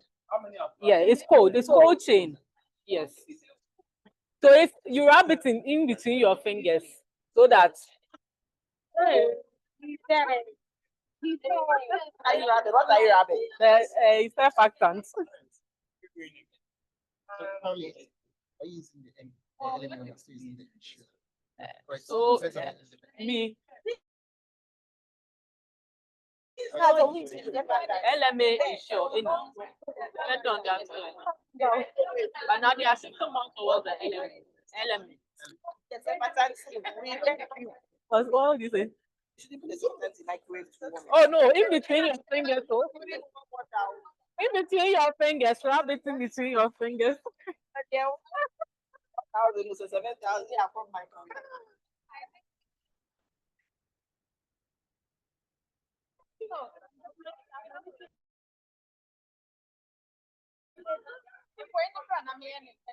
Oh, yeah, there. Oh, that's all you're sure.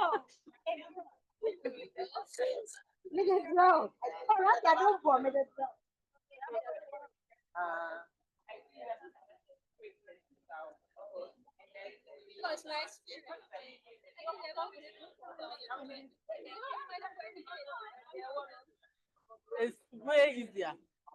It's not as technical as well, but it's still hey. Wait, I couldn't find it. Though.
One for 6 seconds.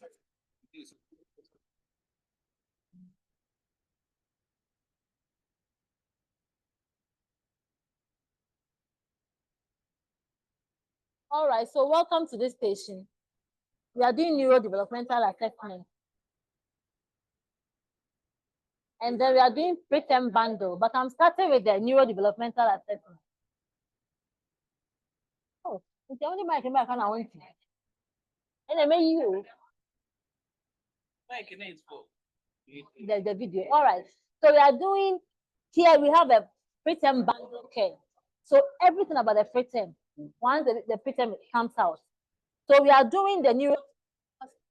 Then I go and do this. Sitting down and getting up is quite difficult. So I'm starting with the neuro clinic. Neuro clinic is done when the baby has been discharged. 1 month to be enrolled into the neuro clinic. The baby can be discharged, but not yet 1 month. But will come for the normal review of the weighing, alternate day weighing. Please, are we okay? But to be part of the neuro clinic, the baby should be 1 month. So that's why we have a tool that we use to assess them when they come for the neurodevelopmental clinic. So let's share the tools. All right. So on the tool, before you can put the baby on the clinic or enroll the baby, you should correct the gestational age. So we have the corrected gestational age. So the mother or the baby might have been come at 28 weeks and is being discharged at 36 weeks. So correct the age using the EDD. Right? Okay. So you see the date of assessment, the folder number, which can even be the LEMS number. Then the baby's name, if the baby has a name, or the mother's name can be used. Then the date of birth, then you see the EDD is there. And then the gestational, that's the weeks, the actual weeks. And then the chronological age, maybe the baby came at 28 and it's now 32, 34. How old? 1 month, right? So the mother thinks the baby is 1 month. So looking at the EDD, then you subtract. When you subtract, you get the corrected age. So it can happen the baby has not yet been born. Please, are we getting it? It can happen that the baby. So let the mother agree with you. Oh, the baby is alive. The baby is fine. Yes, but because I don't want you to be saddened by comparing with other babies around you. So let's say Adra Mami and Adra Papa, Abuna Mami, they gave birth on the same date, but Abuna's time was like a 10 baby, but Adra is not a 10 baby, it's a preterm. So that Adra's mother will not go and compare, hey, I've given birth to the two of you, and then one person is doing this. And then they send the cry. No, not that. So we just do the corrected age. So we can use this one to assess you. And with the health workers, we also agree with the mother that, oh, yes, if the child is 1 month, I'm not expecting the child to 6. Okay? So if you don't correct, then the mother will even be confusing you. And then maybe you're 6 months, but maybe it's not sitting. And not even. But once you know, then you come here. Oh, no. It's 6 months on the chronological age, but it's 3 months here. So don't. Please, are we okay? So with the newer assessment, we have the gross motor, we have the fine motor development. Please turn to the back. Social development. Okay, all right. So you month, it's month, 1 month, 2 months. It's expected that at least if you don't see anything, if you are getting the no, a baby who is 1 month should at least be able to lift the head in a prone position. So this way, when you put the baby in a prone position, be able to lift the head. Try and lift the head, looking around. Sometimes they're putting their mouth on the bed sheet, trying to lift the head. So whatever the baby does, even if it's a slight effort, it's a yes. So it's not a straight jacket, like, no, don't do it. I want to see your head being lifted and then no. Please, do you get it? Yes.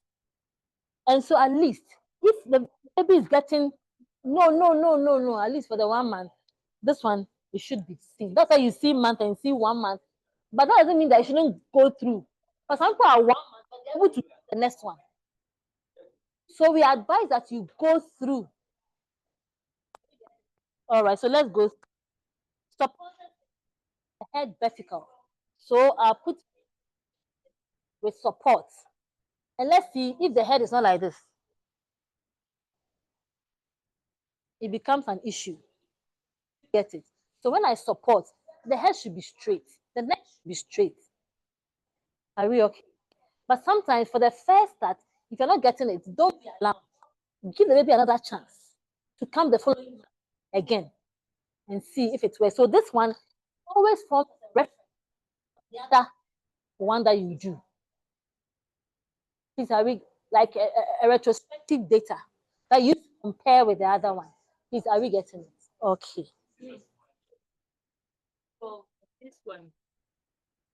Okay, so you are saying for 1 month, the baby should be able to, even in a prone position, do like lift yes. the head. Corrected age. That is term baby or preterm. When you correct, no, I'm talking about this is the preterm thing. But if you don't correct, you will not really have a true reflection of the development. Because you have to correct, move along. So if you correct and the baby is about 36 weeks, did you get it? So you know enroll. So you give the baby another 1 month where the baby has gotten to 40 weeks, and then another time, 40 days, the baby is 1 month, then you enroll. Okay, so this whole thing has to start when you have done the corrected way, like 40 weeks and above. Yes, and the baby is 1 month for Okay, you all with your right. correction. Or else you not see a true reflection of it. Okay. And the mother will be crying and be comparing with other mothers. Yeah. Thoughts. All right. Almost say, hey, you're so money when the another mother will come in then. Without thinking of the age now. Please, are we getting okay? Now, baby is sitting down with the, so we done that one. So now I put the baby. So I'm expecting that the baby is able to try and put the elbow to lift. Okay, so even if he tries a little, so I say, then I put baby and try to see baby will also help lift his own head by holding the baby that way. So it's another yes. With a little effort, it's a yes. Okay. Then times I can put baby in a prone or in a supine and see the baby can turn.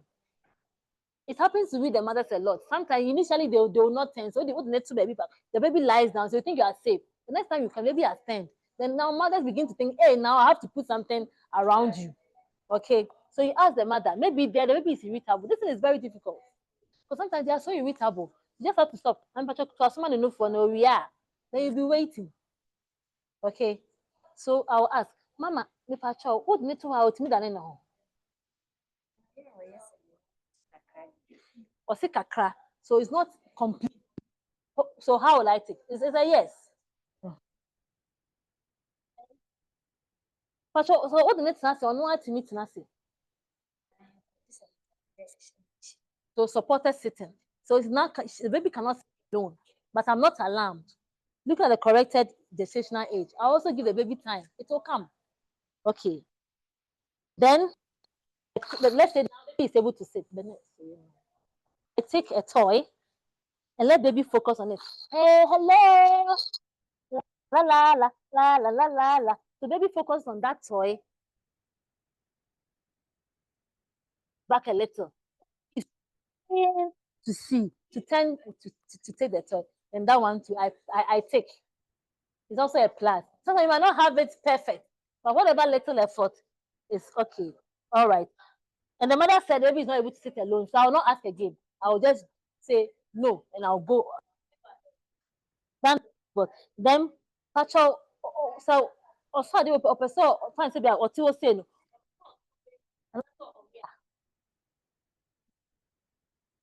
There and there, baby will not do. But when you ask the mother, like let's say the baby is sitting, when they want to crawl, you know how they do it. Then they try, and then so I'm asking mother. Sometimes because I'm a stranger, pet the baby or and the baby is focused on the toy. So I ask the mother, oh, so you then I come. Can the baby recover toys behind? So I do this. This time I'm going further. Then I go backwards. Whether the baby is trying. Sometimes you have to support. But sometimes when in their quest to do that, they fall. Then that one too, I take. Okay. Then Pacho, to me, that's why they must original. Said nkaka. So the baby makes the effort to hold the chair. You know, when they want to walk. But you can be seeing some of these things as the baby grows. And Pacho also in Sabako, to me, Nante.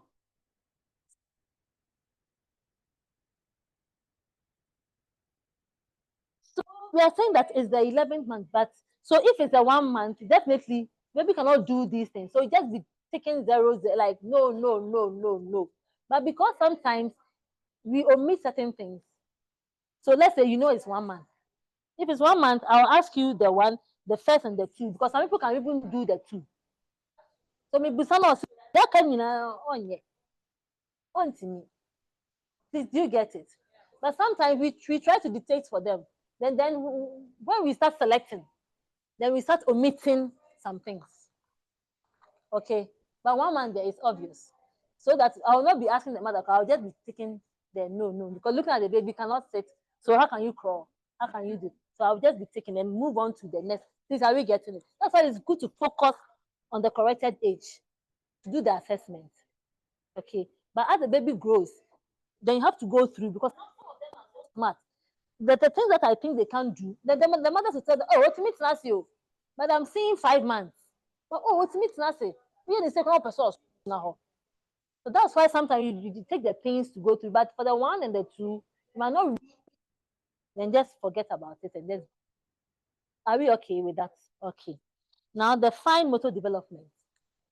Okay. Then I pick something that is very attractive. I like color red a lot. Red is quite attractive. Then I get the baby's attention. Hello. So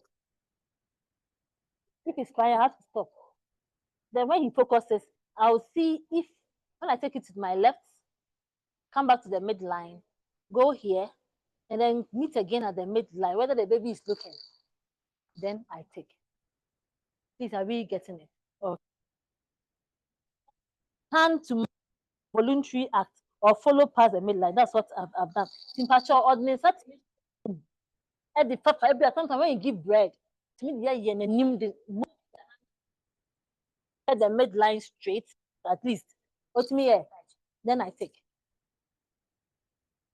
They have some defect, they can't even feel the face or something. So sometimes, like, through my 180, I've done it just take.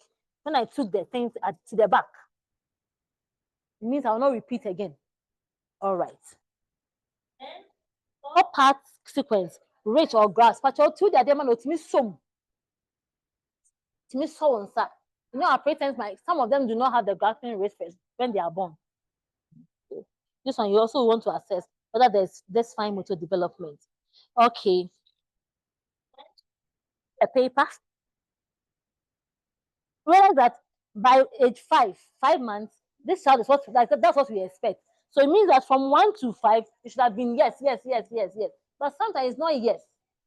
So that's why sometimes we take the pain to go through again. And most of the time, instead of picking the together, like we should have picked the first assessment, put it together, a new one. But sometimes we forget we have to go back. So if it was yes at the other time, maybe you try and then go around. But this time we said no, that means that there's an issue. So that's why sometimes it's like, so when 1 month, why are you going through all? Just like you omit some things. Are we getting all right? So I give the paper to so with all these things, they give you options. So the baby is even able to do one option. It's a yes. So don't let the baby go through all the option. Let's say 6 math and transfer other things with the other shapes. If it's just the graphs for the ring, it's fine. That we get it. So where is the ring? So I give these silicone ones with water. That one is preferred because they don't have a teeth yet. So maybe 1 or 2 for the 6 months. Maybe it's able to hold.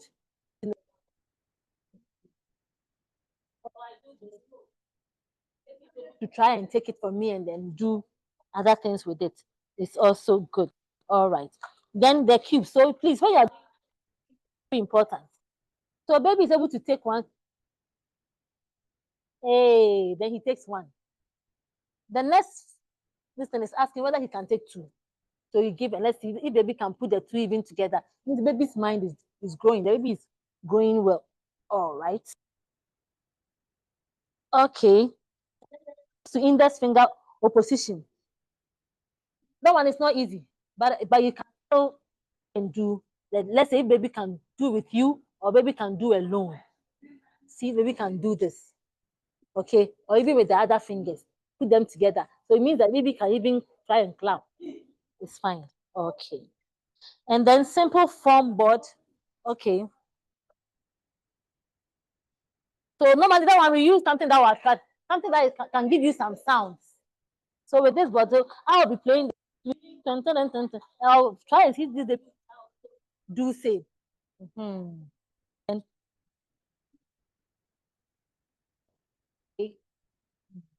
so let's turn to the back. Social normally is the man when we get here. All right. Can you understand tree? So you don't understand. Okay. So when you want to the mother, the baby, is the baby happy? Does the baby look at you? Yeah. Oh, that's good. Okay. Does the baby smile? So you see that the bonding is taking place. Now the baby is able to identify that's my mom. Baby is happy. Okay. Then let's say where you come from town. Or it's been a while since baby saw you. When baby sees you, does baby get excited? Does he push you to sit down and then? Some babies do. They'll push you to sit down so that you. So this one might not be push you, but you know the excitement. The focus is the breast. The baby is doing very.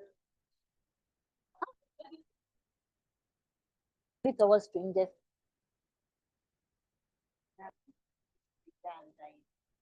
So that's like anybody. So he only knows the family, then goes around.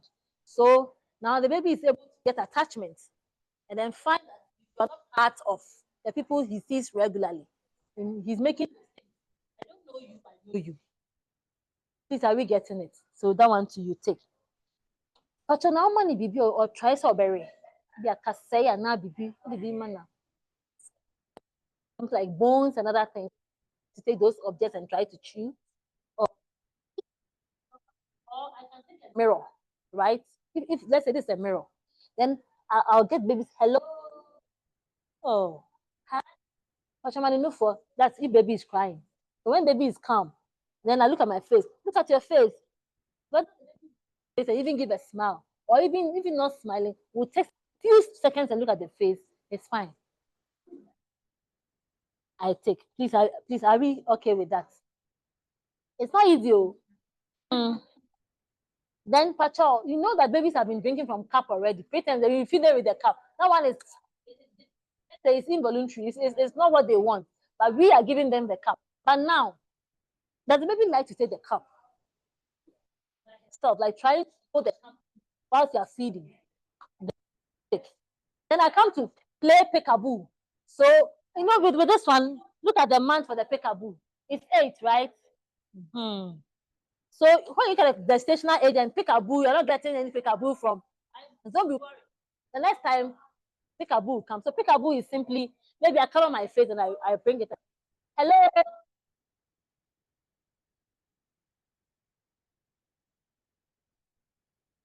The baby becomes excited. Sometimes I want to take your hand from the face. Then hold and eat fast already. So this one I do not come again. Then go. I wear a fascinator. Then I maybe remove my hat or remove. Do you understand? And which age is that? Which man? The 10th man. So it's expected. So if the baby is 1, I'll be getting no. But I'm not even bothered. Sometimes I'll not even ask. Now 1 man, the bed will be a check. So something like that. The finger feet, I've asked the mother, she's able to grab and take something in the mouth. It's good. And then so when you give the baby spoon, does he try to take it or hold it? Grabs your spoon from your hand. Okay. Please, are we okay with it? Now let's go to the last one, the communication. With the communication, most of the time. If the baby was 1 month, also do the should be able to follow the, but this time sound. Whether it follows the sound, then to this. Then hand to mouth as a voluntary act. Sorry.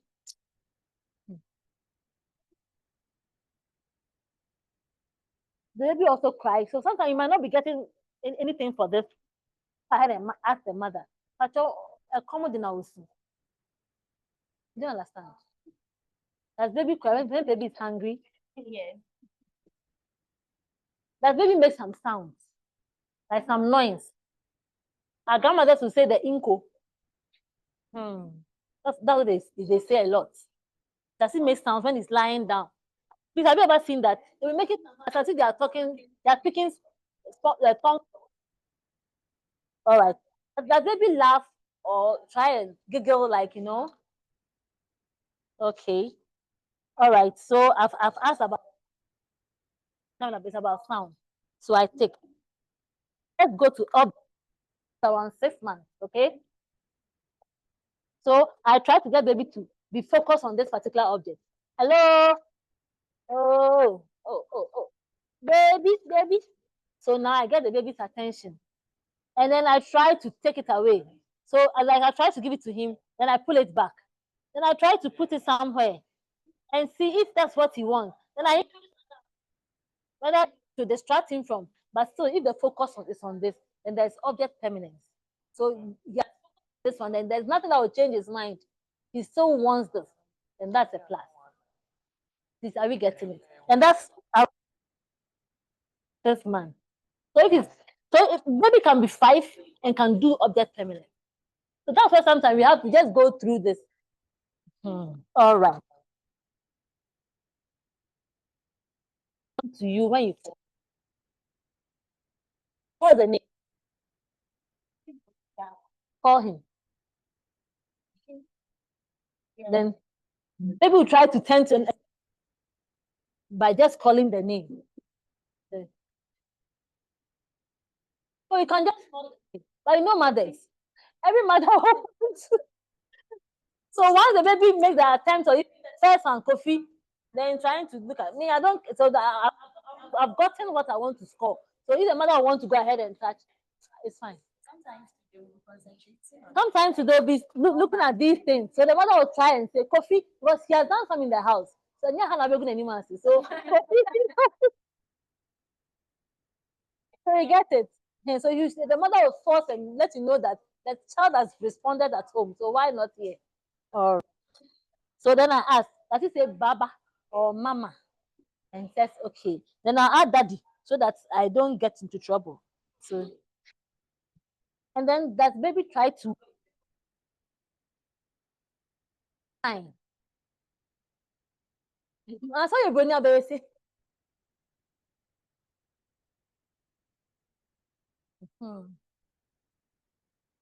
So there are quite people will be doing this. So object it already. Because if he's been able to score object at 6, so why not 10? Okay. And then the 11.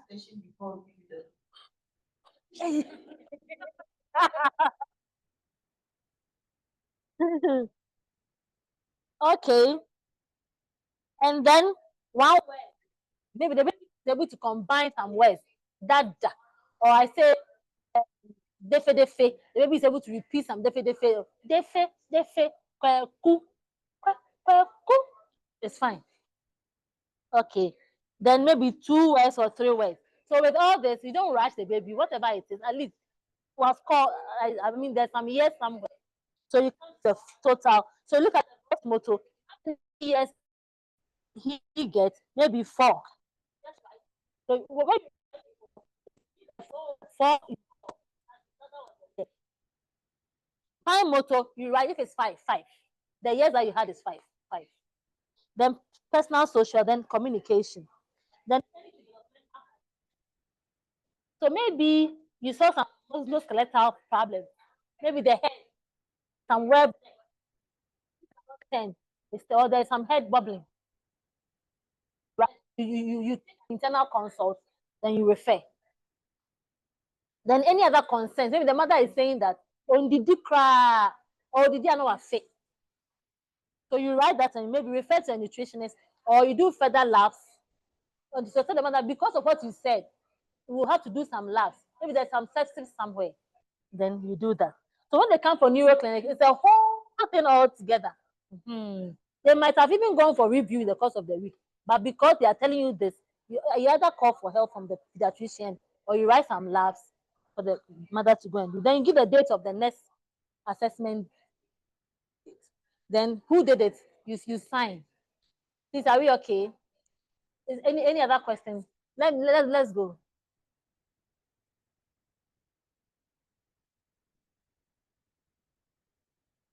Finally. But let us explain.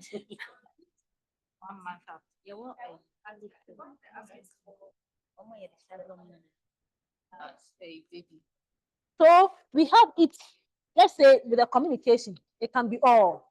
It's like a very good score. It's fine. Look at the corrected age. And the month should give you a fair reflection of what it is. So that's why you should always have a reference. The last one that you did, you compare. So if you see that the child is rather going backwards instead of moving ahead, then you can refer to the neuro for them to take up, or the pediatrician to take up. Okay. Sometimes, autistic child, initially they can be active, but later on they withdraw. So if you see anything like that, or the child may be active, suddenly the child is not, maybe there's a brain issue that is coming. Good afternoon.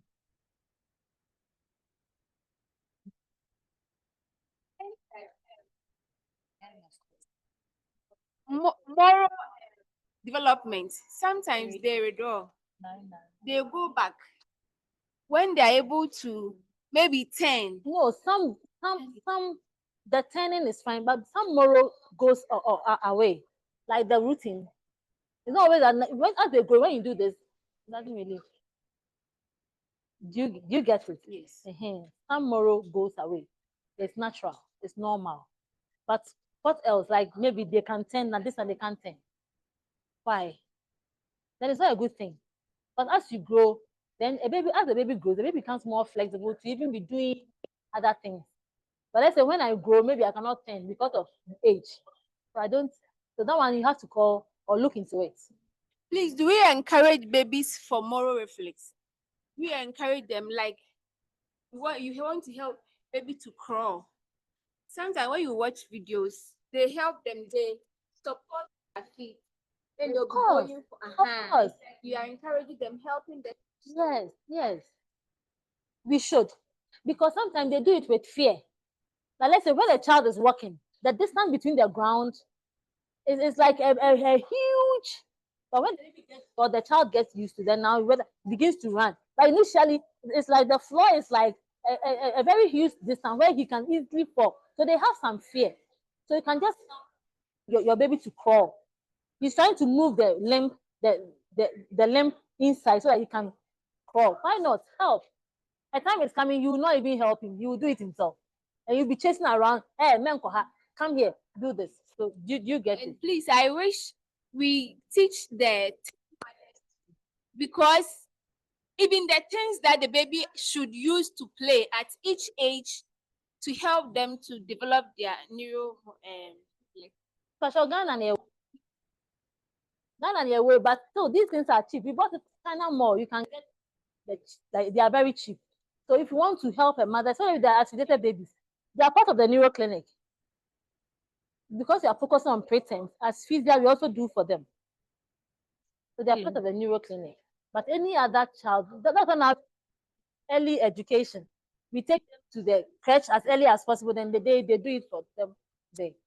Hello, Shall we good also- afternoon. Yes. Please, may I visit before we refer them to the neuro?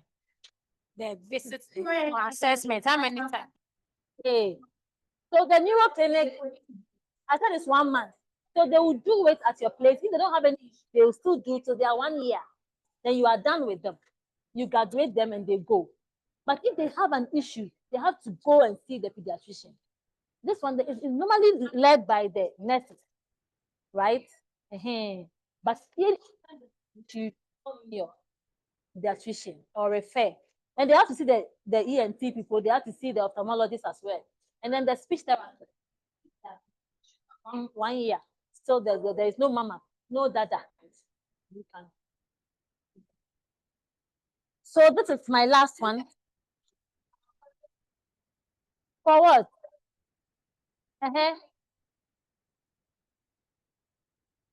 Then they should refer. Yeah. They don't do that. They just wait. But in case they are seeing that the baby is not fine, they tell the mothers. But like they'll say, like your child is 6 months, but the neck. And so can you please go and see your doctor too? Okay. Okay, so this is our preterm bundle. Preterm bundle care. So let's say a preterm is delivered at 28. We have to do this or whatever. But before that, you leave when the baby comes, the midwife must leave the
Okay, so we had 6 excellent and insightful presentations.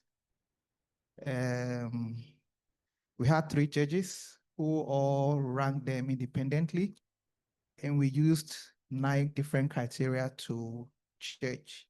So the first one was clarity of the abstract, and the second one was the scientific or technical rigor. Was the content accurate and well supported? The third one was the impact of the research contributing to our work. The fourth was organization of the presentation. The next one was visual aids and diagrams. Then the delivery and communication, and how they were able to handle the question and answer sessions, their overall appearance and overall impression. So these were what we used in judging them. And it was close. It was close. Some of them, the difference was 0.5. Yes, so it tells you the quality of the papers they presented and how they delivered it. Some comment before I go ahead with the results was a particular presentation didn't even have one single graphical representation. So that one brought the marks down.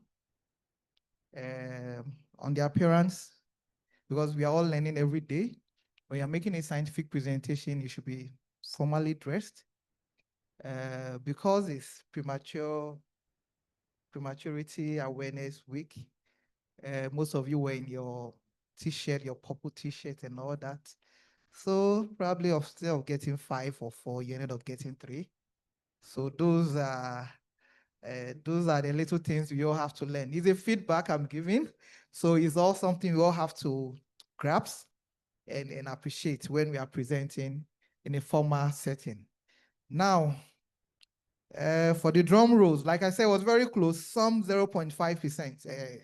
It was very close. So for the second runner up, that's the third one who came third. That's the the 5th presenter. I don't know who the 5th presenter is. Who was the 5th presenter? Yes, so she is the second runner up. Please give her.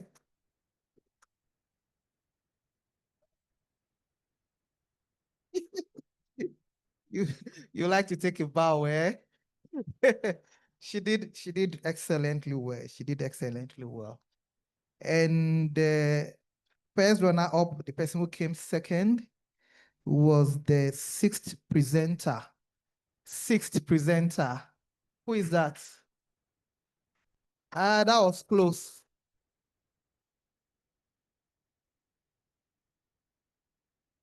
Like I said, it was a very close one.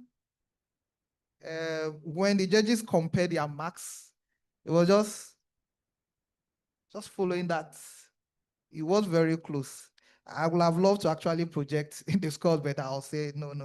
It will be too close for some people to even. So let's leave it, okay? So she was the first runner up. And the best oral presentation.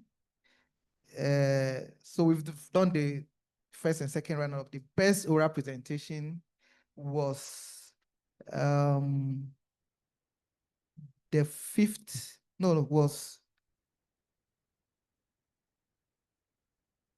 the first presenter. The first presenter. No. Come.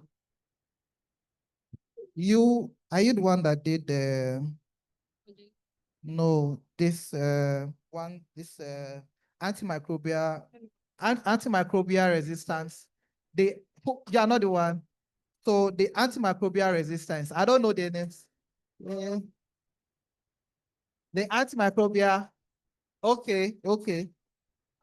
So the antimicrobial resistance had the high. It was a very close one, so I'm even mixing it very, very close. So she had the topmost marks. Yes. So, ladies and gentlemen, those are your winners. Yes. I don't know if Dr. Eugene, are you presenting anything to them now or later on? Okay, so I'm told. I'll announce the other prize after the results for the posters as well. So. My job is done here. I can run away. So congratulations, everybody. Thank you very much. And I would follow quickly with the results of the poster presentations. So the score format was similar to what we use for the oral presentations. And I must say they all did so well, put in a lot of efforts. I visited all the stands, asked questions, and the responses were satisfactory. So any of them could have been a winner. For the second runner-up, we have aggressive retinopathy of prematurity in a twin with twin transfusion.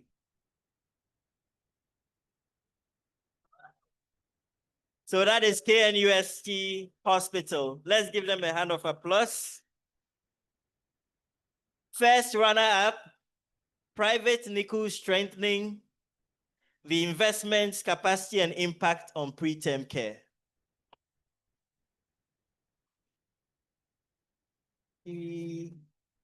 Abbas has stepped out. Okay. And the winner for the same facility. Okay. Ruman. Good. And then first place, we have near miss ocular toxoplasmosis in a preterm from FCHH. Congrats to our winners. So apart from they getting certificates, of course, any other person who presented is also going to get a certificate of presentation. All are winners, the three winners for the abstracts, oral abstracts, and the three winners for the posters. Your conference participation for next year is sorted. You don't have to think about it. Let's give them a round of applause. Let's hope next year we'll get more fans and we can give you a car. Thank you very much. I'll hand over to Kesiwa now. Thank you very much, and a big congratulations to all the participants. Another round of applause for all of them. Well done.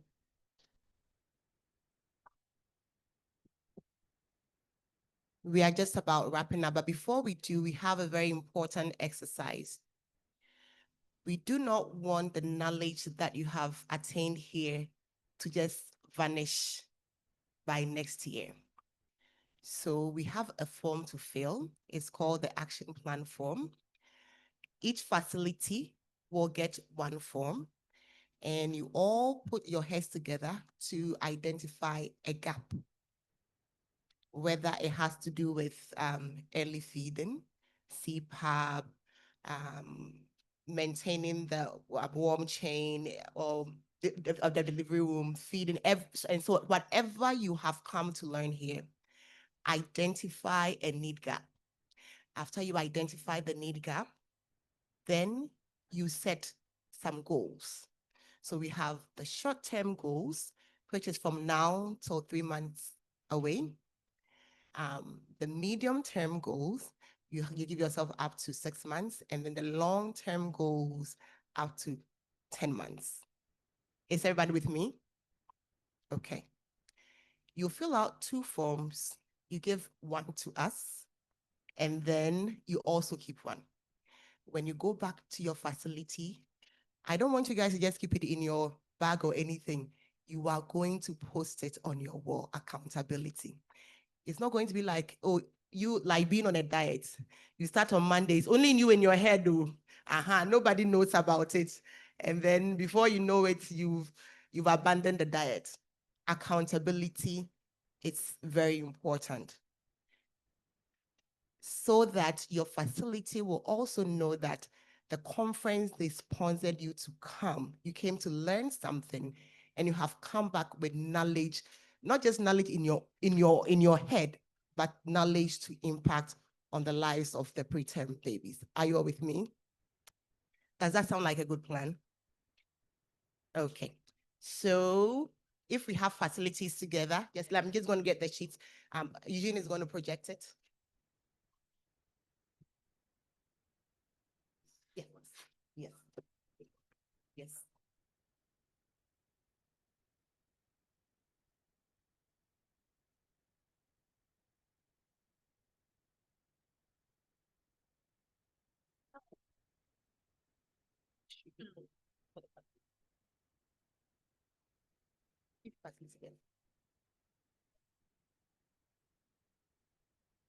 So are we fairly grouped into facilities?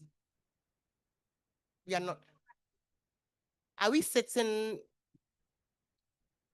Can all the facilities at least have one rep raise their hand? Okay. One rep, 2 sheets. One rep, 2 sheets. So after you get the sheet, you'd have to be a bit closer to your facility people because it has to be a team effort. You set the goals together.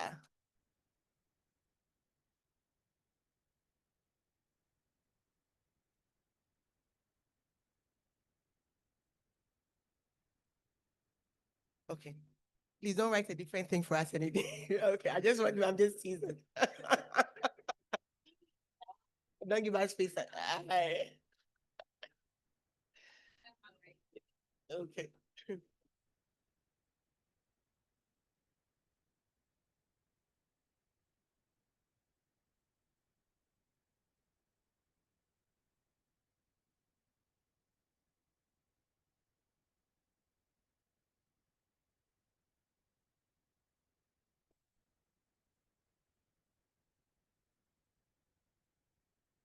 You're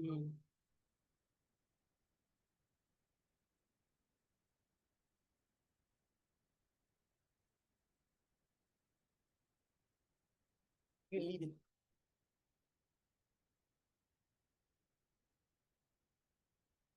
You realize that my gaps are very, very big. They're beyond big. And as part of my coming here, I pray PhD.